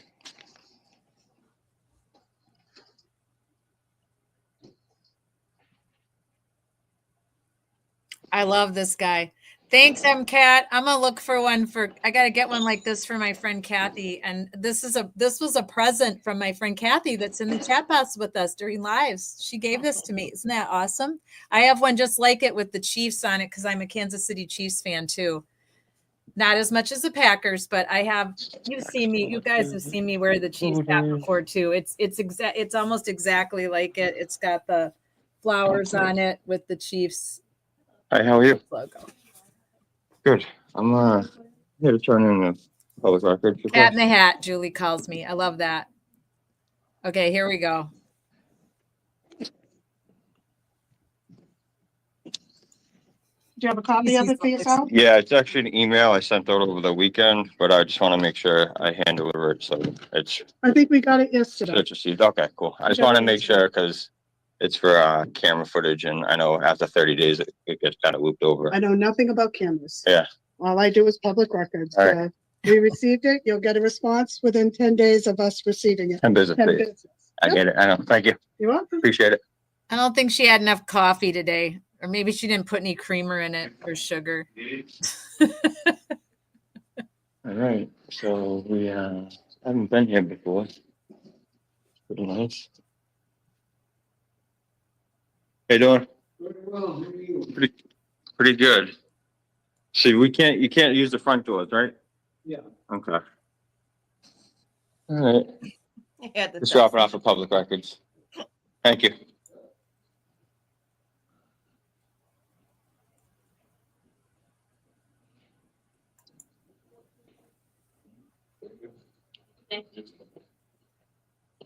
All right, guys.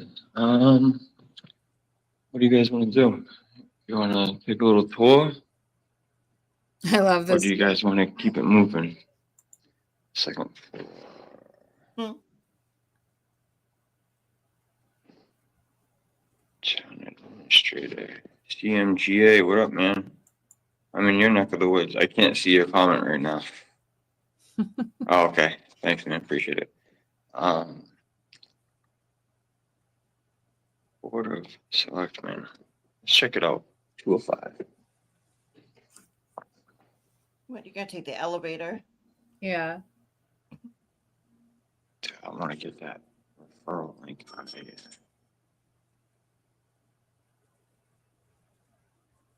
It's not showing me the Twitter. I'm gonna have to figure this out. Not showing me the Twitter comments.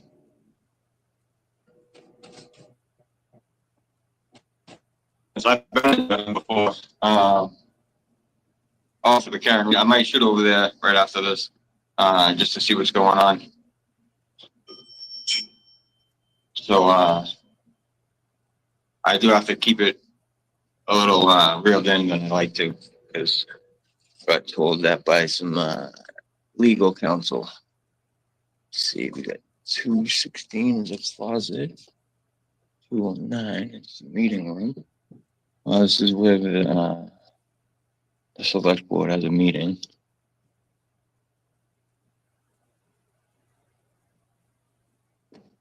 Hey, what's up, Gio?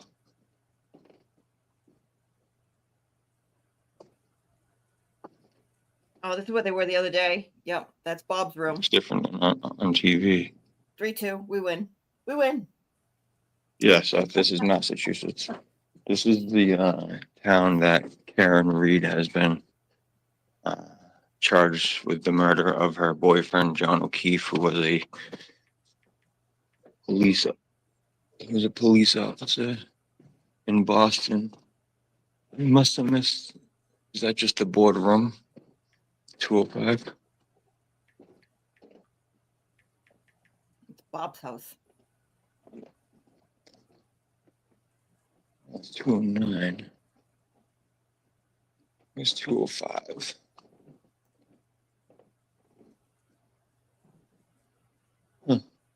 Nope. I don't see a 205.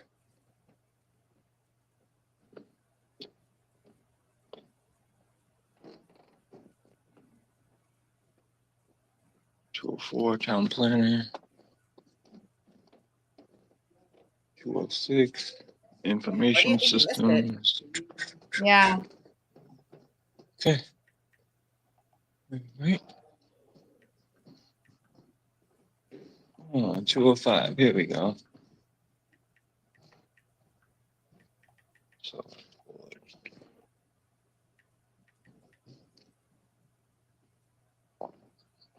I don't really have to go in there for anything. I just wanted to see where it was.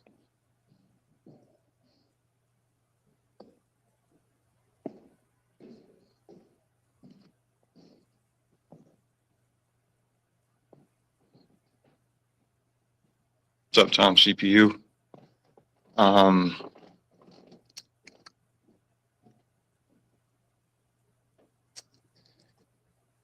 Let's see.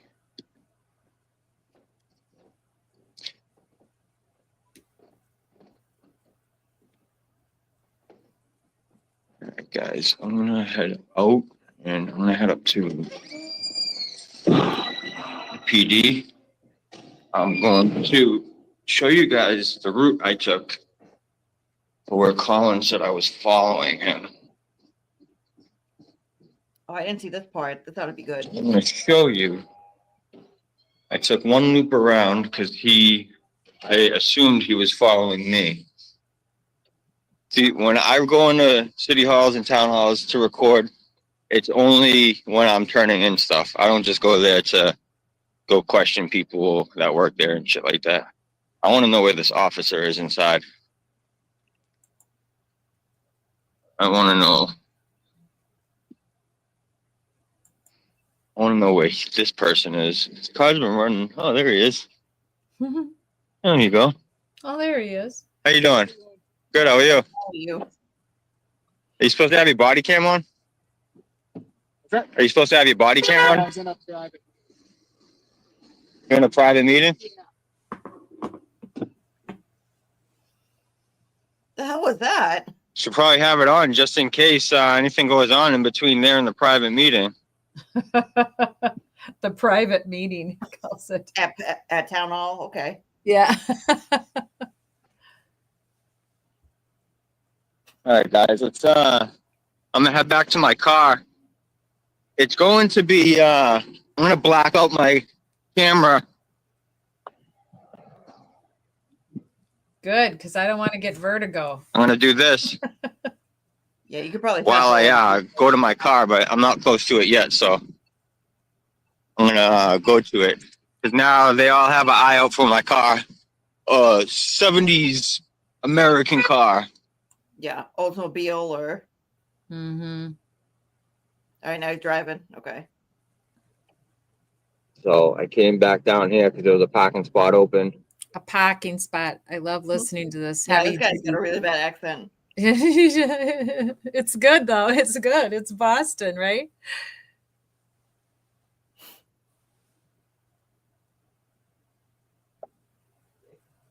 I didn't even really know that was calling that day. I assumed it probably was, but I wasn't sure. I didn't know he drove a Jeep. I didn't follow the Karen Reed case for a long time. I only really started watching some of the testimony, and then when I saw and I couldn't watch all the testimony. It was 8 hours at a time, 4 or 5 hours at a time, whatever it might have been. Right. So I couldn't. I didn't have enough time to watch it all, but I did watch some of it. I was parked right where this Jeep is right here, and I pulled out. He was across to the left over here. He pulled out. They see me right now. That's his Jeep right there off to the left. So he pulled out and he went the opposite way. I noticed that he pulled out when I pulled out. I see a call come in right now, huh? So I pulled down here. Oh. Pulled down here.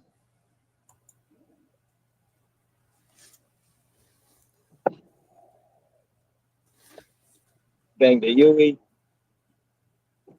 Like this. Yeah, do you know that expression, Bengy Yui? Turn back around. No, I love that. We were talking about all your Bostonisms. He had turned around as well. So now they're gonna see me go by again, and they're gonna think I'm fucking. I think so. I'm stalking them. So this is Colin's Jeep right to the right there. He's got the Justice for John O'Keefe sticker on the back, and we passed by each other.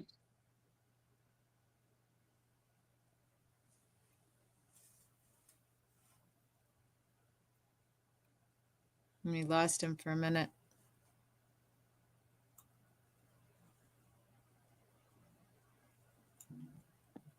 Because he passed by me again, so I didn't want him turning around and following me. Oh, yeah. He said that he was driving around and saw Colin, so he pulled off the road, and Colin went by and then banged a Yui somewhere else. And yeah. And then Colin ended up following him. Mm-hmm. Allegedly. Allegedly. Because they're so litigious and so I absorb. I turned around here. Right. I was like, all right, let's go to that call for the woman that was being followed allegedly, another person being followed allegedly. And that was up at Chapman and Washington at Cassie's Corner Store. See if my dash cam's still running. Yep. It's fully charged.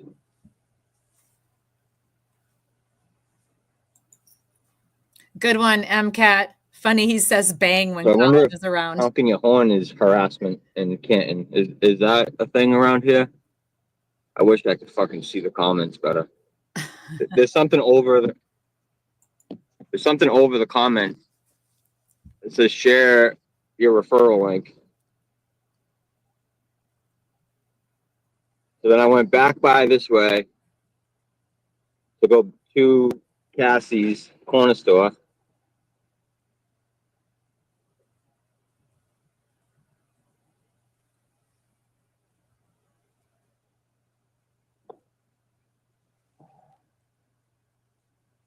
Oh, Colin's getting in his Jeep right now. Going to make a delivery. He just saw me go by. Colin. So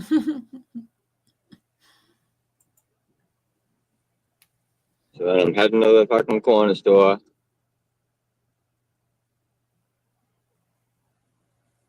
That's the 2 turnarounds that I did right there. That's all I did.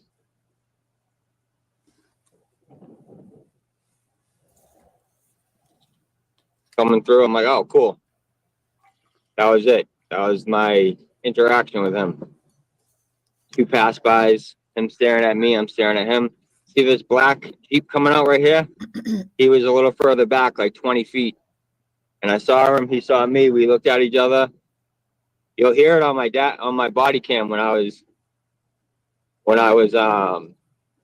had a dash cam, but it didn't record everything. It was a cheap Walmart one.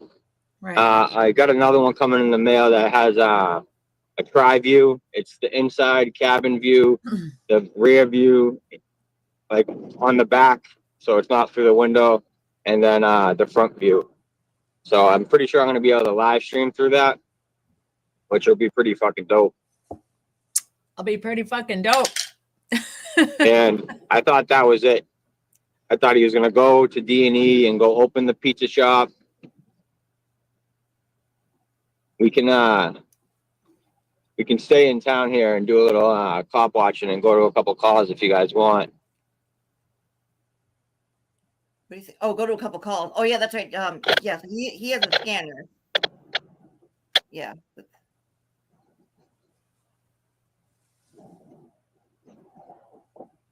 So he said he turned around like fucking 5-6 times. MCAT, you crack me up. But I was following him. I only knew those 2 times that I just showed you that he turned around.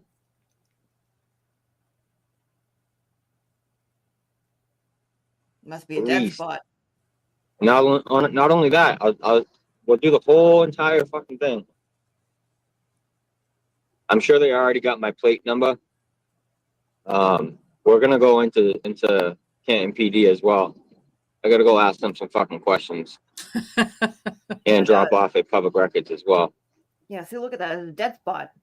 Yeah. That's interesting. I apologize that you guys are seeing a lot of the hood of my car, but it's what it is. So Cassie's is right here. We're gonna take a left. I came pulling up like this. I couldn't see any cop cars yet. Now right about here is where I saw the cop cars and the light was green. So I went to go pull in, and one was just getting in his car to clear the scene.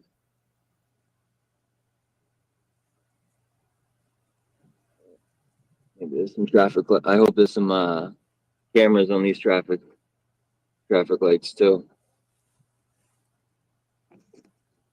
I hope. I'm just going to go through his little drive here. Yeah, so I mean, so he gets to Canton Police at like 53 minutes. Yeah, he's right there. Oh, yeah, you gotta back up. oh, hang on. We got to go Oh, I back. thought it was 52 minutes. Okay, I'm sorry. I apologize. That's all right. 42. You were close. Got 824 people right now, guys. Make sure you like, share, and subscribe. Like on all social media platforms. Share on all social media platforms. This is good. Here we go.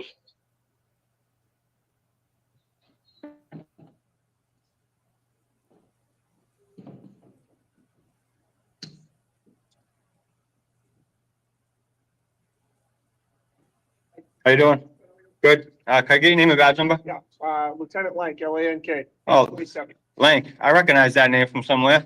827. 827. I just want to turn this public records over, hand it to you guys to make sure you received it. Okay. I did email it already. I know that the cameras here, they loop over after 30 days. So I want to make sure the footage that I'm asking for gets saved. Okay. So that's why I want to hand it and make sure you guys received it before the 30 days pass. Okay. So, I'll make sure she gets it. all right. Thank you. Thank you. Oh, Lieutenant, actually, you might have an answer for me. I got a question. Lieutenant, okay. Yeah, I got a question. So on March 18th, Officer Chin took a police report from Colin Albert and Chris Albert. Okay. I got the body cam footage. They totally redacted Chris Albert's face and Colin Albert's face. Chris Albert is a public official, so his shouldn't be redacted.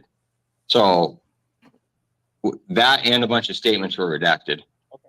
Is what's his name? So Savasi, is he here right now? He's not, because I have filed a public records appeal with the Secretary of State, but I wanted to see if I could maybe get some more clarification of why his face was redacted. I understand there's an exemption act for privacy for witnesses and so on, so they're not afraid to come forward. Yeah. But he's a public official. Yeah. So he should especially when he's Deputy Chief Cheryl on that. She handles all the public records requests. okay.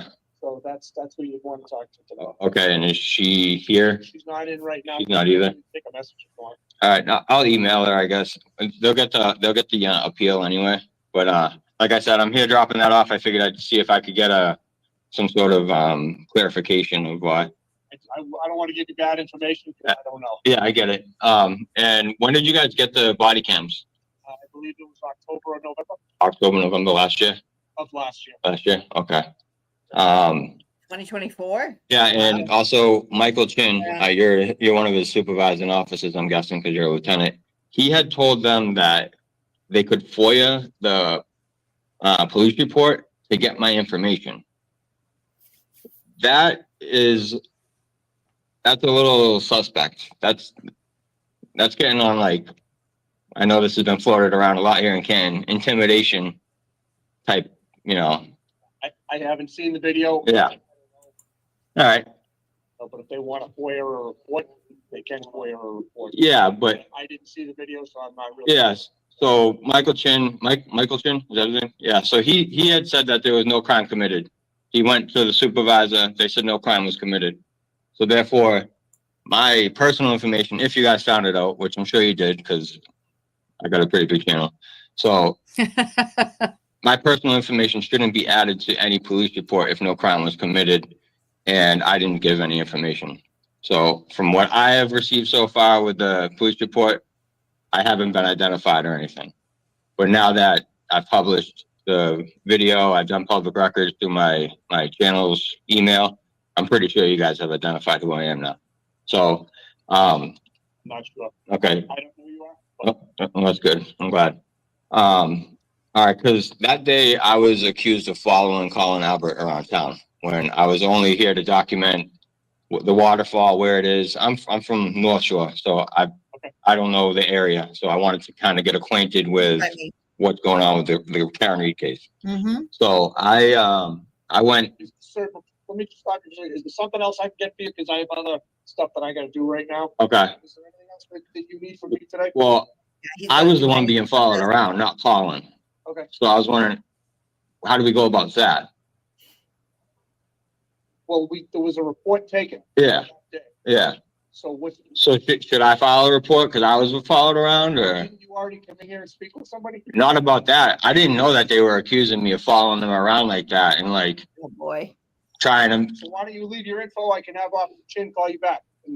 I can email him. I got his email address, so. So why don't you go through Officer Chin, since there's already a report on that day? Okay. You can try to help you out. All right, because he was trying to say, like, we can maybe get me for stalking, we can maybe get me for harassment, HPO orders. He is going on about all this stuff. And it was going off a hearsay of somebody that's paranoid because what he may or may not have done in a murder case. So I'm just curious, like, are people like me not allowed in Canton? And he said, like, if I come back for a fourth time, that's an arrestable offense. So I'm wondering, do I have one more time? For him. So why don't you crack me up, MK? But you're a supervising officer. And I'm getting punchy. I don't really know much about it. So if you want to go direct with him, good. You can do that. If you want to file a separate report, you can do that. So I guess my question is it an arrestable offense for me to come back a fourth time to Canton and film and document what's going on in Canton? You're in a public place, you can film whatever you want. Okay, because I don't want to be hemmed up for witness intimidation and all this bullshit that has been going on. So. Public place. This kid is all right, awesome. all right. Thank you. Bye-bye. I guess you could be arrested if they absorb a whole bunch. I gotta send you the All right, video. guys, that was Johnson will put it out. Lieutenant Wank. Absorb. See if we got any followings going on here. He didn't want any part of that. You didn't want any part of that. He didn't want any part of that conversation. He was trying to get out as polite as possible, but he was trying to get the hell out of there. And I can guarantee you either Silvesi's here or Deputy Chief. And another thing, now you got two women at the top cops in this town. Oh, it's the Sally Port. Not trying to say anything, but you know. All right, let's Well, come on, but there's a little radio chatter, but nothing's really going on. Just a little static right now. we'll see. I'm gonna come back around the other side. I got my body cam running too, so I got it much more clear on the body cam.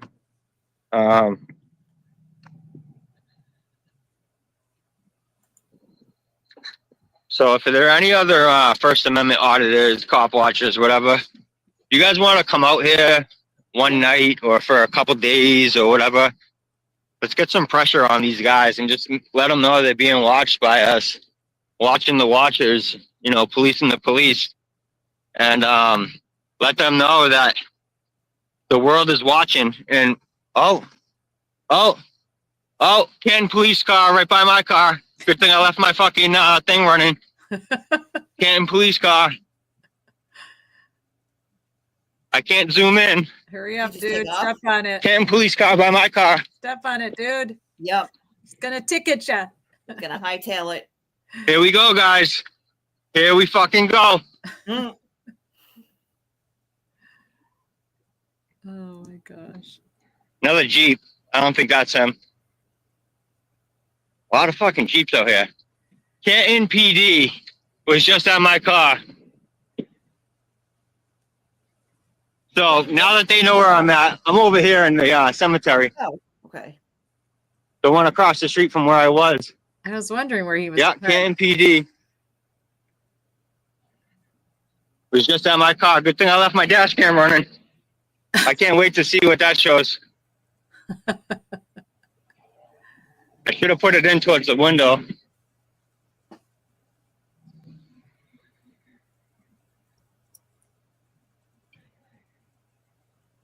So my car's up over there. Where the hell is I just saw a Canton PD police car pulling out. Yeah, he's parked way up there in the cemetery for some reason.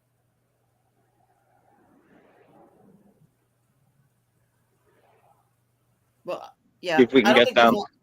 I don't think there's a lot of parking See what around car there. it was. The Alberts are they own a See if I can get the cop's body cam footage. Right, right.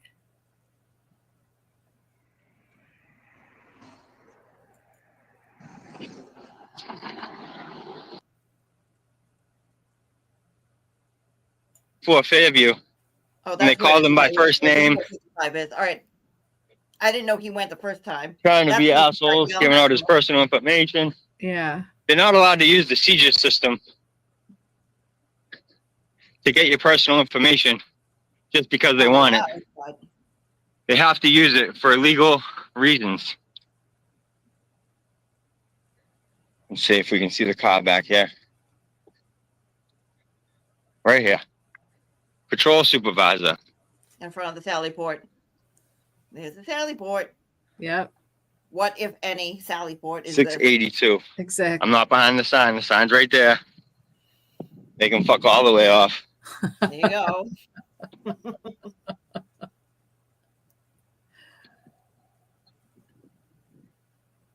They can fuck all the way off. Mm. Well, just when we thought we were done, guys.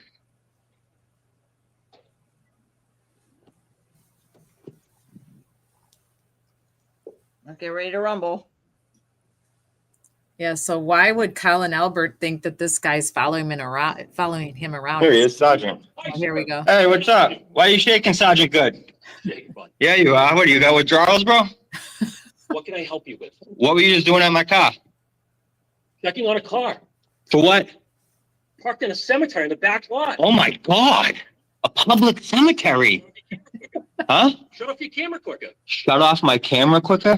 What do you mean shut off my camera? What do you mean shut it off? Shut it off. You don't want to know where you've been parked. What? You heard me. Oh, so you're watching me live, huh? Maybe someone told us. Oh, maybe. Who, the Alberts? No. Oh, no way, huh? Request? Did you have that running when you were at my camera, at my car? Sure. You did? Sure, or you just being a fucking smartass? Public request. Dude, are you on drugs? You got dark fucking spots under your eyes and you're shaking, dude. Go ahead. Even your fucking face is shaking. Anything else I can help you with? Yeah, why are you targeting people for coming in here to, what are you doing? Want to fill out a FOIA request? Other than that, I have nothing else to say to you. Yeah, I'm sure you don't. Great talking to you. Yeah, you too. Fucking piece of shit. Yeah. targeting people because they're filming in fucking Canton. Go ahead, take that. I don't want it. You obviously do fucking care because you were just at my car. Fucking getting my personal information for no fucking reason. No legal reason. You can't use the seizure system because you just want to. You have to fucking actually be investigating a crime or something with some sort of probable cause of a crime. Okay? All right. You guys fucking target me. It's going to be a bad fucking day because there's going to be a lot of people in this fucking town keeping an eye on you guys. Okay, sure. Yeah, you guys are above the law. Qualified immunity is great, isn't it? Yeah, yeah. Fucking real piece of shit you are. Sergeant Good. You're no fucking good, dude. What was your badge number? 1355. Like a fucking lead. Anything else? No. All right. Get back to work. Yeah, you're dismissed, bro. Are you being unbecoming of an officer right now? Are you becoming of an officer right now? How? Are you being condescending towards me? It's against your policy, yeah. So, guys, if you guys want to give a call to the Canton Police Department, I would say don't. But you have every right to redress your grievances with Canton PD. So if someone's in the chat and ends up sharing their number and having them get some phone calls about Sergeant Good's piece of shit behavior, then that's well within your First Amendment right to redress your grievances with Canton Police Department. One of the most crooked, corrupt fucking police departments in all of Massachusetts. Did a shit job with Sandra Birchmore's murder, did a shit job with another officer's murder, John O'Keefe, and just did a shit job in general. But you got Sergeant Good back here shaking like a fucking leaf with dark fucking marks under his eyes like he's on drugs. Well said. This kid's got a lot of guts. He's got a lot of guts to walk in there and talk to a sergeant like that. I wouldn't be surprised if I hear the phone start ringing.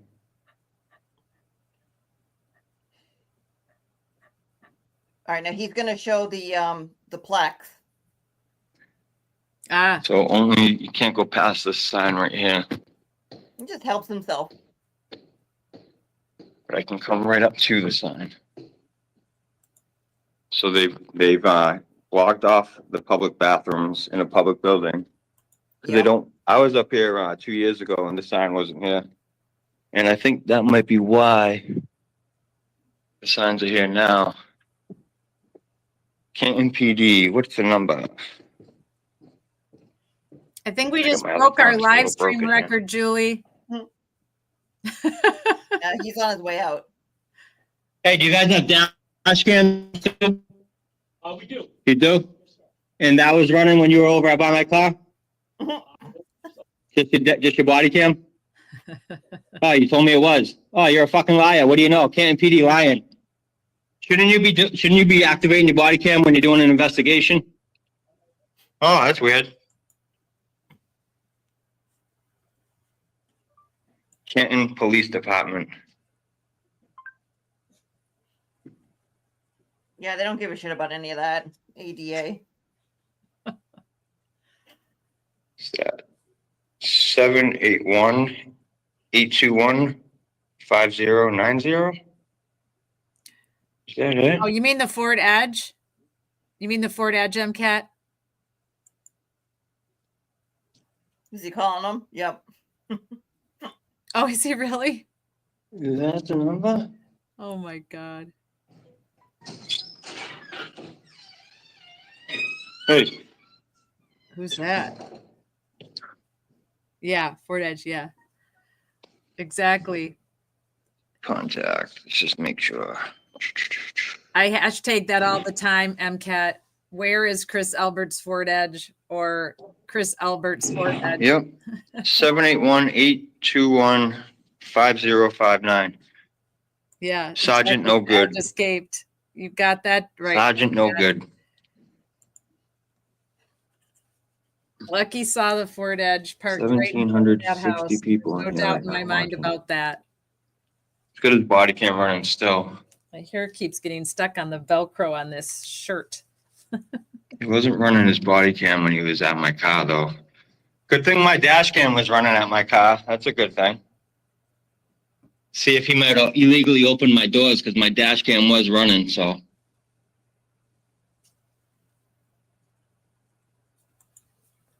Exactly. I agree too. Wow, nobody's, I don't hear the phone ringing. That's weird. So Put weird. himself in harm's way to get up there on the stand and tell the Maybe truth. the phone line's not working.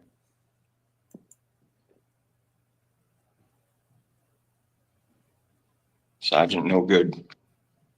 He's the fucking patrol supervisor too. Yeah, that's not very, not very calming. I love that he called out their terrible job on the Sandra Birchmore case. That was. Well, they finally got my, you heard them? You heard them? Should shut my camera off because they were watching my live stream. Oh, they took down a whole fucking block right here. Yeah, that's the one that Peter Murphy's name was on, but they might be adding a new one, so we'll see. So was Sergeant Good any part of the Karen Reed trial, guys? Yep. I was gonna just stick around and see if I heard any phone calls ringing, but I guess nobody wants to redress their grievances.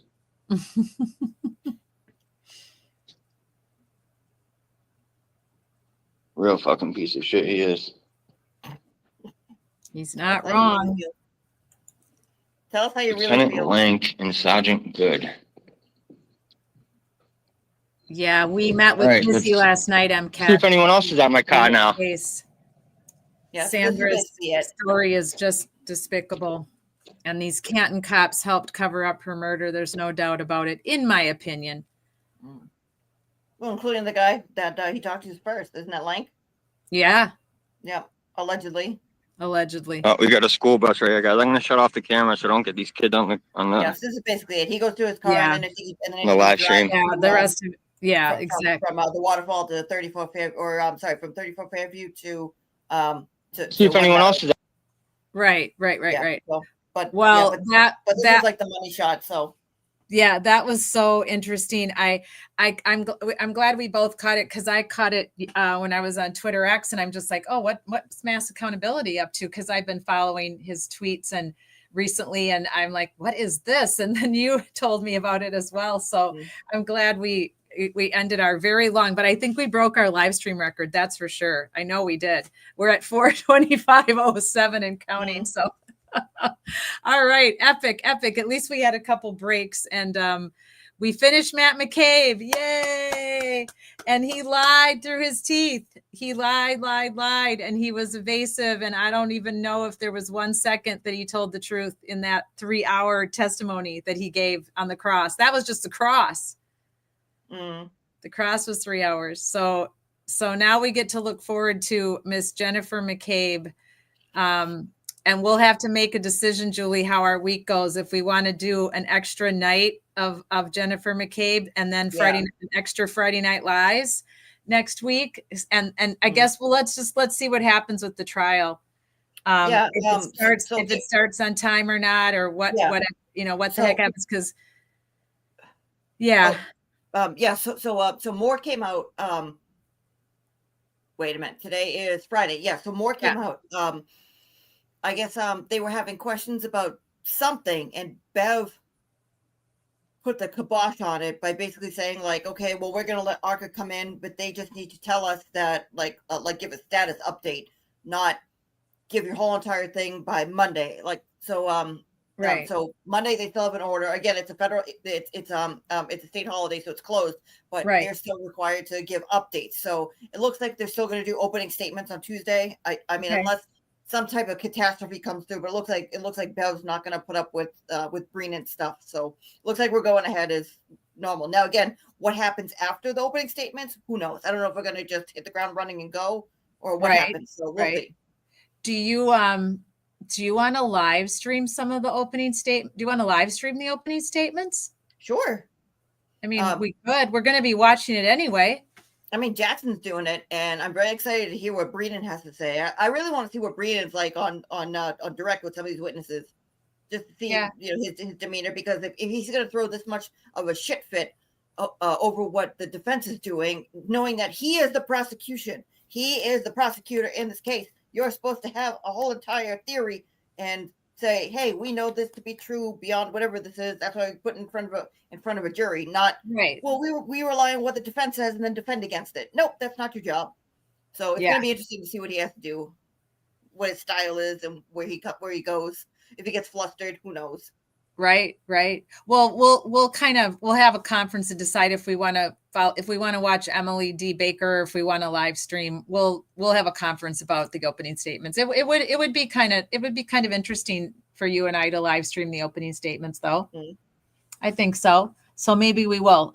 We'll have a discussion about it, and we'll let y'all know what we're going to do. I mean, I know like the Young Jerks will definitely live stream and the opening statements, and I don't know who else is.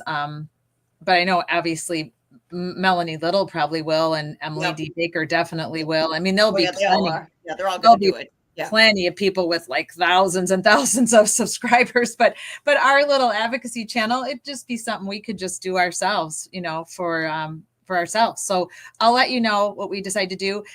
Thank you, everybody. Thank you so much for hanging out with Matt McCabe. We wrapped him up. We tied him up with a bow. And now next week, we're probably going to have to add an extra Friday Night Lies next week to get through, so we can get through Jen McCabe by next Friday night, so we can be ready to roll for when all these witnesses start reappearing.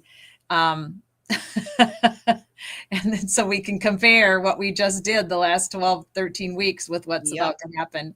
Well, awesome. Thank you, Julie. You are the best. And I wanted to mention, too, that you were on OB, Oblivious Benson's channel last week. And I'm so glad you got to meet with her and that she had you on and you talked about all your experiments that you've been showing us. We've been so privileged to have you to ourselves, but we don't mind sharing you. So I'm glad you got to do that.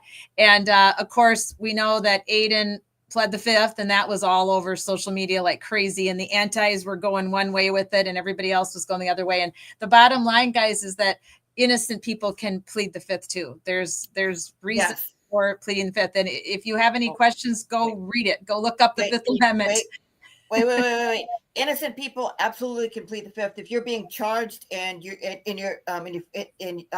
called to testify, you absolutely plead the fifth because you don't want to self-incriminate. However, what you don't do is go on your goddamn fucking live stream and go, "Oh, my dick gets hard thinking about Spanky calling me to stand. I'm gonna march right up there and I'm gonna give him what for?" And then go, "I plead the fifth. Can I leave now, Auntie Bev?" So can't have a I know. I hear you. I don't approve of the language and the boasting and all of it, but call me. I'm not afraid. Oh, we owned it. Oh, my dick gets so hard. I'm like, yeah, I know. He's gross. I'm sorry, but I do appreciate the investigative nature of what he's done for the Karen Reed case. I do appreciate the bulldog mentality of continuing to dig out these answers of these things that no one knew about, that he was able to get to the bottom of and bring to the light. So I can't knock him for that. I just can't. But the rest of it, I'm not a fan of. Yeah, I'm not a fan of the language and the C word and the calling Mrs. O'Keefe the C word. You and I don't agree on some of it, and we disagree on some of it.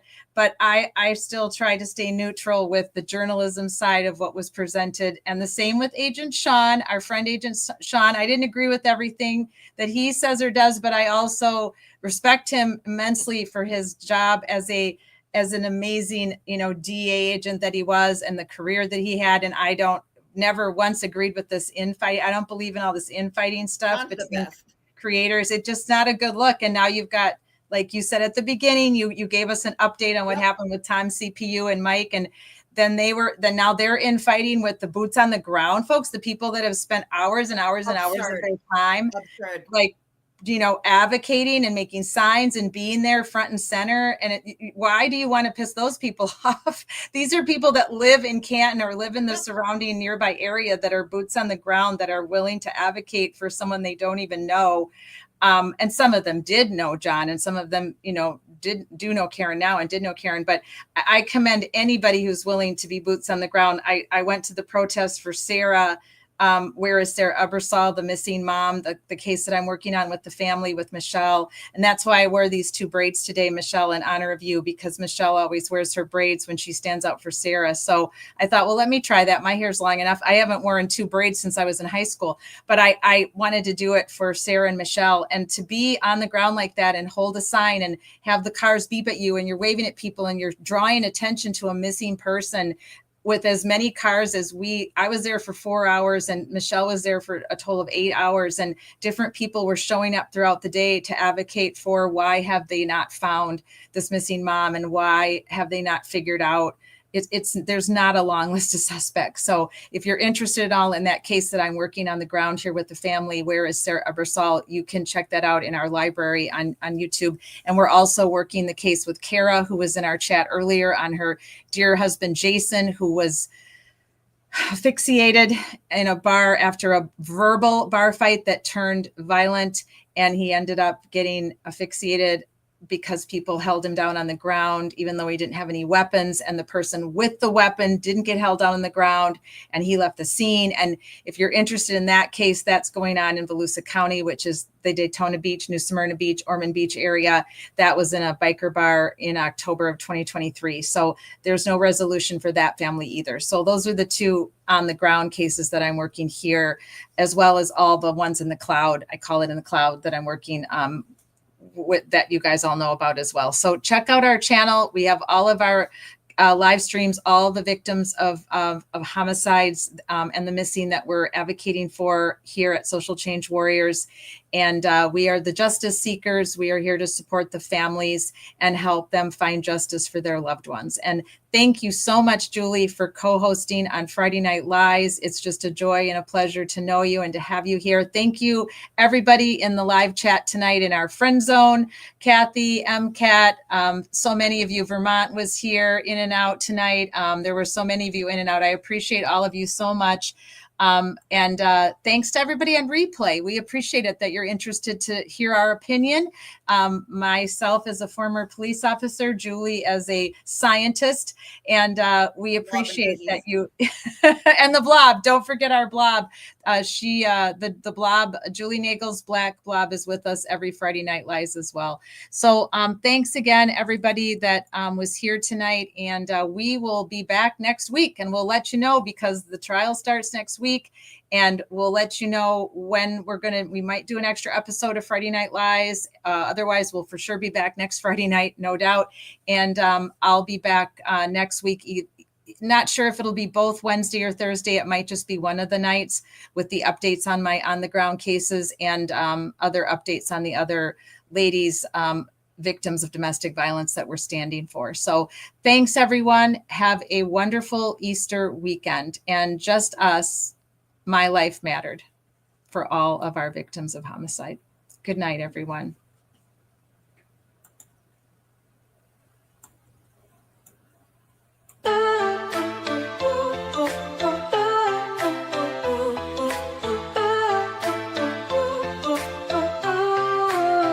They try to silence the truth we shout, but we're still here, we're still calling out. Corruption hides behind a badge of name. We light the fire, expose the shame. We're justice seekers, we'll fight the fight for every voice lost in the night. My life mattered is the cry we sing for the ones they tried to bury within. It's just us, we're a movement wide. Together we rise, won't run nor hide.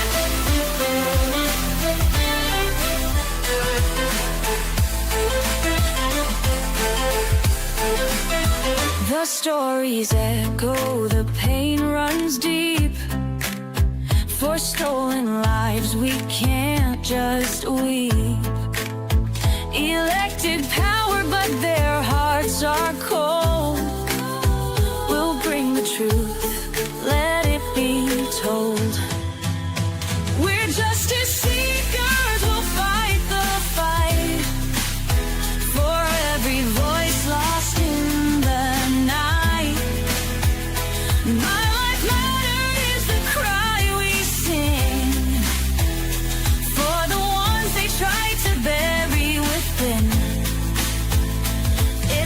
just us.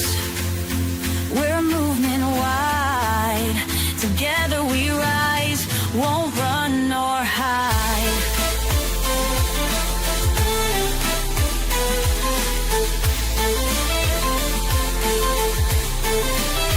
We're justice seekers, we'll fight the fight. The heroes undo the harm, calling out corruption. We'll stand tall for justice and truth. We'll risk it all. My life mattered is the cry we sing. Together we rise, let freedom ring.